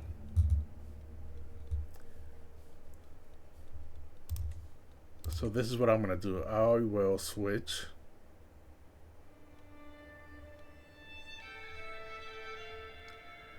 The lucky rabbit's paw with the marriage prayer brooch.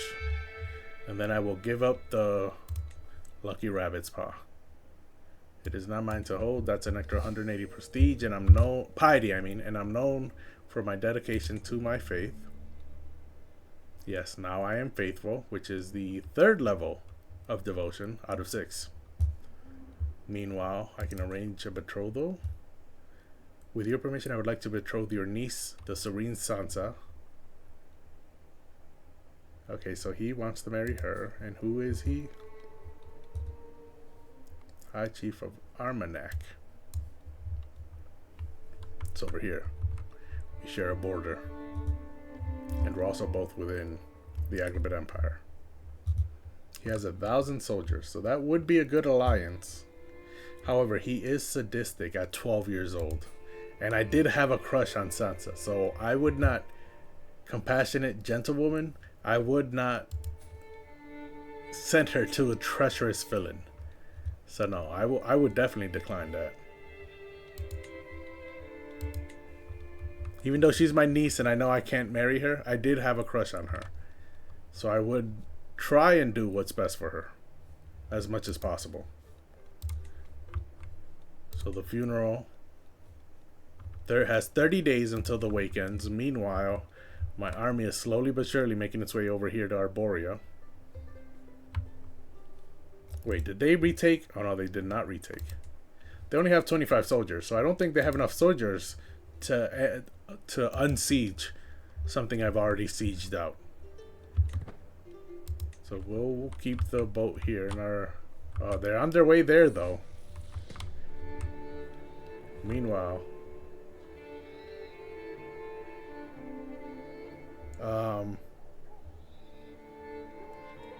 Wait a second. I can't hear any sound.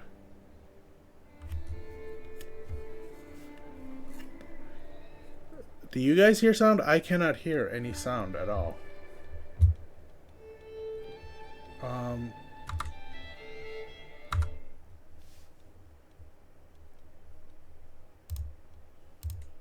Okay, I hear the sound effects. I just don't hear music.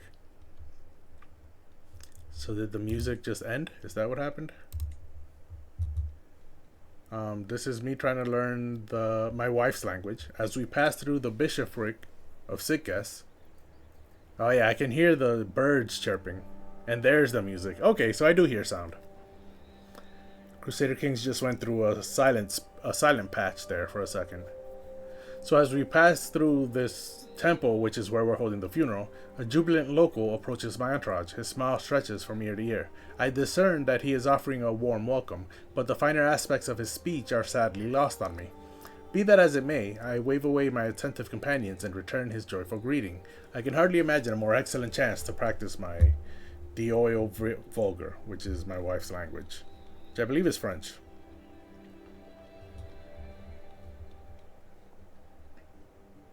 Ooh, that gains 122 days of progress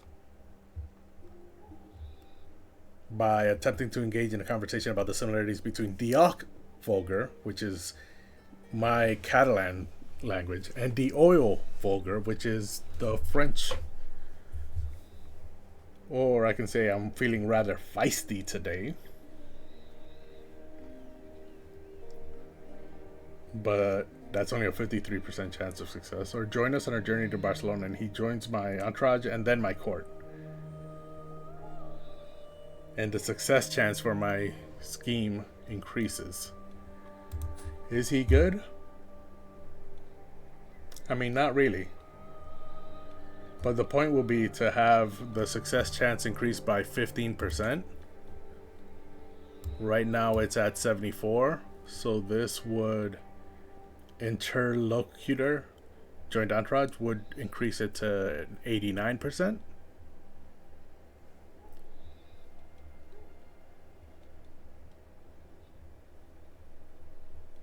Yeah, so join us.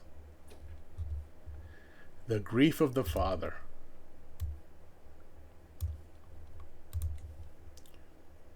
Hunched beside me, bereft of the pretense of propriety, the inconsolable Cicera gazes out into the nothingness before her.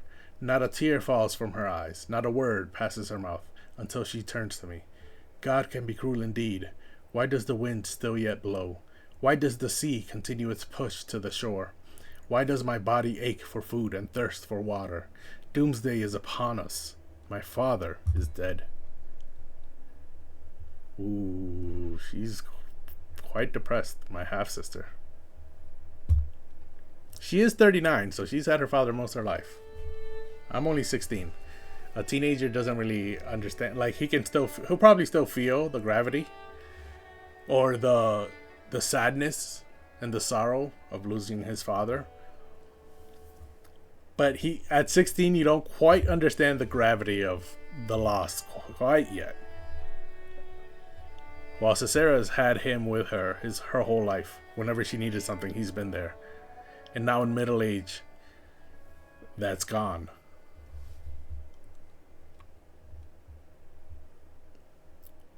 Ooh, if I tell her this, now remember, we must not allow grief to overwhelm us.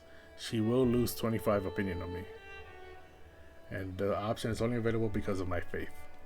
But that's wrong. Any member of any faith will tell you that a funeral is not the right place to say grief must not overwhelm you. You have to let people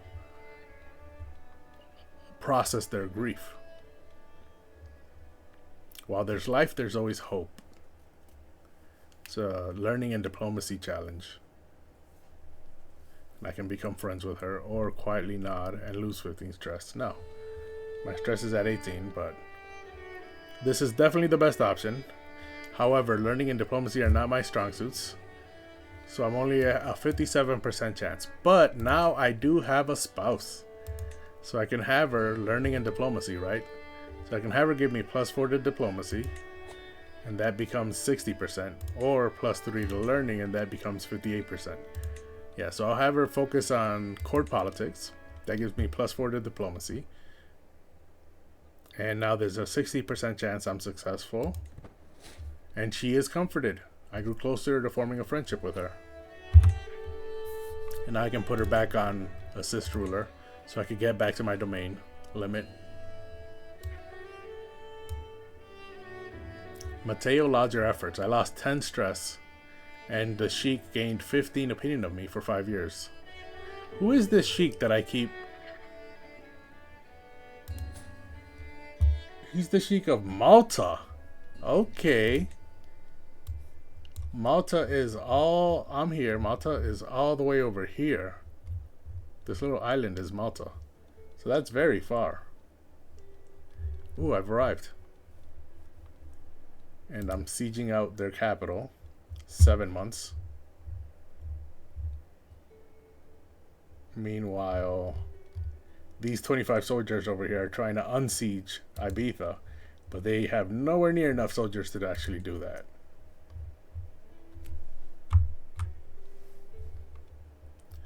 So let's look at this siege. 7 months.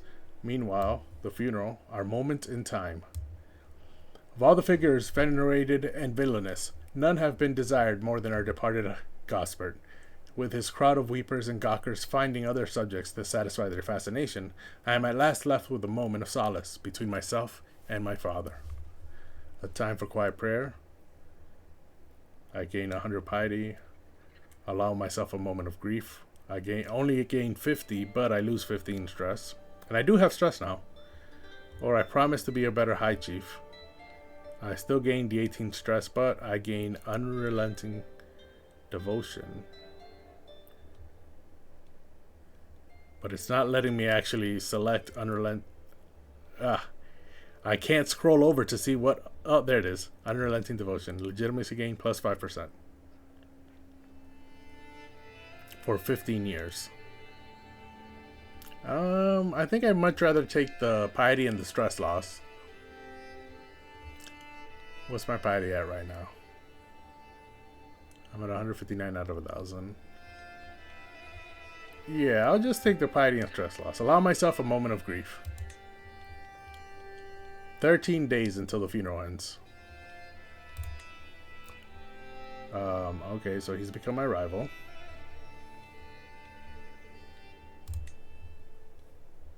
And I have 7 months left in this siege. And my stress is at 11.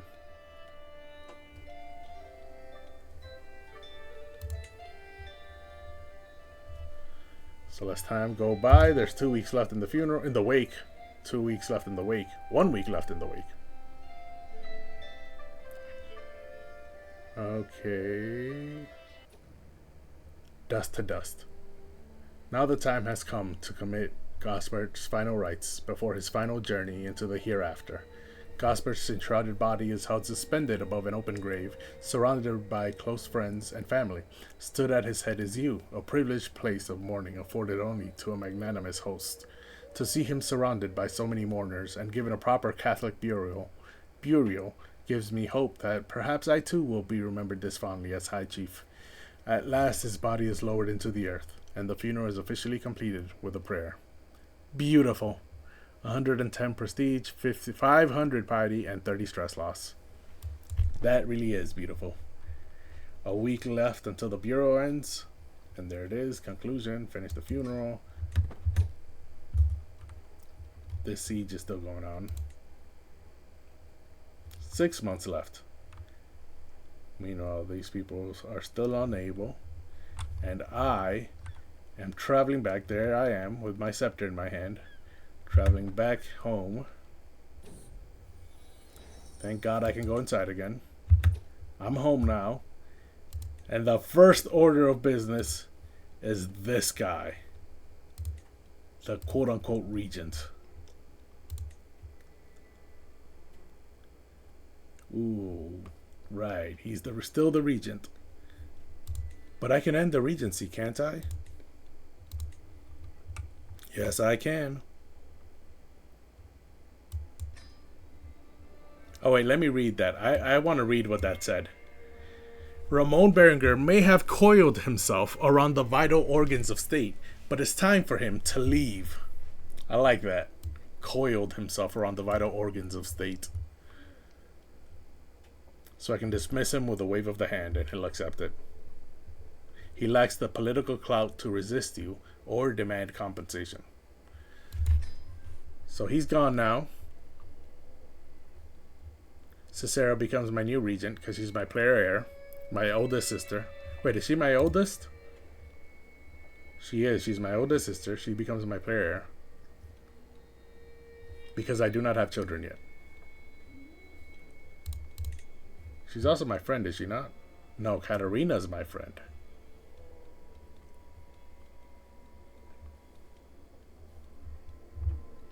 And she's also self-interested. But she is excellent. Meanwhile, my mother here is selfless. Naila the Beautiful. Can I make her my regent?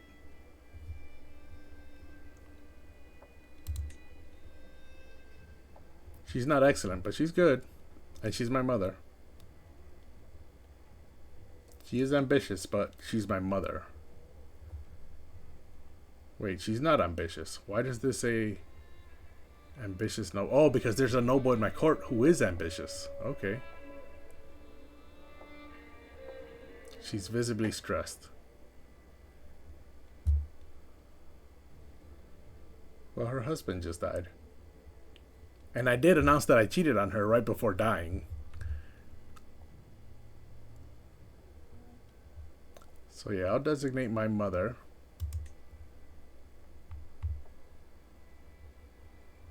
as regent.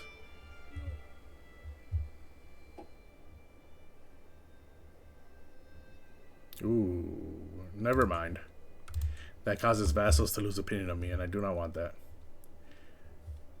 But Berenguer is gone.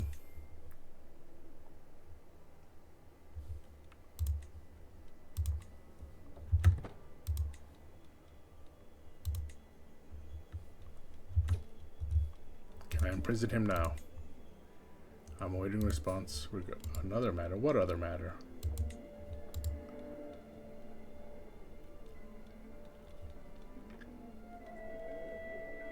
Tell you what, I'll ask him to take the vows.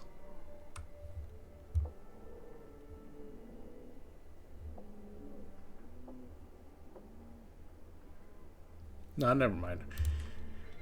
I'll let you go for now because apparently I'm waiting on something. The game needs some time to let that go by. Meanwhile, there's a peasant revolt up here. Are these the Catalan Catholic?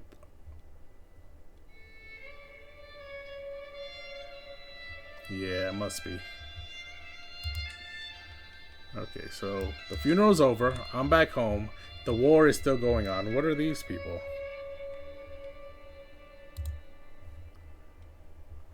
And I have 415 gold. So it's time to build. Oh, I am building a castle here. So as soon as this castle is completed, I think I'll have to give up one of my territories.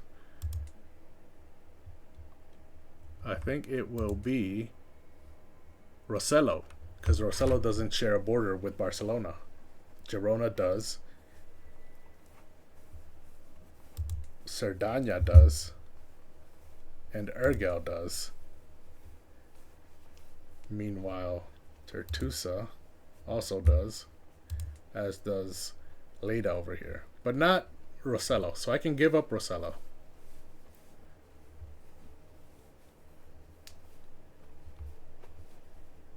Let's see here. It does say I can build a building,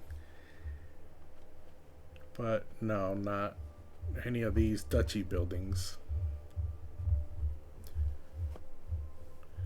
because my culture is not advanced enough. Speaking of which, I am the culture head, so let me just make sure I'm focusing on the right thing. Mustering grounds, yes. I'll have it in 9 years. My culture has expanded quite a bit. I don't control any of these areas here, or this island here, but I am fighting over this island here. So there's no other ruler who has more Catalan counties under their control than I do.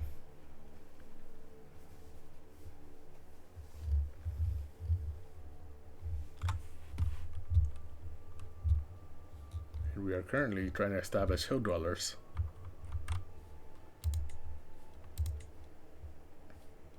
Okay. Let me look at my console. Working on control in this island. It's at 24. I want to get rid of some of these modifiers. Hopefully increased autonomy. It's going to be there until 946. June, October. Okay, so in the next 12 months, no, in the next 10 months, all three should disappear.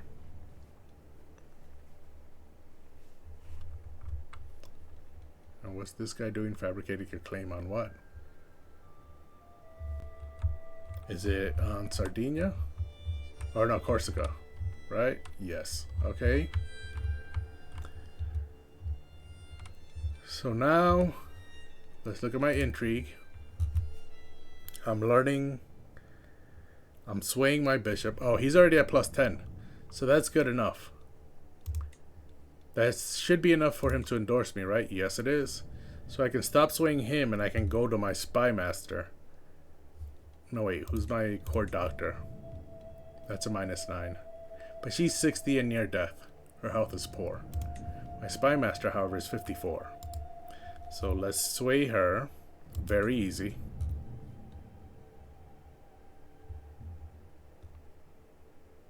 And it'll only take 12 months. How long will it take me to sway my doctor? 12 months. Very easy. Okay, it's the same. So I'll focus on my spy master first. She's disrupting schemes. Sway her. Wait, can I sway her and then have her focus on supporting schemes?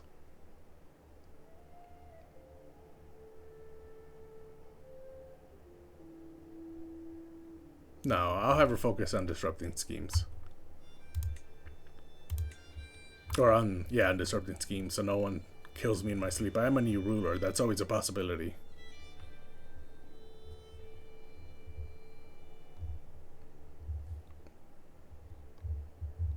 Yeah, look at all these secret schemes that have been discovered already. Okay, so I'm learning a language, and I am swaying my spy master.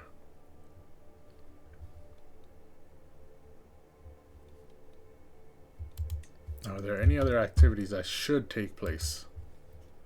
I have 0 stress. Can I visit a university? I can gain skill points and experience. It's expensive, but I have the gold.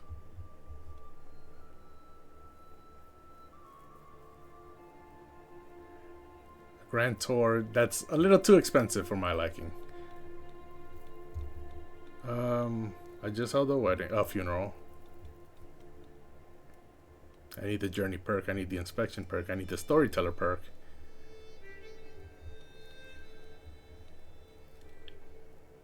Okay. Should I focus on religion in this life?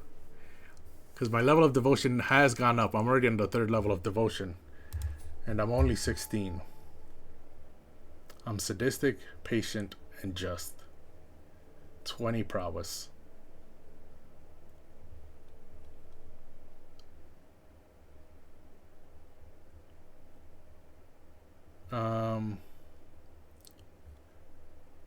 What's my wife? I haven't really focused on religion much. And, I mean, what's his prestige like? Distinguished is the 3rd out of 6 as well. He's at 361. But piety, he's at 709. So he's already got really high piety. I think I should focus on piety. But I'll go to a university first. And then I'll go on a pilgrimage. Yeah, because this guy has pretty low stats other than prowess. Unlike his father, Gosper, who had 25 in intrigue. This guy's pretty average in all of them. Even the game is calling him average. Other than poor intrigue and excellent prowess. Therefore, I'll send him to university to increase his skills, and then after that, I'll send him on a pilgrimage to make him more focused on religion. So I spend a semester at a renowned center of studies, learning from the wisest minds of the land. It's an occasion to fill the gaps in your youthful education, but also to improve yourself all around. Develop your skills, learn new abilities, and make important connections. So I may upgrade my education trait from 2-star to 3-star. Maybe it might even go higher than that. I could gain skill points, lifestyle experience, lifestyle traits. I may gain a book artifact, and I may recruit a highly skilled character. So yeah, let's go. To university. I can go to Cordoba, but the local faith is hostile to me, so it'll give me a piety cost. Or I can go to the Vatican. Yeah, so I'm going to the Vatican.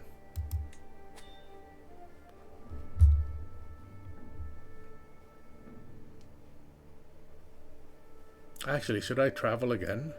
Or should I wait for the war to end? Nah, I'm not really involved in the war much myself personally. So let us go. 5 medium danger chances. This is the ocean. So I will hire experienced captains. And now 0 danger. And while I'm over here, I can hit one of these points of interest. I can go to Rome.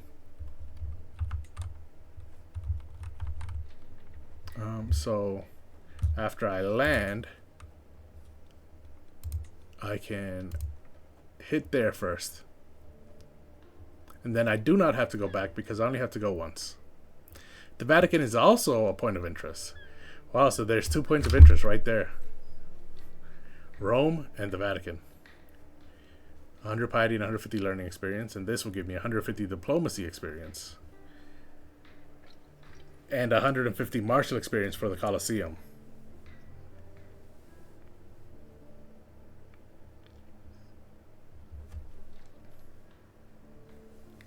I gain the Trade Traveler.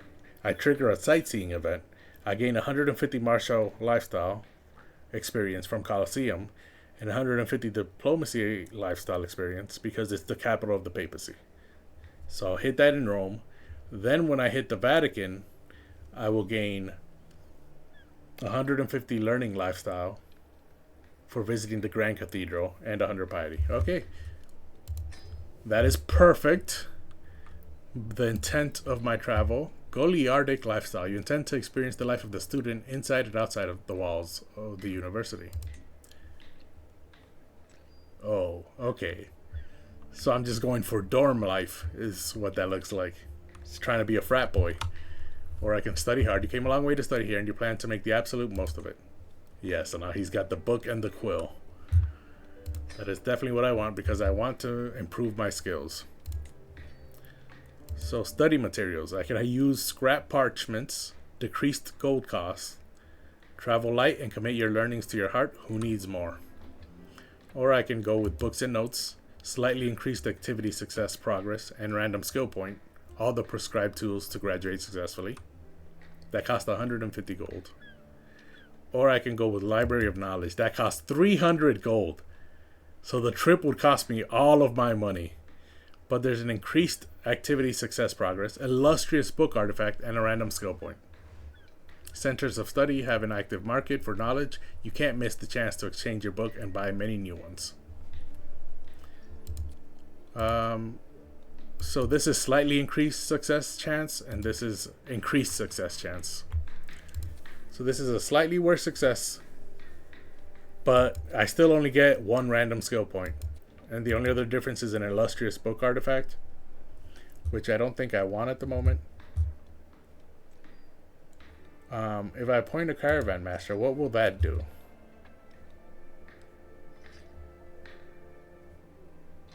It increases travel speed and safety. How much does a caravan master make? 0.1 gold per month. Is it worth it?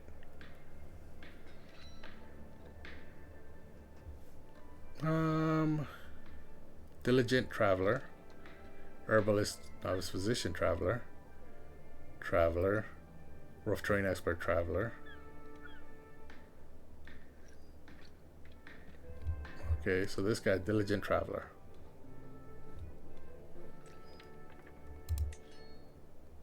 Oh yes, 20 for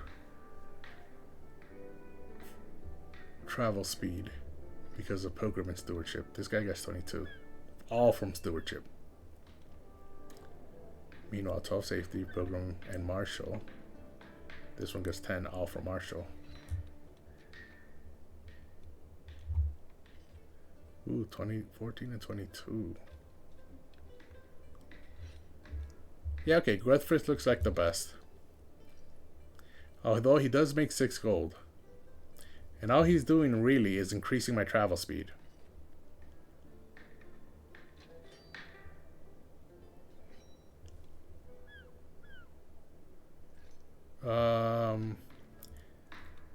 I mean, he's at a negative 38 opinion of me. If I appoint him, will he gain opinion of me?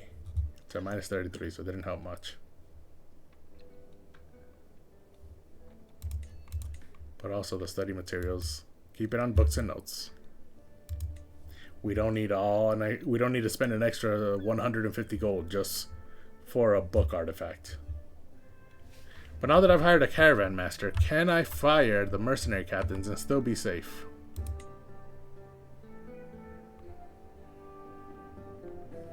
No, they're all medium danger. Okay, I'll hire the captains. And that looks like it's enough. Start the university visit. Blanca's recruited. She's the captain that I hired. 15 learning. That's pretty good.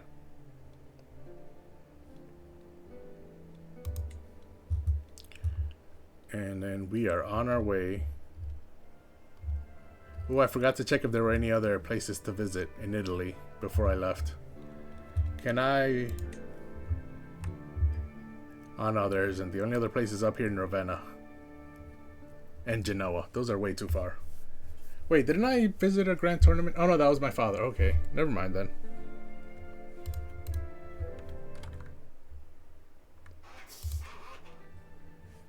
So, this is the activity. 3 months until it begins. Traveling to the university. Meanwhile, this siege here has 6 months left. And I began sharing power with my sister. Because she's my regent. This guy imprisoned my aunt.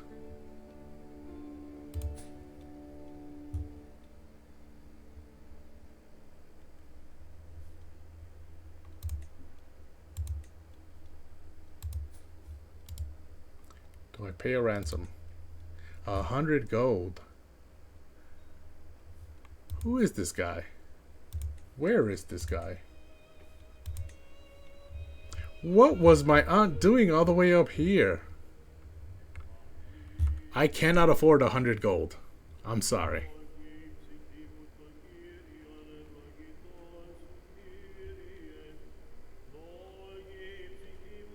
Oh, she's already trying to gain power. And she just became regent.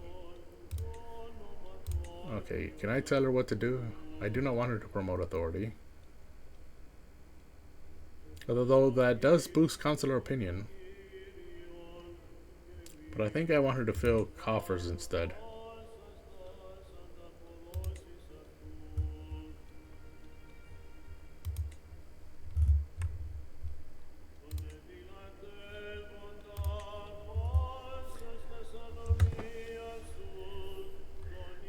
This music Crusader Kings is playing is actually quite fitting for me going to the Vatican at the moment.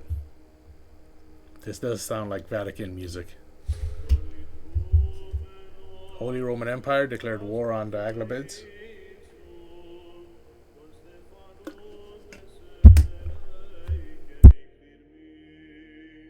Had to take a quick sip of water there.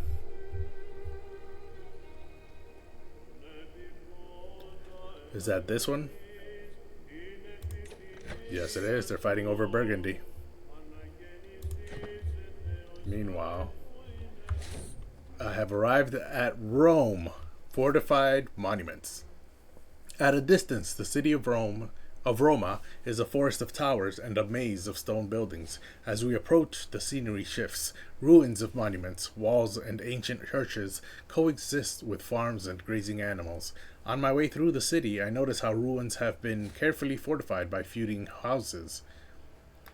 In this fashion, Hadrian's mausoleum and even the Colosseum are now fortresses. And I gained the traveler trait by reaching Rome. So let's learn what we can here. My journey is delayed by 14 days, but I'm right next to the Vatican already. 4% chance I gain the flexible truces perk. Shorter truces and no prestige penalties for breaking them. 12% my diplomacy increases by 1. 36% I make a passable impression and gain 75 prestige. Or 45% I humiliate myself engaging with the locals. That is a very big chance of failure. Diplomacy. Let us study these remarkable buildings. It's delayed by 7 days. But I could get a lesson on fortifications. Fort level +1.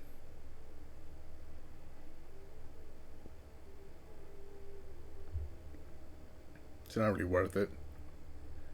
I will not waste my time. I lose 17 stress because I'm a traveler. I mean, I want to learn what we can, but 45% chance of failure is way too high. So instead, that's a diplomacy challenge. So what I can do is have my wife focus on court politics. It gives me diplomacy +4. And then that goes from 45% chance of failure to 40% chance of failure. Is it worth it? I think so. Let's learn what we can. And my diplomacy increased by 1. I learn new things in Roma. So I'm below my domain limit. Let's put in assist ruler again. And now I'm back to my domain limit. My diplomacy is now 13. Just as high as my marshal. Oh, that improved my base diplomacy. Yeah. So my best base stat is prowess, which has a base of 10. But now diplomacy also has a base of 10.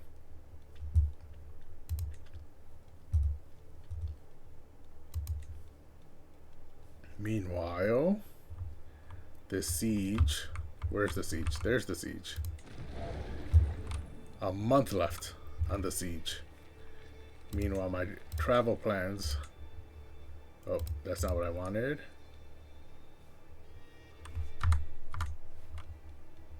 My activity. 7 days until I arrive at the university. So let's unpause. I got 2 days left. Oh. There it is. I've arrived. Just by visiting the Grand Cathedral, I gained the lifestyle experience and the piety. And 4 experience in Wanderer. Arrival at Vaticano. I am finally here, walking the hallowed halls of Vaticano, revered seat of all knowledge of the Catholic world. I have so much to learn from the holy men and women who gather between these venerable walls. And what about all the ancient scrolls and books? Of course, major centers of culture are also active markets and offer all the distractions that a student could ever desire. Time to get started. 7 months until my university visit ends. And here I got a visit from the King Bishop. Attention, students, my teacher Bartolomeo shouts. Pope Urbanus in tow. Our benefactor, Pope Urbanus, has deigned us a visit. He is the ruler of these lands. Be on your best behavior. Ah, you are debating collecting rare manuscripts. I'm quite fond of that subject myself. I hope your studies are going well, the King Bishop says while tossing a coin. The King Bishop has the power to assign special privileges to students such as myself. Perhaps I should take this opportunity to speak up. So the King Bishop is the Pope? Is that what's going on? I assume so. Because the only other person here is Bartolomeo, who's my teacher. Ooh, he's really good. Meanwhile, the Pope.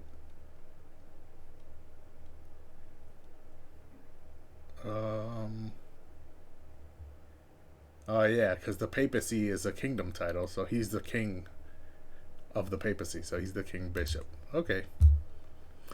So I would like to make a generous donation. It becomes much more successful, but I pay 50 gold. However, they both gain opinion of me. Oh, it's my intent which allows me to do this. Or I could say, please accept this humble gift. It becomes more successful, but not much more successful. It is half the gold, though. Or I can just say you are most modest, and he gains 5 opinion of me because I complimented him. I mean, I'm willing to spend some gold, so let's go ahead and make a generous donation to become much more successful. Right now, my score is 3. Just to get to level 1, I need... it doesn't even tell me how much more score I need. However, to get 2 perk points, I need good studies. Perfect studies will give me 3. Yeah, so I want to get at least good studies. So I want to get to at least tier 3. So let's spend the money. You gotta spend money to make money. Oh wow, that went up to 13 now. Nabila's a student. Fausto's a teacher. Charbano here's a student. And Bartolomeo's a teacher. Everyone's much older than me though. I'm only 16.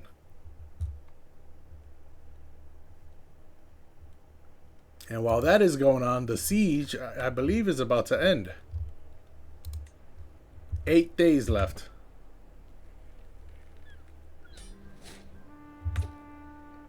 Okay, let me pause. I took his daughter prisoner after winning the siege. And I looted 30 gold from the capital. Which means I'm at 100%. However, 25 of that comes from prisoners. Which means when I enforce my demands, I will give him my prisoners back. But I'm already at 100% just from what I hold. So I can ransom his prisoners now. Ooh. I mean, a weak hook is better than nothing. That's right, I forgot this guy has no money. So I'll ransom her off for the weak hook. Go ahead. There, now she's free. And I gained a favor hook on him. But the war score is still at 100%.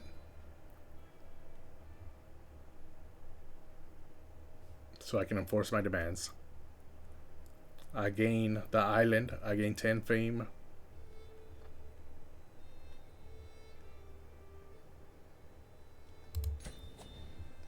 May your humors rot in your living body. You are a much greater foe than I imagined. Okay. So be it. Disband my army. Ooh, and I'm above my domain limit again. Because of this little island here.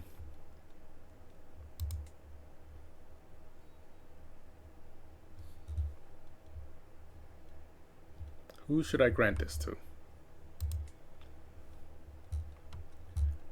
This guy is my vassal, and he's a member of my house.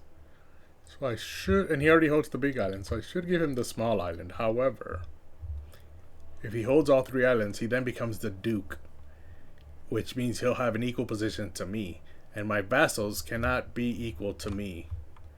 I'll lose them otherwise.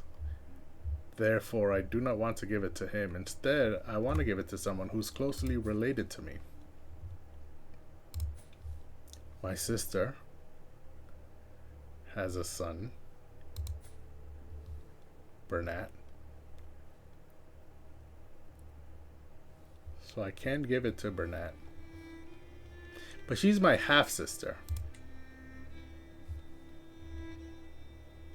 Well, they're both my half-sisters. My full-blooded brother here, his children will take over Tertusa.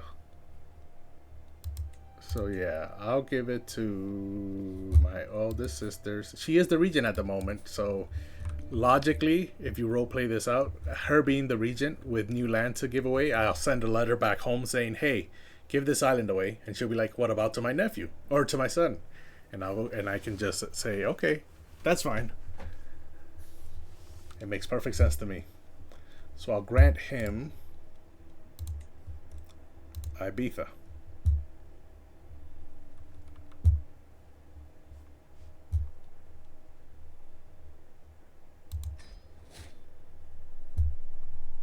He's now my vassal. And knight. He's still a knight.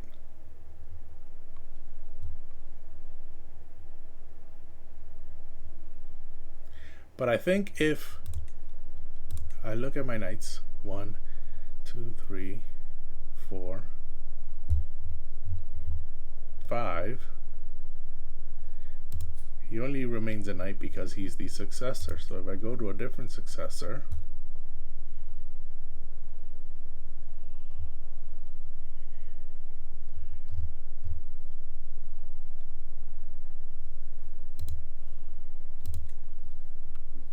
actually, no, I'll leave him to it.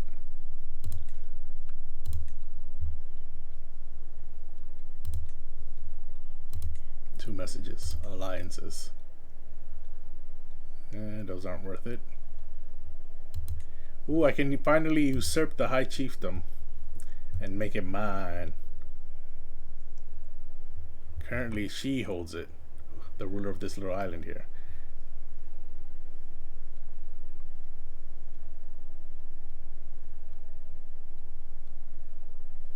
So how do I usurp it? Ooh, 250 gold. Okay, so I need to save up more gold.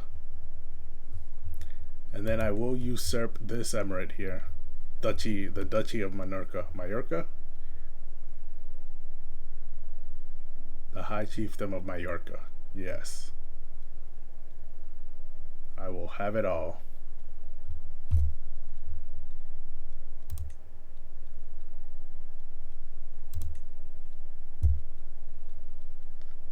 No, they're not really good enough to be on my console. My regent is replaced. Oh, yes, because my sister, my half sister, followed her son down here, right? To his court. Yes, another in Ibiza.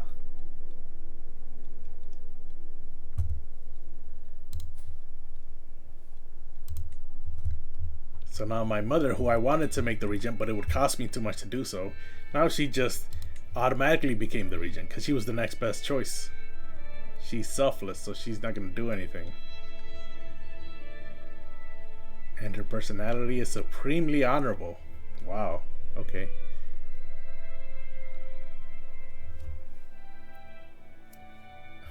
So at level 1, they can try embezzling gold. At level 2, they can try attempting to imprison other people. And they also can still do what level 1 says. Okay. How old is my mother? 62. And her health is fine. It was poor back when I was alive, so apparently I was the one who was keeping her health poor. But I never actually romanced her because she was my second wife as Gospert. But let's get back to the activity here. Now that the war is over and the land has been given. We have 6 months until this visit ends. Let's put this on 4 speed. I gained 18 stress by poring over books for a night. But it increased my success chance. So my score is now at 16. It was at 13. So who says cramming never works? Oh, did my sister? Oh yeah, my sister's free again.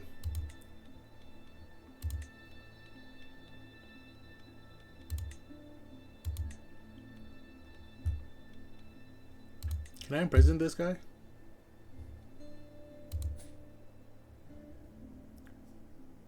He has no gold, so there's really no point in imprisoning him.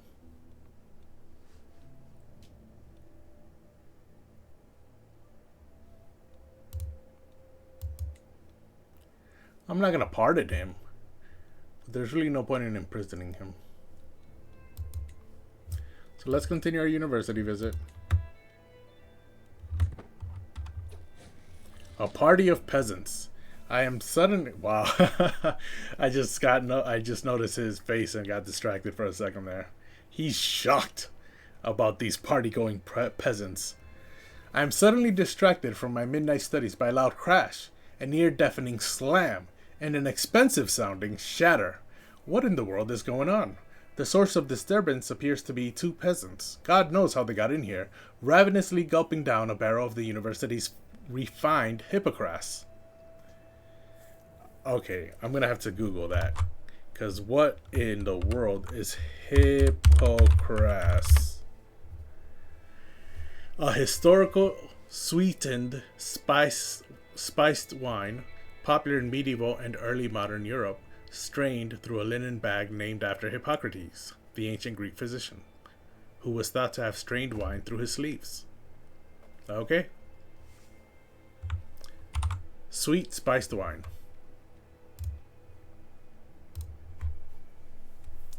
This'll, hiccup, teach them. One of them shouts, yeah, they think they're better than us just because they can read, the other follows. Poor unfortunate souls. I will see that you learn how to read. That cost me 55 gold and 150 prestige. But I do become more successful and both of them join my court. However, I have a critical stress break because I'm sadistic. So I'm not really a helpful person. Both of their learning increases by 8 though, and they join my university visit. And they get 50 opinion on me for 50 years because I changed their life. That is a lot. So his learning will become 9. Compassionate lackey. The son of a mayor. So he's not really a peasant. Her learning will become 12, but she's 61 already. And she's disloyal. So I don't really want them in my court. And her son is a bishop. So yeah, neither one of them are really peasants. Because they're family of either nobles or clergy. I could use some servants to carry on my books. I lose 30 gold instead of 55.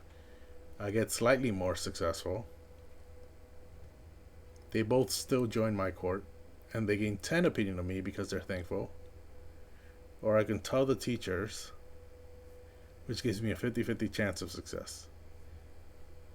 And they're both imprisoned. I mean, it looks like these are the only two good options, which makes sense because they're only available due to my study hard intent. However, at least the top one. So either way, they're both going to join my court, with whichever choice I choose. So I can either spend 30 gold for slightly more success, or 55 gold and 150 prestige for more success, and for them to become better. They both gain 8 to learning and 50 opinion of me. However, the critical stress break, I gained 92 stress. And I was already at 18 because I was poring over books all night. I mean, would it even be a good university experience if you don't get a mental break from being too stressed out? I don't think it would. So let's go ahead and see that they learn how to read. Yes, I'm overwhelmed by stress. Of course I am. I'm in university.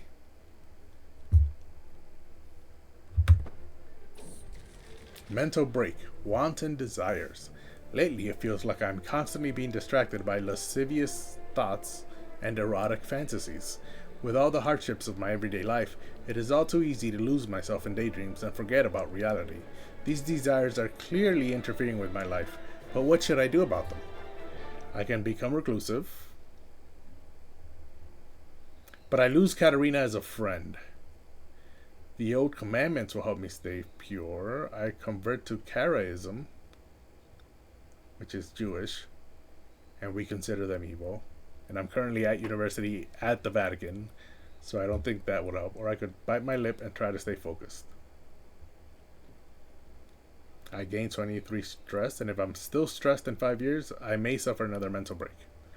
But that's fine. I'm not going to become reclusive because that makes me lose my friend. So I wouldn't do that. What's my personality like again? Patient, just sadistic. Yeah, I'm not going to become reclusive. So I'll bite my lip and try to stay focused.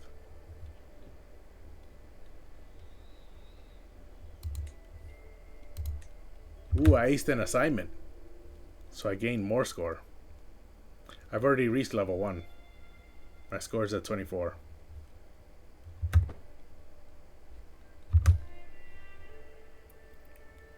Sona? Oh, okay.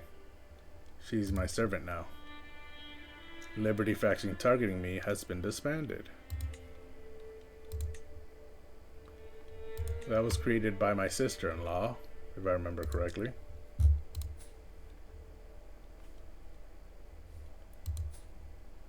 My brother likes me, even though my sister-in-law doesn't.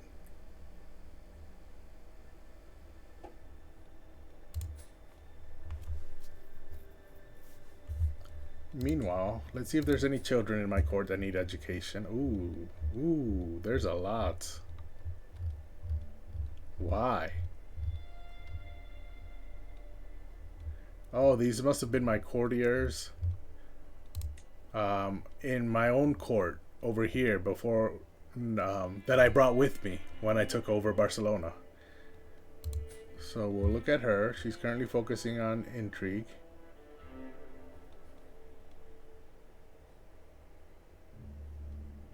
So she needs... Oh, she's already has a... Wait, she already has a guardian.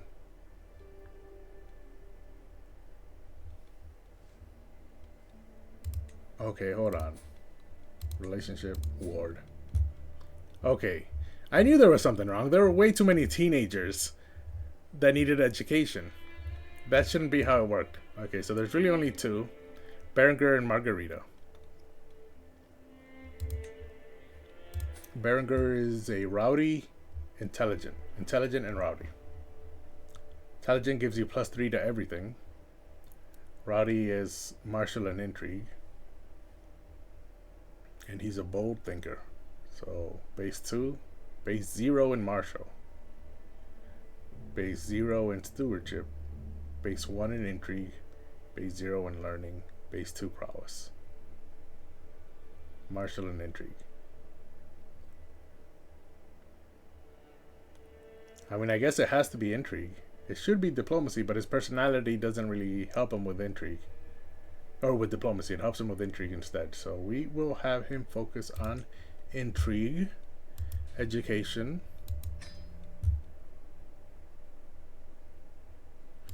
and then have him be educated by Euphemia.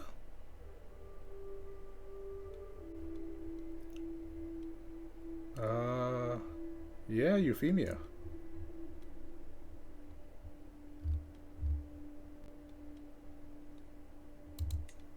There you go.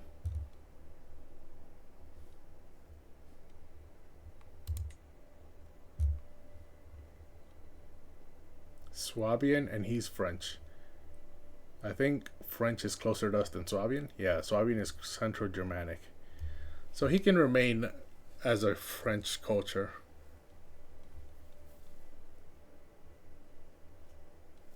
Send the proposal. Wait, who's the culture head of the French? Patriarch of Burgundy. Okay, send the proposal. And I believe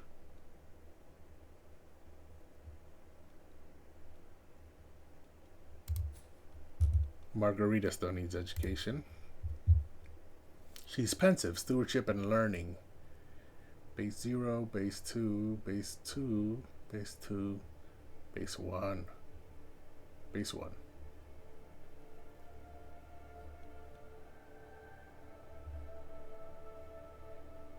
Okay, so stewardship looks like the education she should focus on.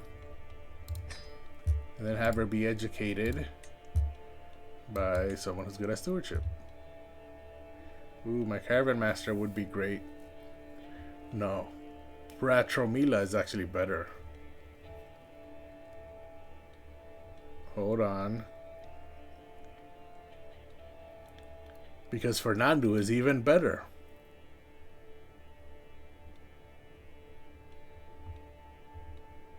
Yeah, it's gonna be Fernando. Aster Leonese,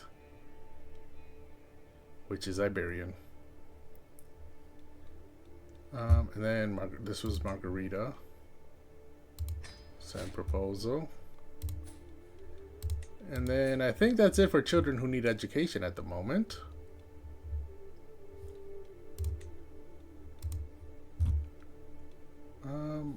And I have 106 courtiers. That's a lot. I have 11 vassals.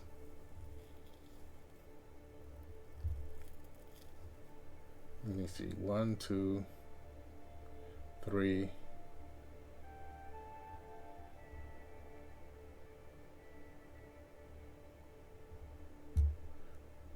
Is Juan? No, he's not in my house. So 3, 4. 4 of them are members of my house. I would like to make that better. I would like every one of my vassals to be a member of my house. But I think that might be unrealistic.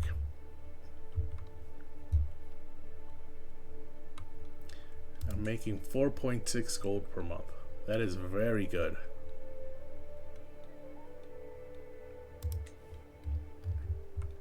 So let's continue with our activity here. 5 months left. Ooh. Eugenius, the son of Mayor Sebastianos. He's my brother-in-law. And he's plotting to kill my sister and friend Catalina. The Borbofagos fiend.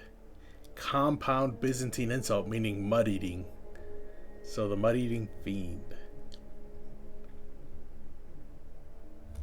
He's my brother-in-law. Who's he married to? He's married to Katerina, who he's trying to kill. Why? Katerina's in my court. He is not. But they're both hale. And all their children are robust, which means... Oh, and he's hale. Okay, who's this guy then? The son of Mayor Sebastianos. The second son, so he didn't inherit anything. I mean... Do I have an imprisonment reason on him now? He is the father of her children, so I'm not going to kill him. We'll leave him alone. I can't kill him anyways because I don't have an intrigue character anymore. I just remembered there's not much I can do. Okay, let's just let time keep moving. Nubian culture. A commoner of Nubian heritage has been accosted in the streets of Barcelona over some minor offense. By making a statement in their defense, I could perhaps convince my spymaster Hameen, the equally Nubian, of my good character, but I might risk alienating my Catalan peers. Oh yes, I'm trying to sway her because she's my spymaster. The Nubians are good people. I spend 75 prestige. Or I can gain 75 prestige. I mean,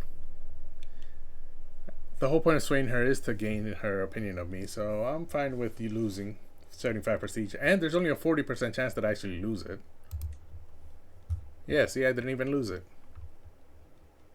And I got 10 opinion from her, and I did not lose my prestige. So everything worked out in the end. The language of knowledge.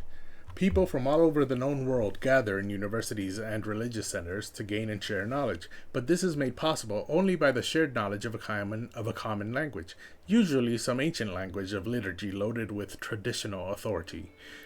Unfortunately, I'm not very familiar with the language of culture spoken in Vaticano, which is making my studies much harder than they need to be. It's not an easy endeavor, but isn't this what higher education is all about? Okay, so I can learn Latin. Gives me 74 stress and another critical break because I'm at 133, so that would put me over 200. But the university visit becomes much more successful, and I learn Latin. Or the masters themselves will teach me a learning and diplomacy challenge. 39% chance I learn Latin. And my university visit becomes more successful, or a 60% chance I make a fool of myself for 5 years. That's a long time to be making a fool of myself. I can't get distracted. I lose 17 stress and become slightly more successful. I mean, I'm willing to learn Latin and take the critical hit. Again, how can you consider yourself a university student if you haven't had a mental break every once in a while? This would be my second one in my, as many months. Time to hit the books. I'm overwhelmed by stress. Haunted by the past. I sit alone brooding, my heart heavy with memory, mulling over things I did years and years ago. Have I been too cautious? Has my patience been anything more than glorified indecision? Have I ever truly done the right thing? My head throbs. Why would God set me on this path if he knew it would make me this miserable? Perhaps a charitable donation will ease my mind, and I gain the traits improvident, but I lose 160 gold because I'm trying to buy happiness. Yeah, I'm not gonna do that. I can't eat at a time like this. I gain inapathetic. So I gain an eating disorder. Or I cannot make mistakes. I am a high chief. I gain 37 stress. I'm already at 207. What's 37 more?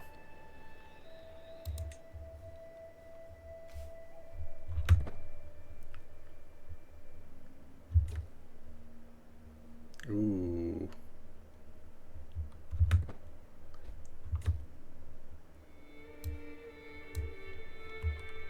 Okay, so my sister-in-law converted her culture from Maghrebi to Catalan. If only she could convert her religion too, then everything would be perfect, but that's fine. Baby steps. One of the boys. Universities and centers of higher education are always bustling hives of socialization. Socialization. In these hallowed halls, the students are all peers, all apprentices along the road to knowledge, which is why it can be helpful to make friends and feel part of a community. These at least are my first thoughts when Seiko approaches me, the smell of mead on his breath. Join me and my friends, Rigolf. Prove to us the might of a high chief by downing more cups than anyone else, and we shall consider you one of us. One of us. One of us. I mean, isn't this guy already in my court? He's already my vassal. Why do I need him to be... Why do I need to be one of them? He should be one of me. Or one of mine? One of us? One of we? I don't even know how to say it. So if I say maybe, it's a diplomacy challenge, 57% chance the other students chant my name, and I gain university connections for 10 years. But I cannot actually look at what university connections does. My visit will become slightly more isolated though. However, there's a 42% chance the students laugh at my puny attempts, and I gain study isolation for 10 years. And I gain stress. I mean, studying itself has already stressed me out. I don't need more stress from the other students. So I think I'll just go with no thanks. It also is more successful. So no thanks. And he suffered from a mean hangover after a night of revelries. My score is at 39. So I'm almost at tier 2 where I can gain a perk point. 4 months left this visit. Wait, what was that? Okay, his taxes were increased. But this was an abuse of power. But that's fine. My mother's doing that because she knows it's in my best interests, right? Oh, she's at level 2 now. She can imprison people. She is selfless, though. And my culture has malleable subjects. Who's to say what freedom is? One king is much like another, regardless of culture. True freedom comes from learning how to live with any liege. That's what malleable subjects is. Makes sense, makes sense. Oh ho! She came of age and gained intricate web weaver. 13 intrigue. It's not bad. It's not great, but it's not bad.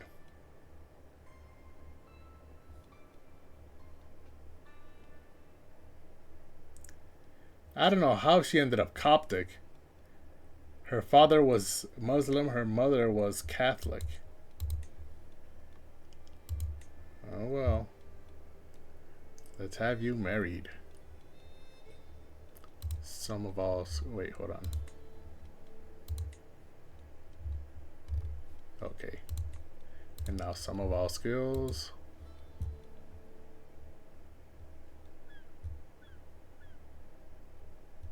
She is cynical, content, and gregarious. Content, calm, and patient. Ooh, this guy has a 30 martial. Oh, he was a populist leader. That means he led a peasant revolt. He is a great marshal.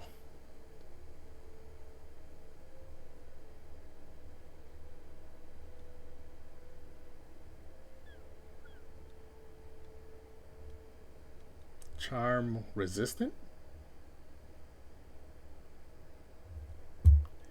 Okay. Zesny? I don't even know how to say that. Chesney? Let's look at other people first. I mean, 30 Marshall is the leader in the clubhouse. How old is he? 39? That's about as old as I'm willing to accept. Because she's only 16. Okshi over here. Ooh, he's fecund. I really need that trait. And he's also loyal. Diligent, patient, paranoid. Diligent, patient, paranoid. No, they don't really have anything in common. So I really want that fecund trait, but I'm sure he's only 24. I can marry him to someone else, but Chesney over here. 30 Marshall, and he's quick. I'm gonna have to take that matrilineal marriage.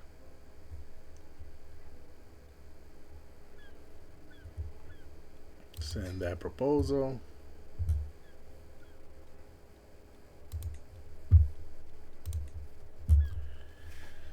And continue with my university visit. We have 3 months left. And the marriage was accepted. I wrote a little poem. A cat hunts for mice, you for knowledge. I forgot to read what the rest of that said.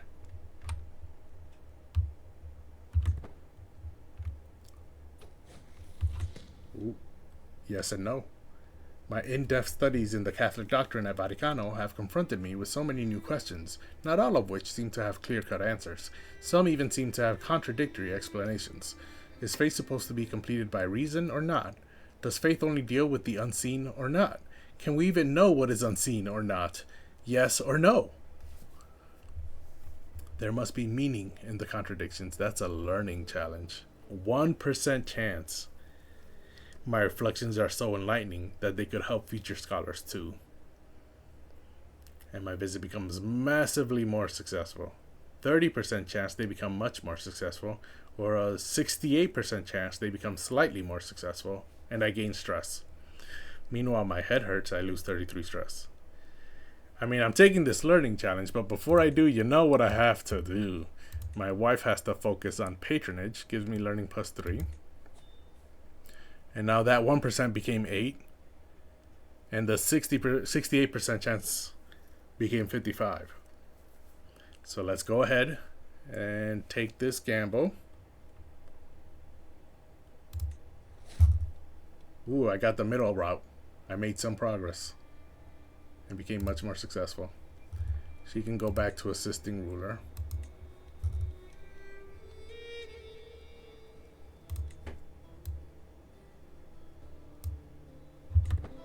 I got 2 months left. I spent the night poring over books. Simple earthworks have been constructed. Eccentric ideas. Listen to me, Nabila shouts maniacally. If you read between the lines in the trotula, it's obvious. You just need to combine a rock, a vial of bat guano, and a goose, all while adhering to the principles of generals of ancient and modern times. Trust me, it'll work. Perhaps it wasn't a good idea for Nabila to study for 36 hours straight. I don't have time for your nonsense, Nabila. She loses 30 opinion of me and develops a grudge against me, but I become more successful. Or I'll just go. She loses 15 opinion of me because I ignored her advice, but she does not develop a grudge because I was nice. And that is a good lesson in life, okay? You don't always have to lie. Even if a white lie may seem harmless, you don't always have to lie. But if you're going to tell the truth, be nice about it. Don't just tell them that you don't have time for their nonsense. No one wants to hear that.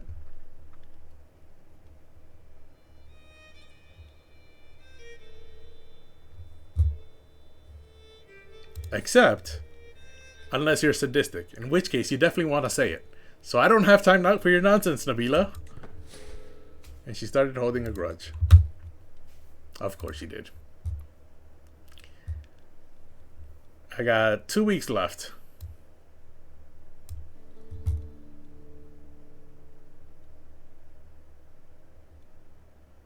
Who's this? She converted someone? Who did she convert?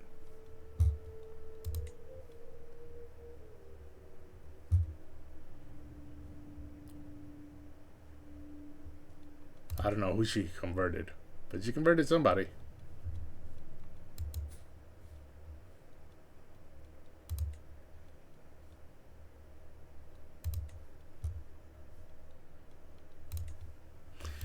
Meanwhile, my visit's almost over. We're 2 weeks away. And I only got to level 2. I wasted a lot of gold. And I could only get to level 2. That's unfortunate. I lost the tough soldier trait though. And gained skilled tactician. And a new perk for martial. This has been such an amazing experience. When I left, I couldn't even imagine the number of wise men that study at Vaticano, the depth of their thinking, and the breadth of their research. Just being part of their same environment has made me a much better person, and with my new gained knowledge, I can make my way home very satisfied. So I succeeded in my study hard intent because I did get to level 2. Knowledge is power. I gained 2 martial lifestyle perks, and my martial increased by 1. Oh, and now I'm no longer a 2-star tough soldier. Now I'm a 3-star skilled tactician. I learned Latin.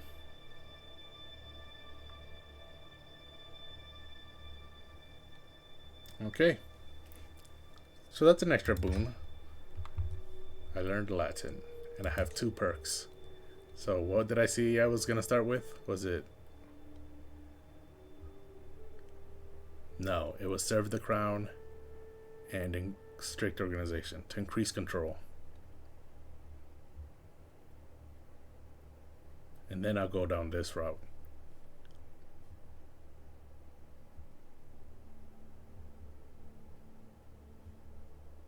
Yep, I'll get these 2, and then I'll get these 3.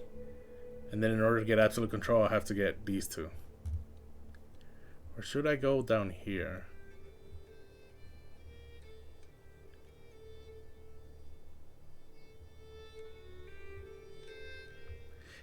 No, I want to get 4 knights as soon as possible. Plus 4 knights. And then we can focus on this tree. Once I get household guard, we can then focus on this tree. Because I don't really care about any of these. Yeah, so we'll get Stalwart Leader.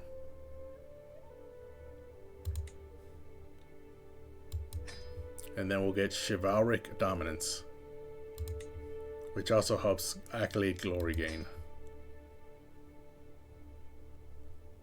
And I'm less than 400 away from Never Back Down. And 1,000 after that, I'll be able to get Household Guard. Okay? That is the plan. And then once we get Household Guard, we'll move on to the Overseer tree. 2 messages. I can declare wars. I can declare war on him, but is he still allied to... Oh yeah. His 2 allies have a lot of soldiers. That's 1,300 there and 400 there. That's way too much. So that war is not worth declaring. Saracusta, meanwhile, has more soldiers than me and also has allies. 3 allies. Yeah, so that's not worth it. 4,000 soldiers he can call. So the game is just trying to screw me over. I did get an extra knight though, right from my martial. Yeah, because my martial is 16 now. So the number of knights plus 3.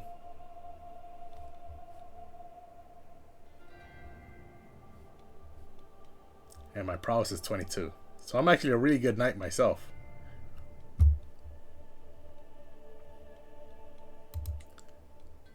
So the accolade. Hold on.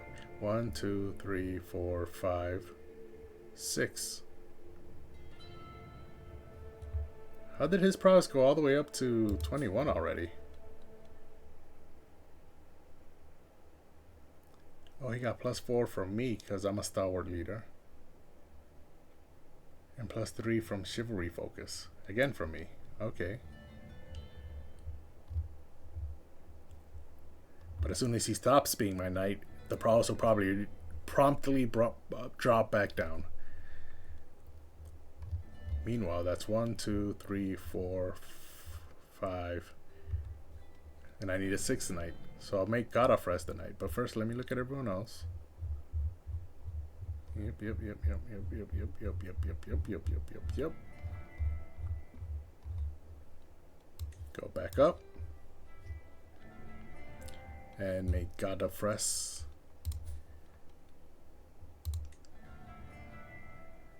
I just wanted to look at my other knights. Okay, now make God of Rest. Godofres?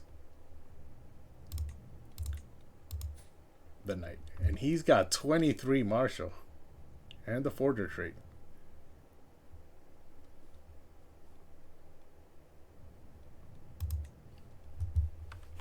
Okay. So that's 6 knights. I'm good there.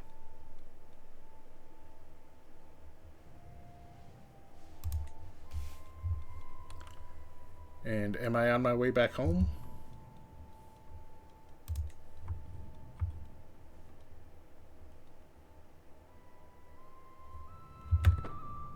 I am on my way back home. 5 speed. A winged thief. I am stirred from my relaxing trip across the great blue sea by a sudden shriek. I sprinted to the stores below deck and am horrified to find a pigeon beside the shredded remains of our supplies, its feathers stretched thin against its foul-bloated belly. In my rage, I could have killed the repugnant winged menace right there, but I am stopped by the caravan leader, Guthfrith, my caravan master. Hark! Stay your hand, you worthless swain. Don't you know it's bad luck to kill a bird at sea? I'll show mercy. And I gain a friendship with this guy, but I gain 55 stress, which is a critical break, because I am sadistic, and this guy just called me a worthless swain. Nothing will stop me from killing this bird.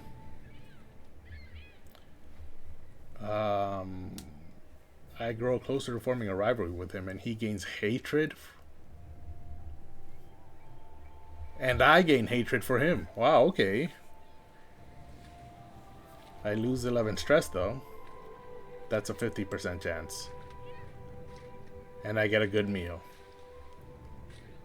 Or it can gain superstitious.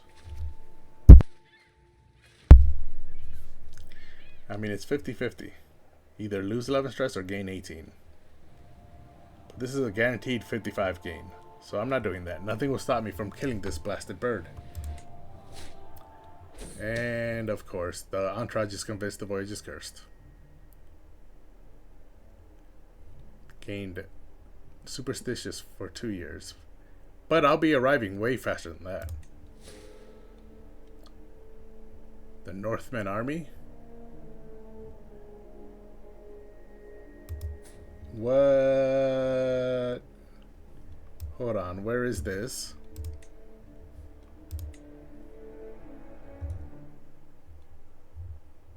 I don't see it.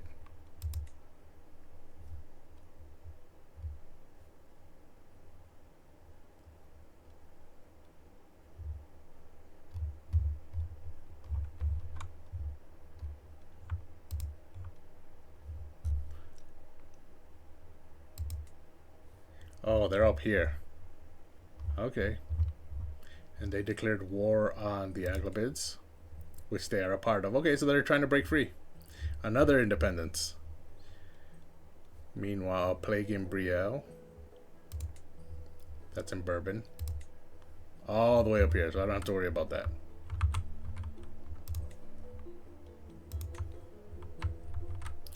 Meanwhile, there's a scheme at court. Someone's trying to kill Elodie.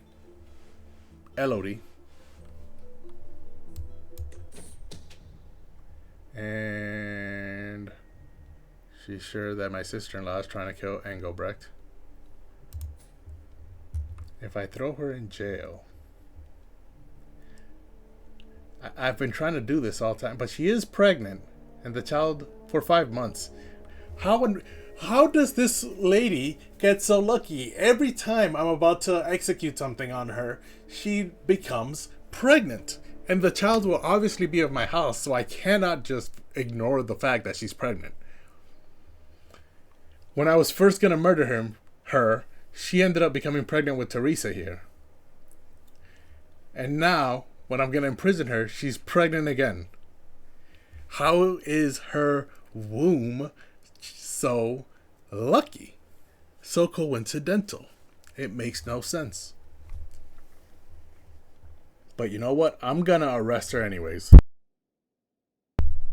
If the child is born in prison, then it's born in prison.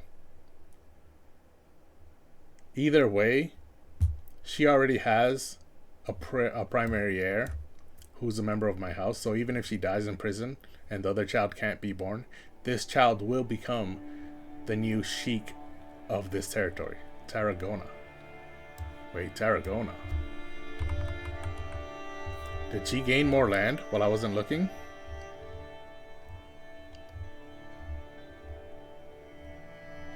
Duchy? No, she didn't gain more land while I wasn't looking. The name just changed. It used to be Tertu something. Oh, the city is Tarragona. And now the sheikdom was changed to Tarragona as well. Does her memory show her doing that?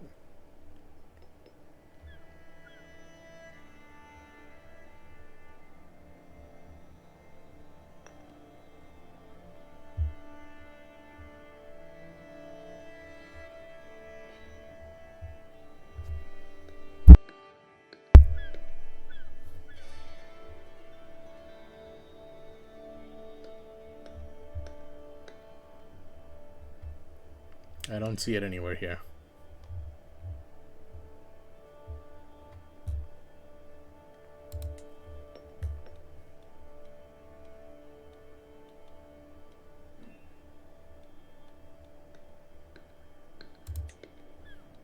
Nope. Oh well. Either way, I'm throwing her in jail. I swayed my spy master, and now I'm back home.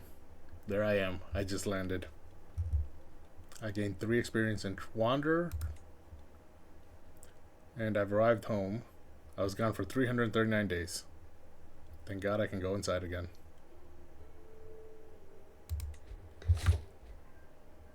My regency ended, and my mother gained 150 prestige.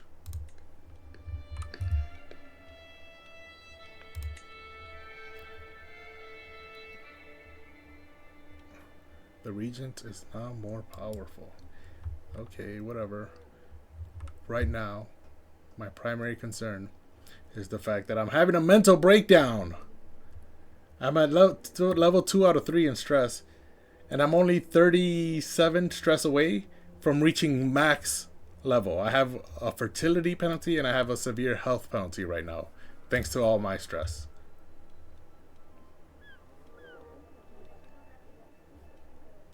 I'm currently trying to learn my wife's language, right? Yes, that'll take 7 months. Once the language is learned, I can try romancing her.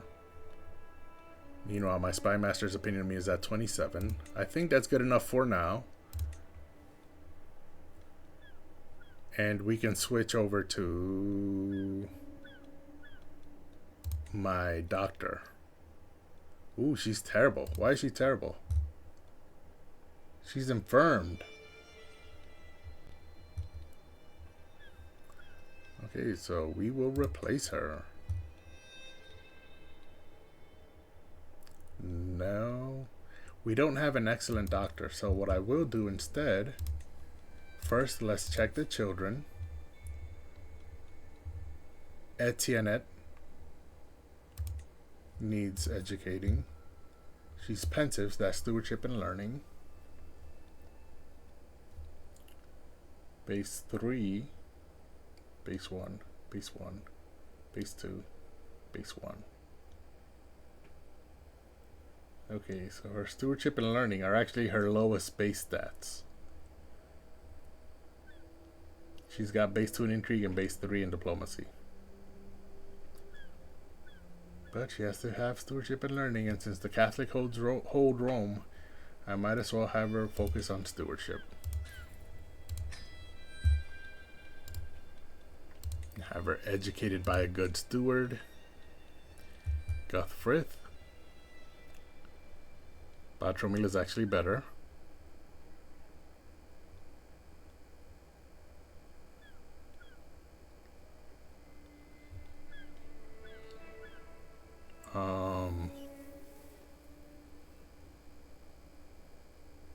Fernando is better. And he's got the 4-star Midas touched. Well, she also has 4-star Midas touched. But yeah, Fernando's better. So we'll have Fernando teach.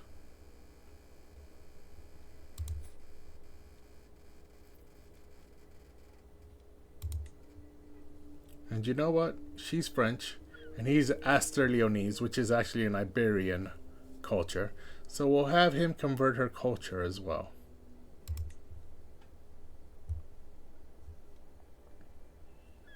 Send that proposal.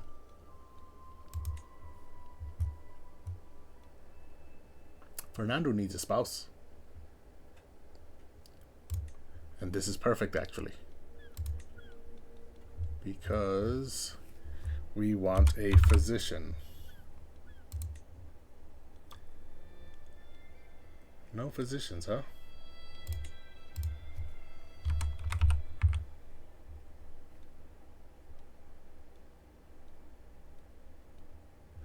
Well then, can we at least have a wise man? Nope, none of those. Oh, I have inheritable traits on. Let's remove that. And let's see if we have any physicians. Of course we do.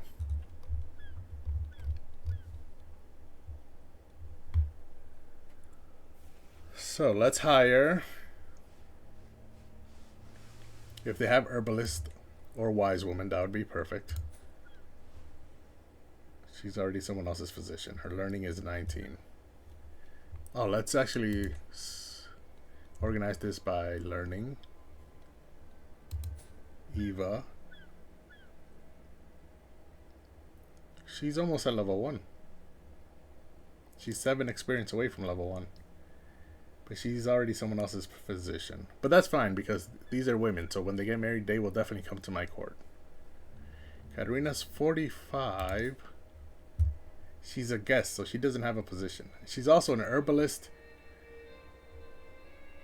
So she'll be better as a physician. I wish she was slightly younger, but I'm still going to marry her. She's still my top option. Guimara already looked. Agnes only has the physician trait. Enda has herbalist as well. And she's 39, so I think, well, she only has 1-star conscientious scribe. Katerina has 4-star mastermind philosopher.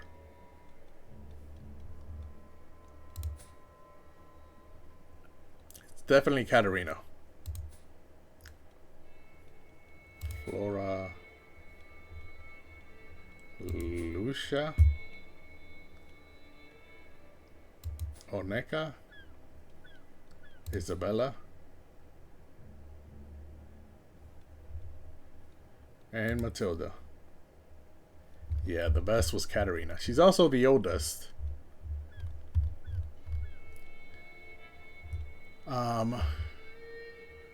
So what I can do instead is let's go to my courtiers.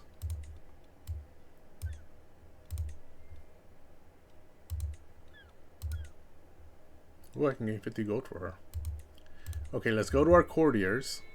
Actually, let's do this now before I forget. She's been in jail for a month now. Let's set her free. Give me the 50 gold. And you can go back and have your baby in peace. 6 months pregnant. Yeah, you're about to give birth. So go ahead and have your baby in peace. I don't want a child of my house to be born in prison. But back to where I was focusing on, we will go through our courtier, see who is unmarried, and find a good physician. Let's see if I can marry my mother to a good physician. Yeah, novice physician. They don't actually need to be fertile.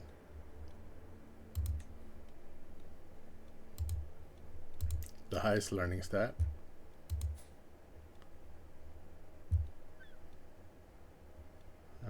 And I want them herbalist, but he's already someone's personal physician, and he's a man, so he will not leave. Instead, he might lure my mother away.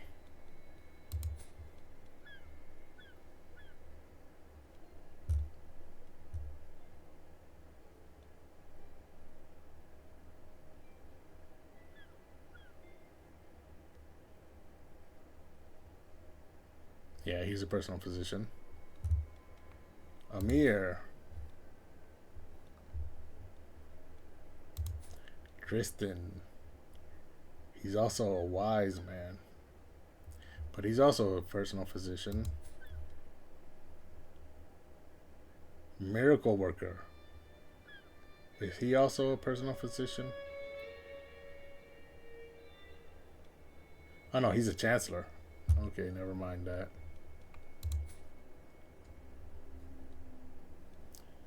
Pietro, Mafre. I mean, we have 78 characters here. He's a gardener. I think that helps. And he's a renowned physician, but he's someone else's. He's a mayor's physician. So if I bring him into my court, although he is loyal, so he might not come. But he is 23, compassionate, humble, and calm. I'd love to marry him to my mother. Matrilineal?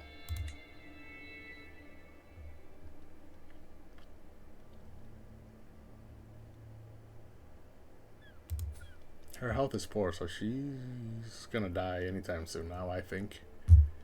So let's send this proposal. See if it goes through.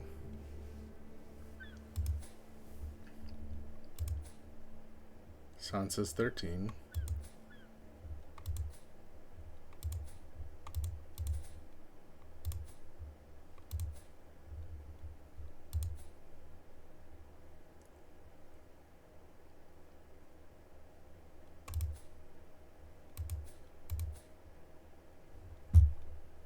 Seiko is the guy I just recruited. Novice physician. Fertile. Let's see if I can marry him to a doctor.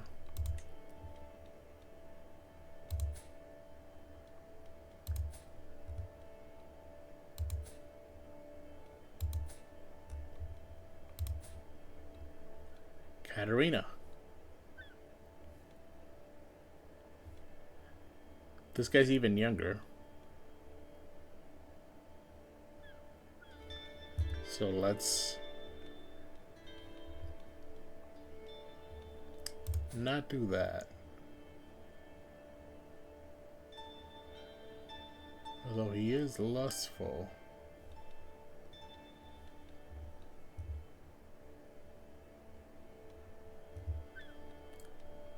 Yeah, so let's go ahead and marry him to Katarina. Now I should have two excellent doctors. There's Katarina. And there is Guntbert. And she left the prison. So now if I go to my court positions and replace her, I should have two excellent ones, right? Yes, Guntbert and Katarina. Guntbert is a renowned physician and a gardener. That helps, right? No, the gardener doesn't help. Meanwhile, she's an herbalist. That does help. However, renowned physician is much, much better. So I'll go ahead and hire him. It'll cost me 200 prestige to fire Wilhelmina. But that's fine. And meanwhile, he can focus on controlling plagues, advanced research.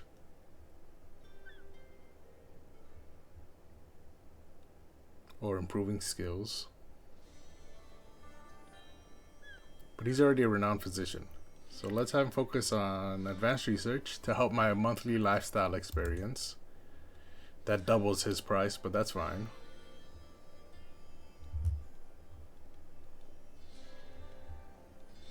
And now I can sway him.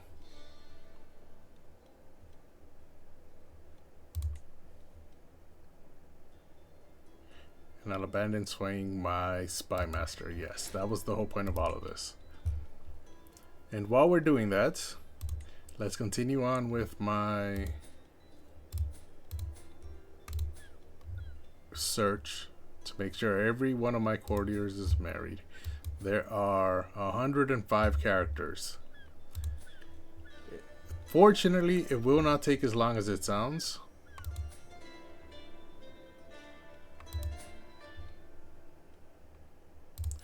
But I will have to go through each and every one to make sure they're all married.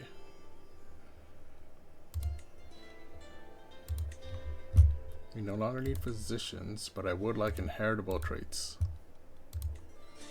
Sum of all skills. He's 33. Brave, content, and wrathful. So I would like brave and content. She's content.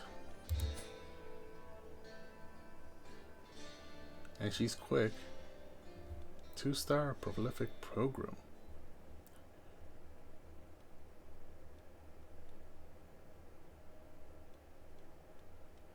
Okay. Her previous spouse danced himself to death from holy fire 3 years ago. She has no children. Okay. This seems like it's a good marriage.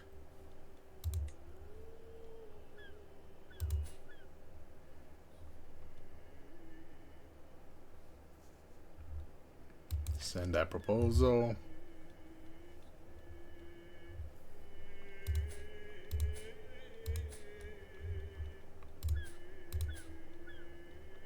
She's 61 and already has a child. So instead, I can use her to find the best available knight out there, who is my brother-in-law. He's the best knight in the world at the moment? That can't be true.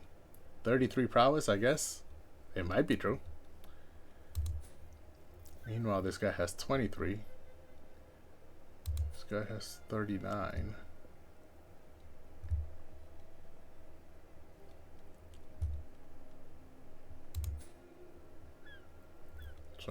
What is this?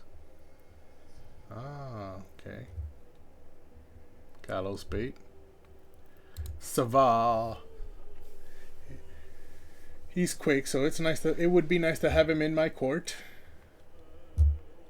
But instead, let's look at my console, because I already have plenty of good knights. Let's see if there's anyone here who will need replacements soon. I think these three would. But I think I have plenty of people who can be marshal. Yes. Chesney over here has a 30 marshal. So other than that, Spy Master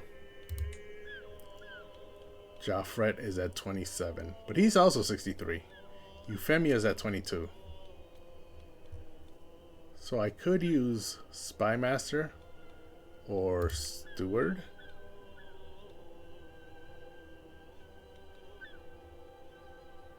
Yes, Spy Master and Steward I need replacements for. My Chancellor is only 43, so he'll be there for a while. But I need Spy Master and Steward. That's 21. And this is 29. With 21 Marshal. Oh, wow. I don't think I want this guy in my court. Chaos will ensue. So let's look at Gaston the Hideous. He's hunchback. Deceitful, vengeful, and greedy.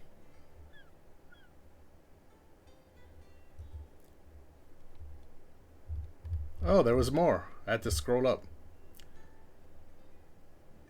32. Oh, this guy has no positions.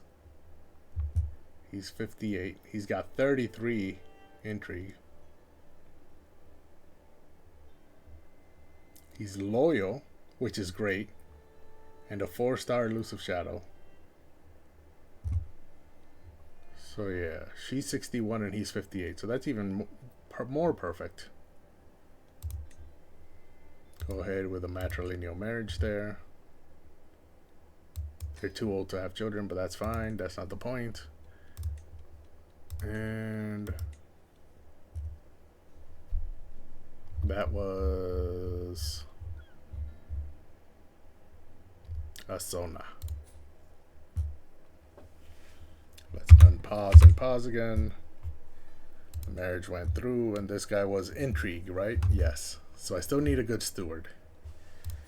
Amina and Hayal are married.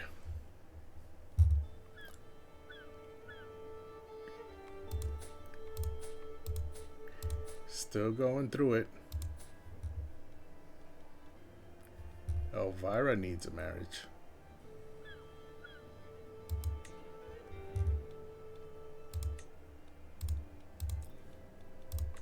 She's still 27, so she needs someone who's fertile. And let's look at the stats. 33 diplomacy for Harold, who's a court musician. He's a poet.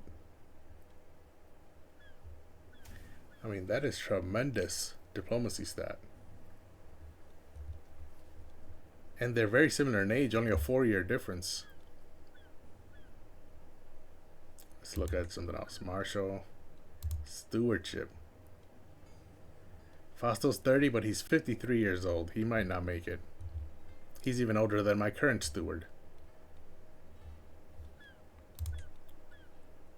33 for Gervais.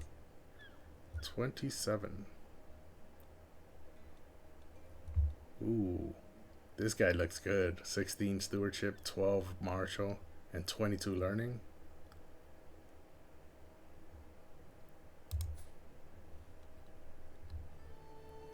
But no, actually, I still think Harold over here is the best.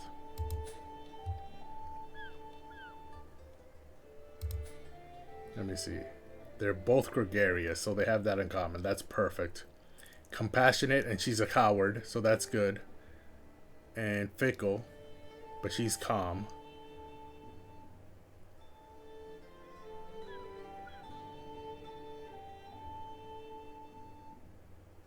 Okay, they seem like they'll get along.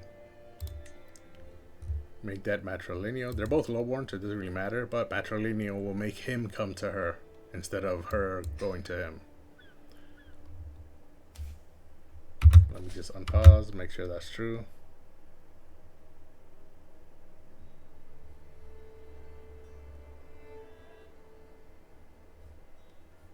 Why did I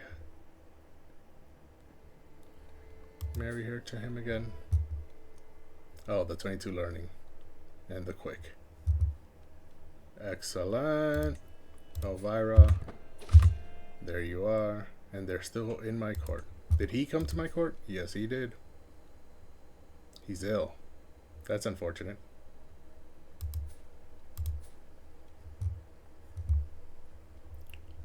Moving on, Nuno. Bermond is not married. We need inheritable traits, whatever they may be. Diplomacy, martial, stewardship. Oh, so none of those stats are high.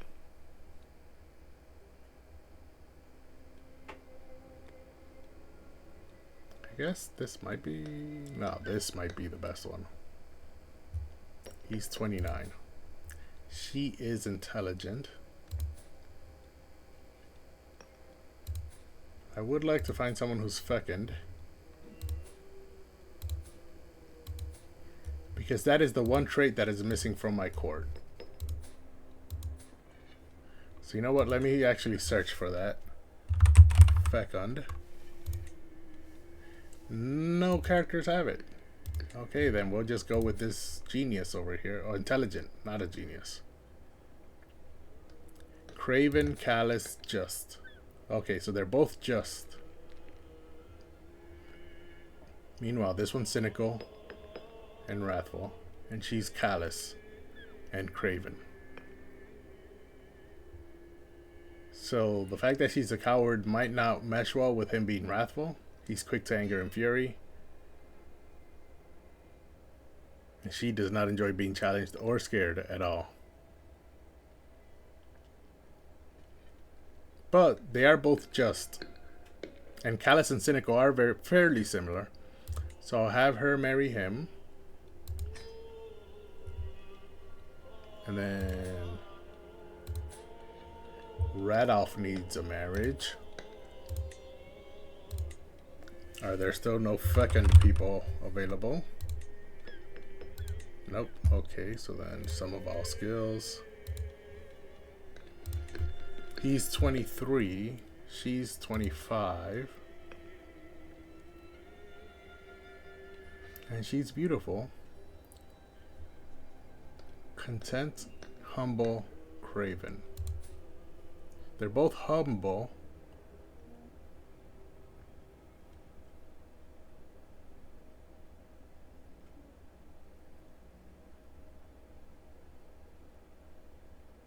And zealous people like humble people. So not only is he humble, he's also zealous. However, she's not Catholic. But iconoclasm is only considered a stray, not evil. So that should be fine. And who knows, maybe he'll convert her. Send that proposal. Now Radolf. Now we need Brunisenda. There's quite a few that need to be married, only because I haven't done this in a while. Faidida. I did not catch her earlier. Oh, I did. But they didn't have any children. Okay, well now she's past her age to have children. Yeah, chance of children, none. So we will no longer look for fertile and inheritable, and instead we will look for someone we might need in our court, a steward. Marshal, diplomacy, intrigue, learning.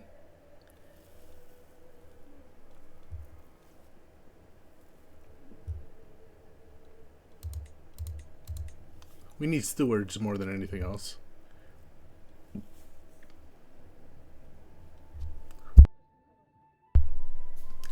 She's 50. This guy's 37. This guy's 48.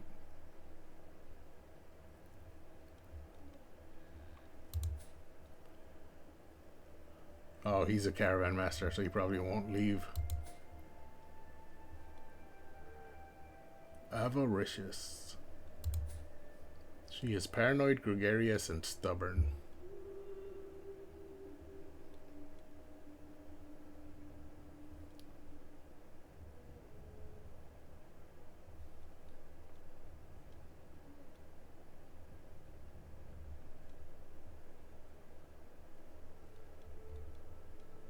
Maybe Mudrik? He's patient, so he can handle her being stubborn. And he's compassionate, so he can understand her being paranoid.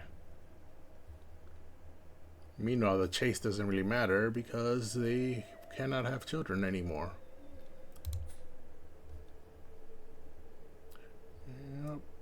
Yep. Seems like a good match. Matrilineal. Send that proposal. This was for who now? Faidida.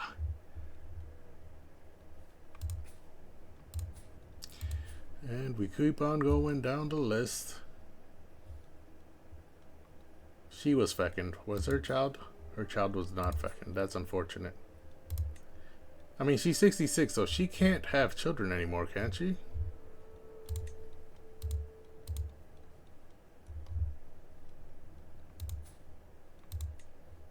No, she can't. Okay. I figured. I mean, 66, even if she is fecund, 56 is pretty old. So now we need to look at the best stats. Muzafar here has 22 learning, while Hamden has 20 learning, or 17 learning, and 20 stewardship. You know, this guy is good at everything except intrigue. Fernando. Oh wait, he's in my court.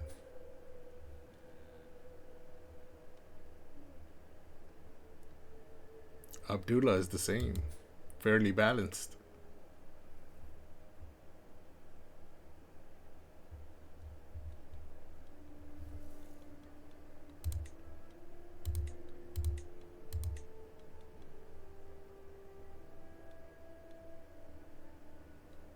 Let's marry her to him.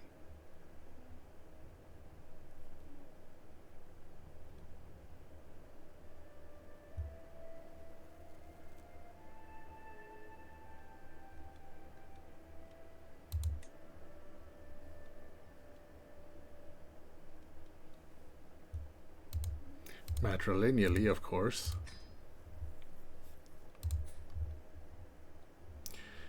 We're almost halfway done.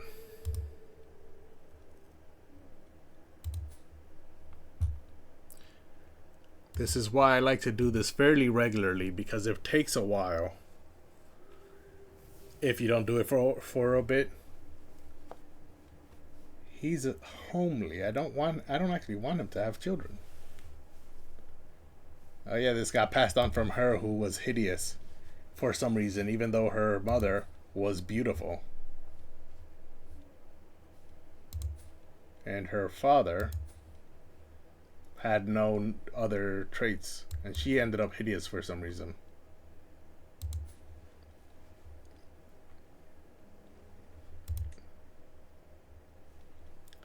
So how about we look for someone who is... We don't actually care. We just want a good spy master. 34. Calm, vengeful, deceitful. 4-star elusive shadow. And she's a schemer, and she's loyal. Possessed. That means she's epileptic. No need to worry. So we'll go ahead and marry them. There's another week off.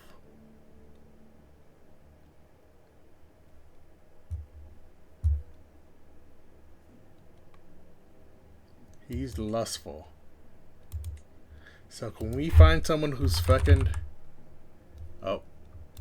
I accidentally pressed a whole bunch of stuff.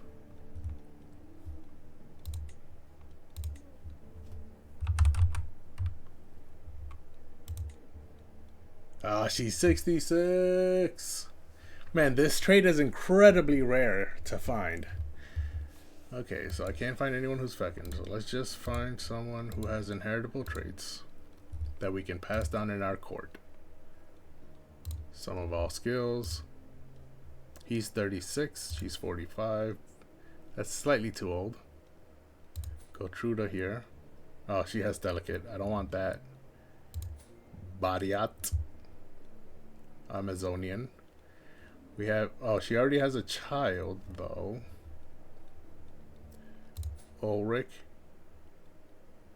Randomira. And then there's a bunch of children. Zwinislawa.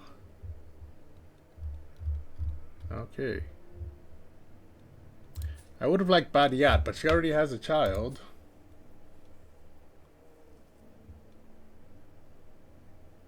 I mean, we might as well bring this child into our court. 36 and 33. Yeah, they're similar in age. So let's go ahead.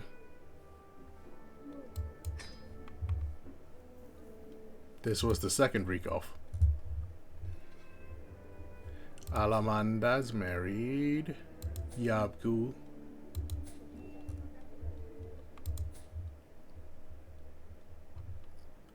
O is married.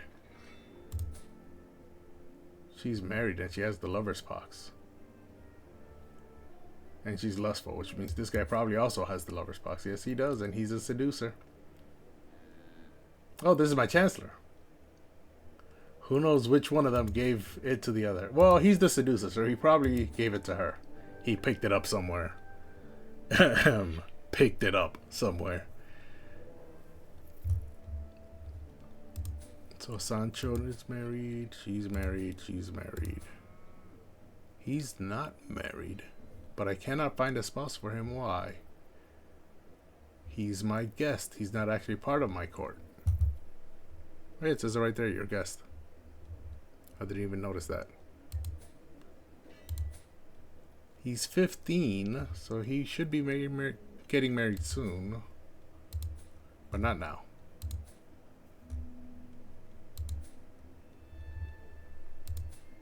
Robert. Oh, he's French, so maybe this is Robert.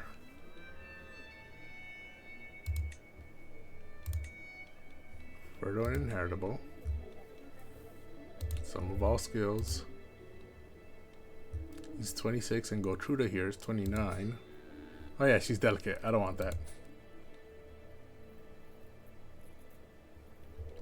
She likes to go to the brothel. So much that it has become her second home. Although he is homosexual, so will he care? They might go to the brothel together for all I know. Just, diligent, cynical. Wrathful, forgiving, stubborn. No, they don't have anything in common. At the very least, I'd like them to have something in common. Preferably forgiving.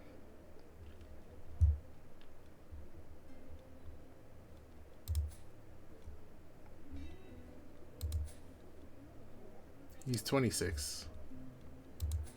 Gerbergale.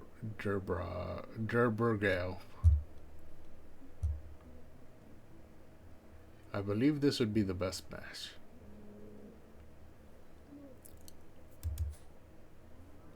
I think they're both wrathful. Oh no, she's cynical.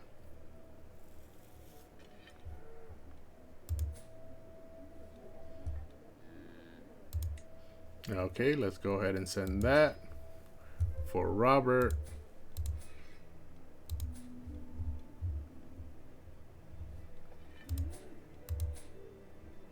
We're almost 2/3 of the way through. But this is why I need to keep doing this regularly so that I don't have to waste so much time doing it all at once. She's 61, so she doesn't need anyone who's fertile. We just need good stats.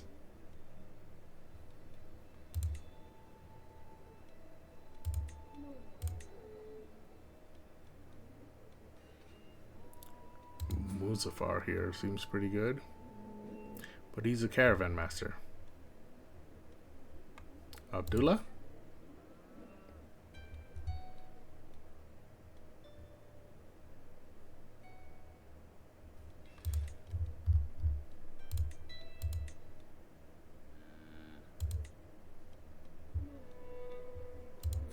Safwan.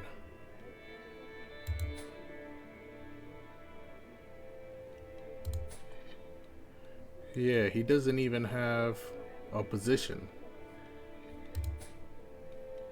Forgiving, stubborn, and arrogant. Diligent, sadistic, zealous. I mean, she's near death.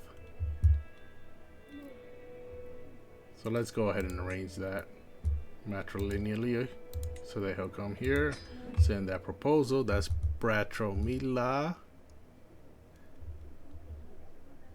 Wolf Kifu is next. Fernando. We finally arrived at Fernando. He needs a spouse.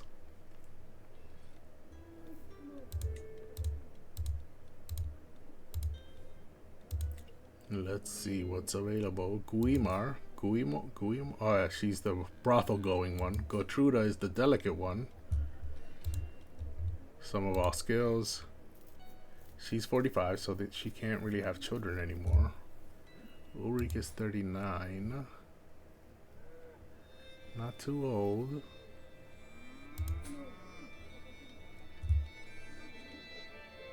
So this would be the best option if I don't find someone better. And then these are all children. Zwinislawa.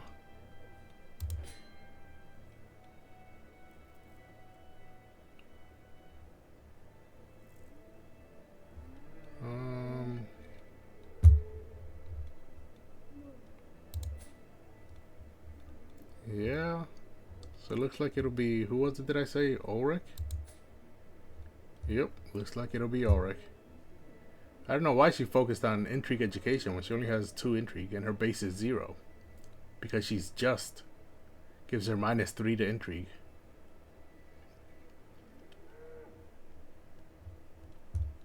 Either way, let's send a proposal. That was Fernando.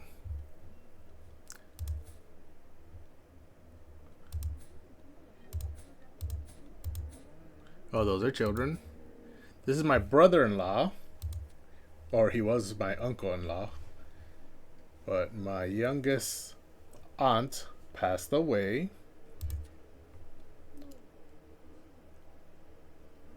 And so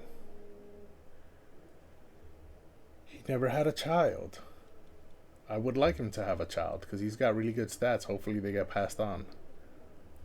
Brave and patient. So let's find him a spouse. Ooh, a fecund one. Finally. And she's an herbalist too. Okay. Sum of all skills. There's 21 characters. Ooh, this one's a genius. Oh, but she's 40 and she's homosexual, so they probably won't have children. She's 45.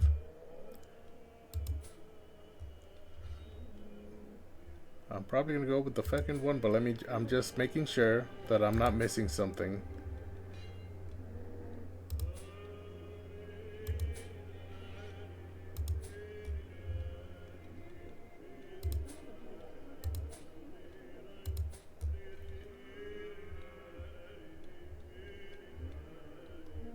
Sigrid, I don't think I've seen before. Okay, nope. We will go with the fecund one. Of course we will. Marguerite. She's deceitful and ambitious. He's brave, sadistic, and patient. So they don't really have much in common. However, ambitious people don't like other ambitious people, so that's fine not to have in common. And deceitful is sinful to Catholics. So as long as we don't have a zealous person, then that should also be fine. Brave people don't like Raven. She doesn't have that. Sadistic people don't like zealous people. And patient don't like impatient. So yeah. Although they don't have anything in common, they also don't have any dislikes. So this is definitely going through. Send that proposal.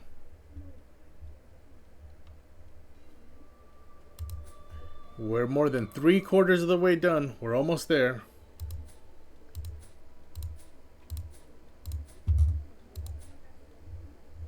The whole point of this is to try and get good children with good traits born into my court, so that then I can marry those children into my family and have good descendants. So this is a necessary evil that needs to be done.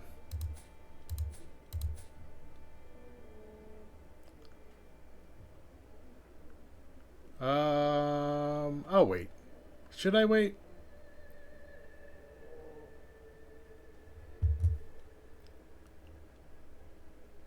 No, actually. Let me try and find her a spouse now, even though she's only 14. I can arrange a betrothal. Well, actually, no. I'll keep her in mind. I'm almost at the end, so let's just remember her for now. And if I cannot find someone else who's unmarried, and I could not, so we are finished. She's the last one. And let us find someone within 10 years. Who's this guy? He's in my court, but he's of Salisbury. What's that?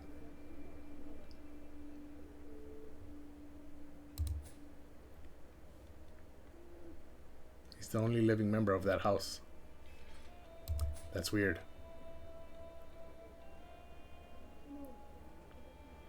But I can have my courtiers marrying each other, but she doesn't have an inheritable trait. So let's not. I'll wait until she becomes an adult. So for now, we are finally finished with all of the administration. Everyone is married. All the children are being educated, correct? Correct.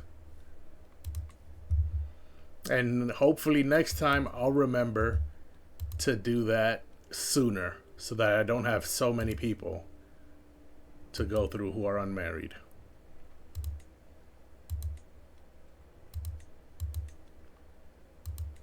For now, though, we have 164 gold, and my dude is about to have a mental breakdown. So, we need to... oh, wait, these are the decisions. We need to have an activity. And I did say I was going to go on a pilgrimage, because I'm going to be focusing on religion with this guy.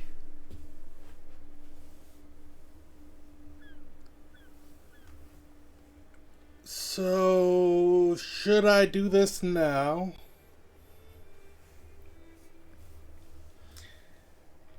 It does have stress loss. A feast will gain stress loss, but it will also have opinion gain. My legitimacy is almost at level 4.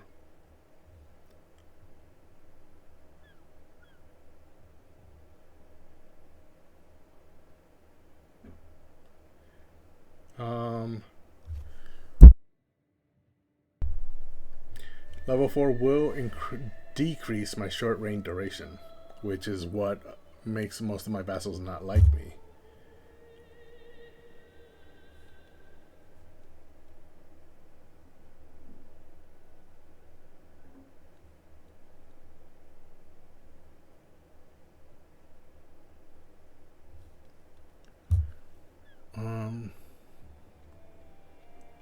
So pilgrimage would be helpful, but it would waste every single last penny I have.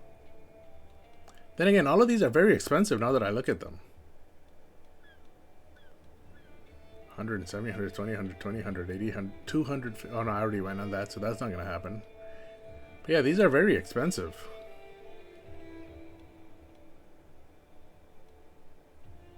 I can at least afford the hunt though. But no, I think I'm going to choose the pilgrimage.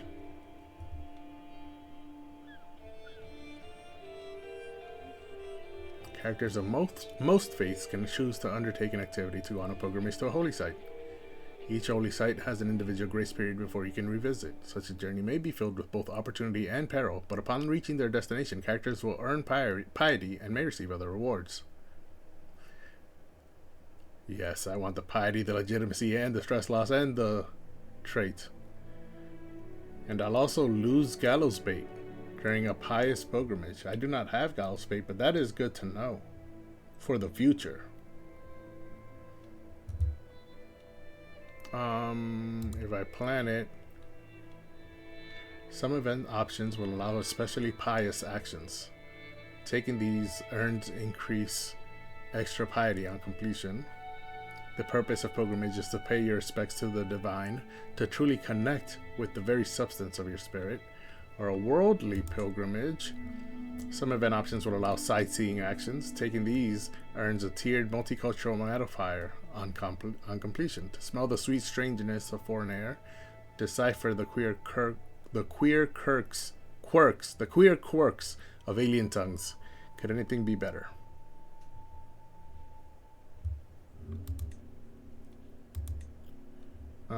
Sightseeing actions. Extra piety. Let's be pious. I don't want to go to the Vatican. I was just there, and I already picked up the points of interest. But there are a bunch of points of interest on the northern coast of Iberia here. So we will go to Santiago.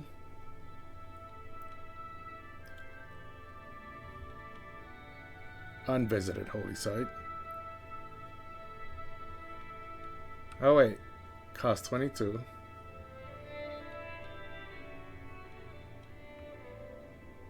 Huh. It says this has been unvisited. I guess it's because I have not been on a pilgrimage to it, so it's unvisited. However, I'm going to go on a pilgrimage to Santiago, and then if I save up enough money, I'll go on a pilgrimage to the Vatican. But I want to go to Santiago because of all these points of interest. I don't need sea captains either. So what is the point of my pilgrimage?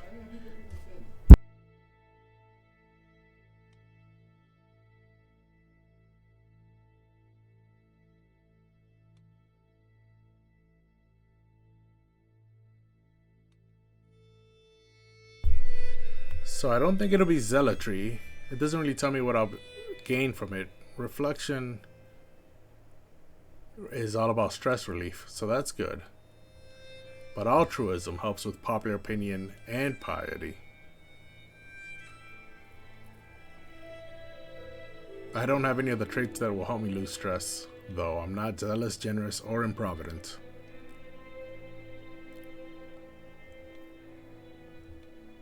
So I think it'll be reflection because I would prefer stress loss over anything else. Again, I'm about to have a mental break, so that is very necessary. You are impatient. Okay, so it's not obligatory because my faith does not have mandatory pilgrimage doctrine. And also, I am impatient. Am I impatient? I don't even know what my guy's personality is.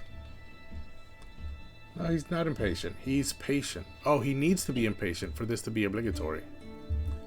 Okay. Fidelity is no cost.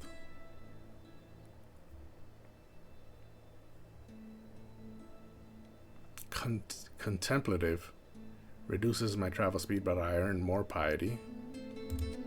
It's also no cost. That's fine. Is the purpose of pilgrimage?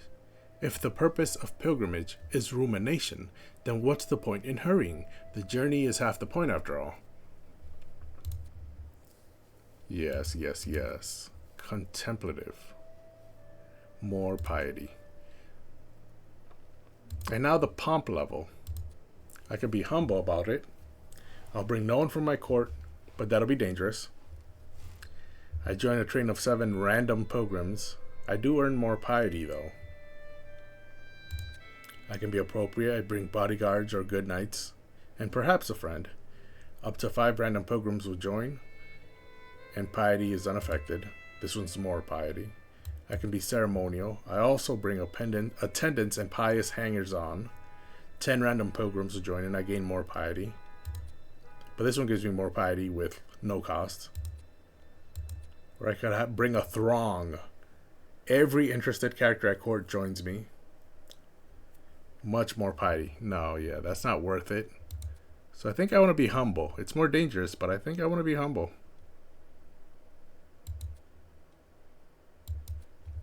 Yeah, let's make it humble. It only cost 68 gold. Before it said it was going to cost, what, 170? So if I make this ceremonial, it will be close to that. It'll be 188, but no.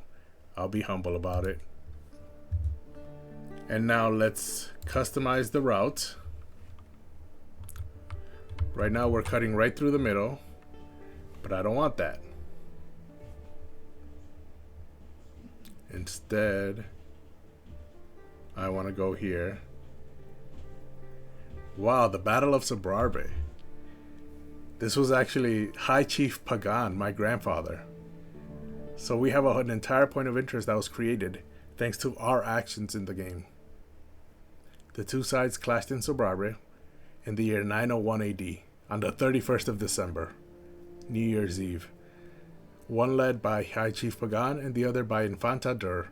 They tired each other out, and in the end, the Catalan enveloped the enemy, shattered the morale of their opponents, and captured Infanta Dur. So I gained 150 martial lifestyle experience by hitting this point of interest, so you know I'm going to hit it. The only question is... oh, wait. What's the best way to get there?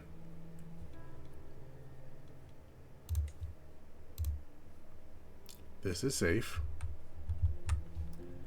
There is no chance of danger. This has 39. And 4. Meanwhile...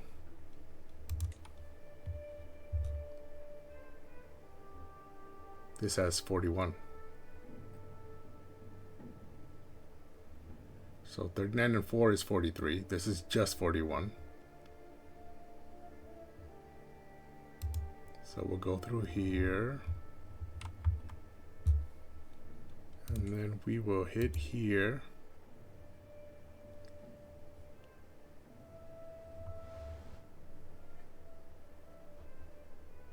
Oh, we're still going to be hitting...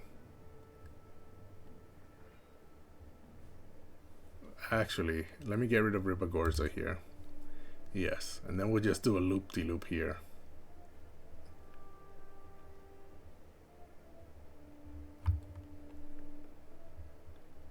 And back down to here. 1%.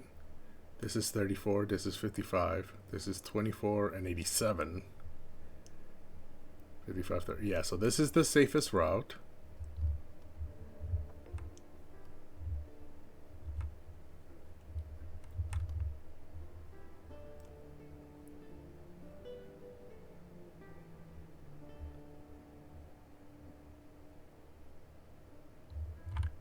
Okay, and then once we leave here, 1, 1. Oh no, we want to go up here. Irun, point of interest. The capital of the Kingdom of Navarra. So, from here...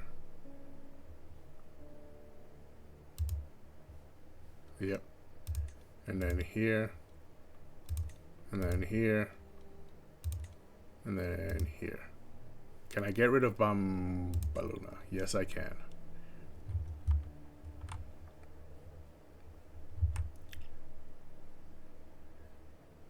But then I should come back down here. Yeah. So then after here, I should come back down here. No. Back down here. And then here.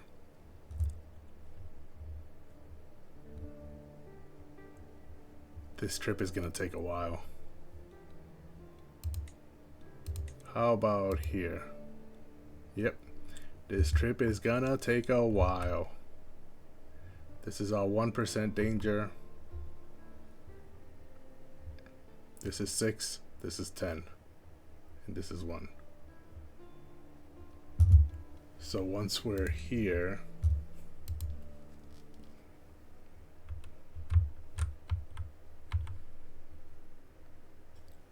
and then from Sedano we want to go up to here,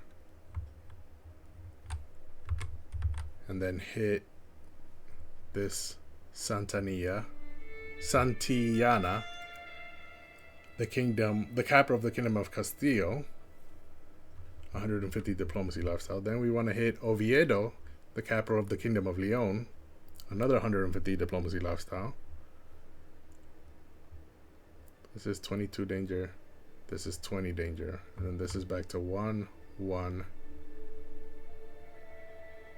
15, 1.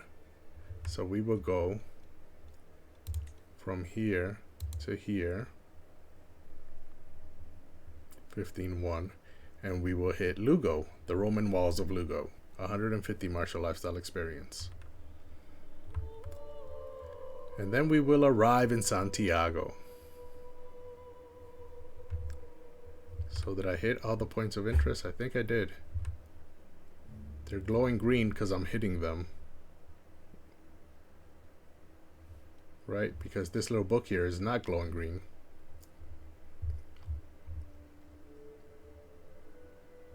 I think we're going to go through a plague area. Yes, the measles are spreading right here. Hopefully by the time I get there, the plague is over. Yeah. Olite. Meanwhile, after arriving, on my way back, I will hit A Coruna.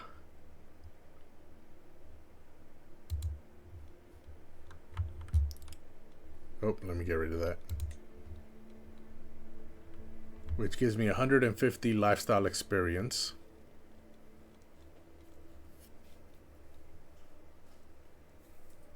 Five, 4, 15, 4. Okay. And so what I will do is go here.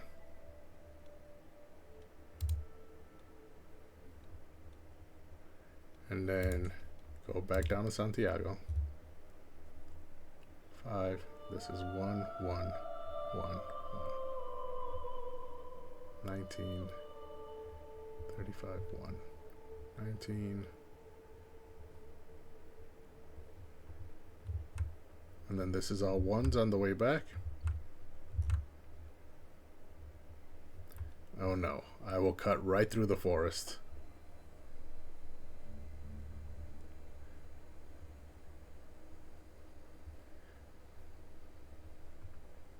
But I shouldn't do that because this forest is dangerous. So instead I will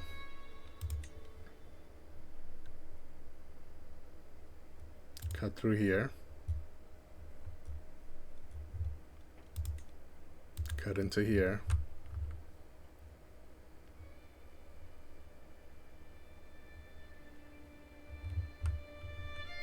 And then go through here. Cut through Cardona.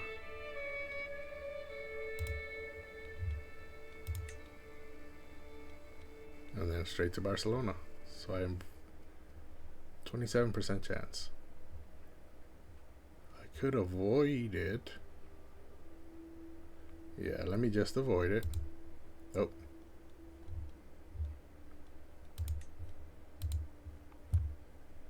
There you go.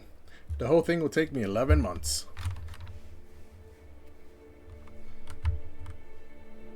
But I hit all the points of interest. And there's only one high danger area. Where is the high danger? 39, 4, 24, 1, 34. Oh, up here, 48. I can't avoid it though, because that's the point of interest. Everything else is fine.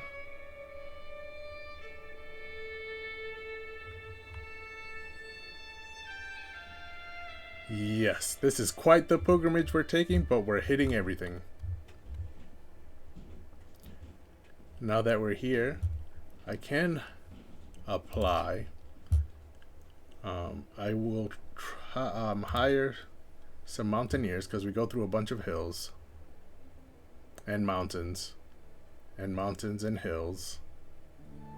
Oh no, these aren't hills. These are open plains. This is a forest. This is hills. And then these, my destination are hills. So if I hire some mountaineers, right now I'm at 1 high danger, 9 medium, 4 low, 194. Hire some mountaineers, 013. Yeah, look at all the white on the screen. That becomes incredibly safe. But now I don't have to avoid this area here. And I don't even have to go through here. I probably should have hired the mountaineer before I made the plan, because now the plan can be reduced. This. I'm definitely hitting Sir Barbe, but instead I can go through here, and this is all safe.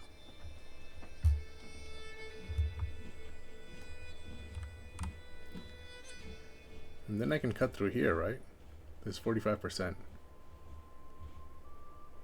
While this is 34. And the hills are 22. And there's a shrine there too.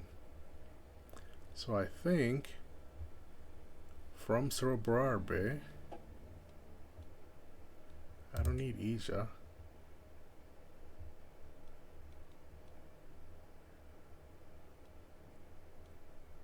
Or Tafala. I do need that though. Yeah, leave the mountains to make it faster.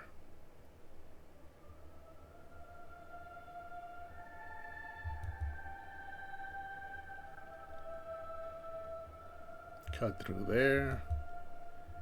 Hit this. Then I don't need to come back. So after Ipuosca, I do not need Tafala again. Or Lograno. Or Cerdano. Yeah, I can just cut right over the top there. And hit both of these.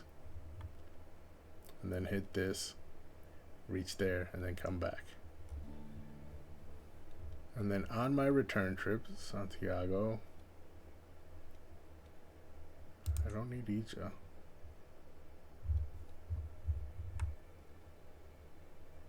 So I cut the journey by a month. So I did that. And now I'm cutting through here, which is all safe. I would like to avoid this plague area though.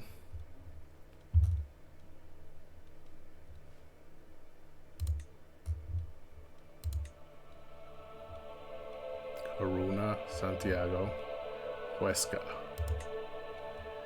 Okay. So there you go. There and back is the only thing I have right now. And instead I can... I don't want to cut through this dangerous forest. So I can instead go through here. Oh. I don't think I want to take the same path back. I'm fine here. And then from here, I want to go there. And then... no. There. That's perfect. I want to avoid this plague that's spreading here. And then I also want to avoid this forest. So cut through there. And then I would like to avoid these hills. So I can cut through here. Yes, I don't need to hit Sobarbe anymore. I can just go around the hills instead. And then that's it. Apply. I saved 1 month and I went from 194 to 0 high danger, 1 medium and 2 low. So is there anything else I can do while traveling? Nope. Okay, this looks like this is gonna be my pilgrimage. It only cost me 72 gold instead of the 170 that they said it was going to cost.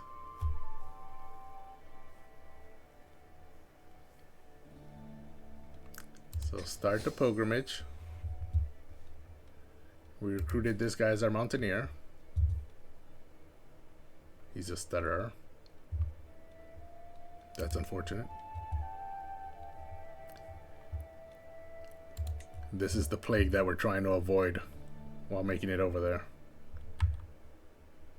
This is the closest we get, is this county.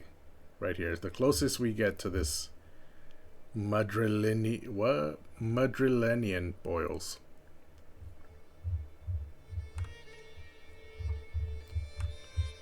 I was gonna say it's the largest plague in the world at the moment, but no, it's not even close. Camp fever over here is huge, and the infections in the Odoyevan pox is massive, and it's actually on the wind down. It used to be even bigger.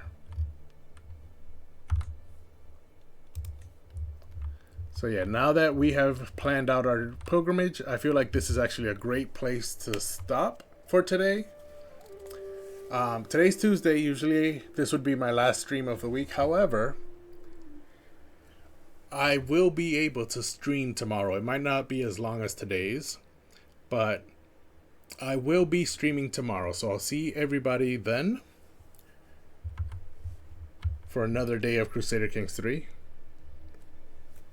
Thank you everyone who watched today, everyone who enjoys watching me. I'm very thankful for that. I started streaming because I watched other people play Crusader Kings 3 and I enjoyed it. So I figured I might as well pass it along and stream while I play so that maybe some other people will enjoy it. So if you did enjoy it, I'm happy. And if you didn't but still watched anyways, I'm not really happy about that, but I am thankful that you're watching. So for now, thank you everyone for watching. Thank you everyone who commented, who chatted, who's following, who's joining me on my other socials, youtube.com/@a2gamer, or you can go to instagram.com/a2gamer. So I have pictures up there of my full setup so you can see what my PC setup looks like when I'm streaming. I'm also on Twitch at no, not Twitch. I'm also on Twitter. I keep mixing those two up. I'm also on Twitter, twitter.com/a2gmr. And I think that's it. YouTube, Twitch, Twitter, Instagram. Follow me if you'd like, or just go check out what type of content I have available for you. All of my streams get uploaded on YouTube after the stream ends, so if they disappear from Twitch, you'll still be able to see them on YouTube. So thank you for everyone who will check me out on any of my socials. Thank you for everyone who watched me here on Twitch, or if you're watching my VOD on YouTube, thank you for that as well. Thanks to everyone who chatted and commented. I've said that already, so I will leave it here for now. Hopefully you all have a good day, a good night, a good afternoon, a good morning, wherever you are, whatever it is. Hopefully it's good. Thank you everyone for hanging out.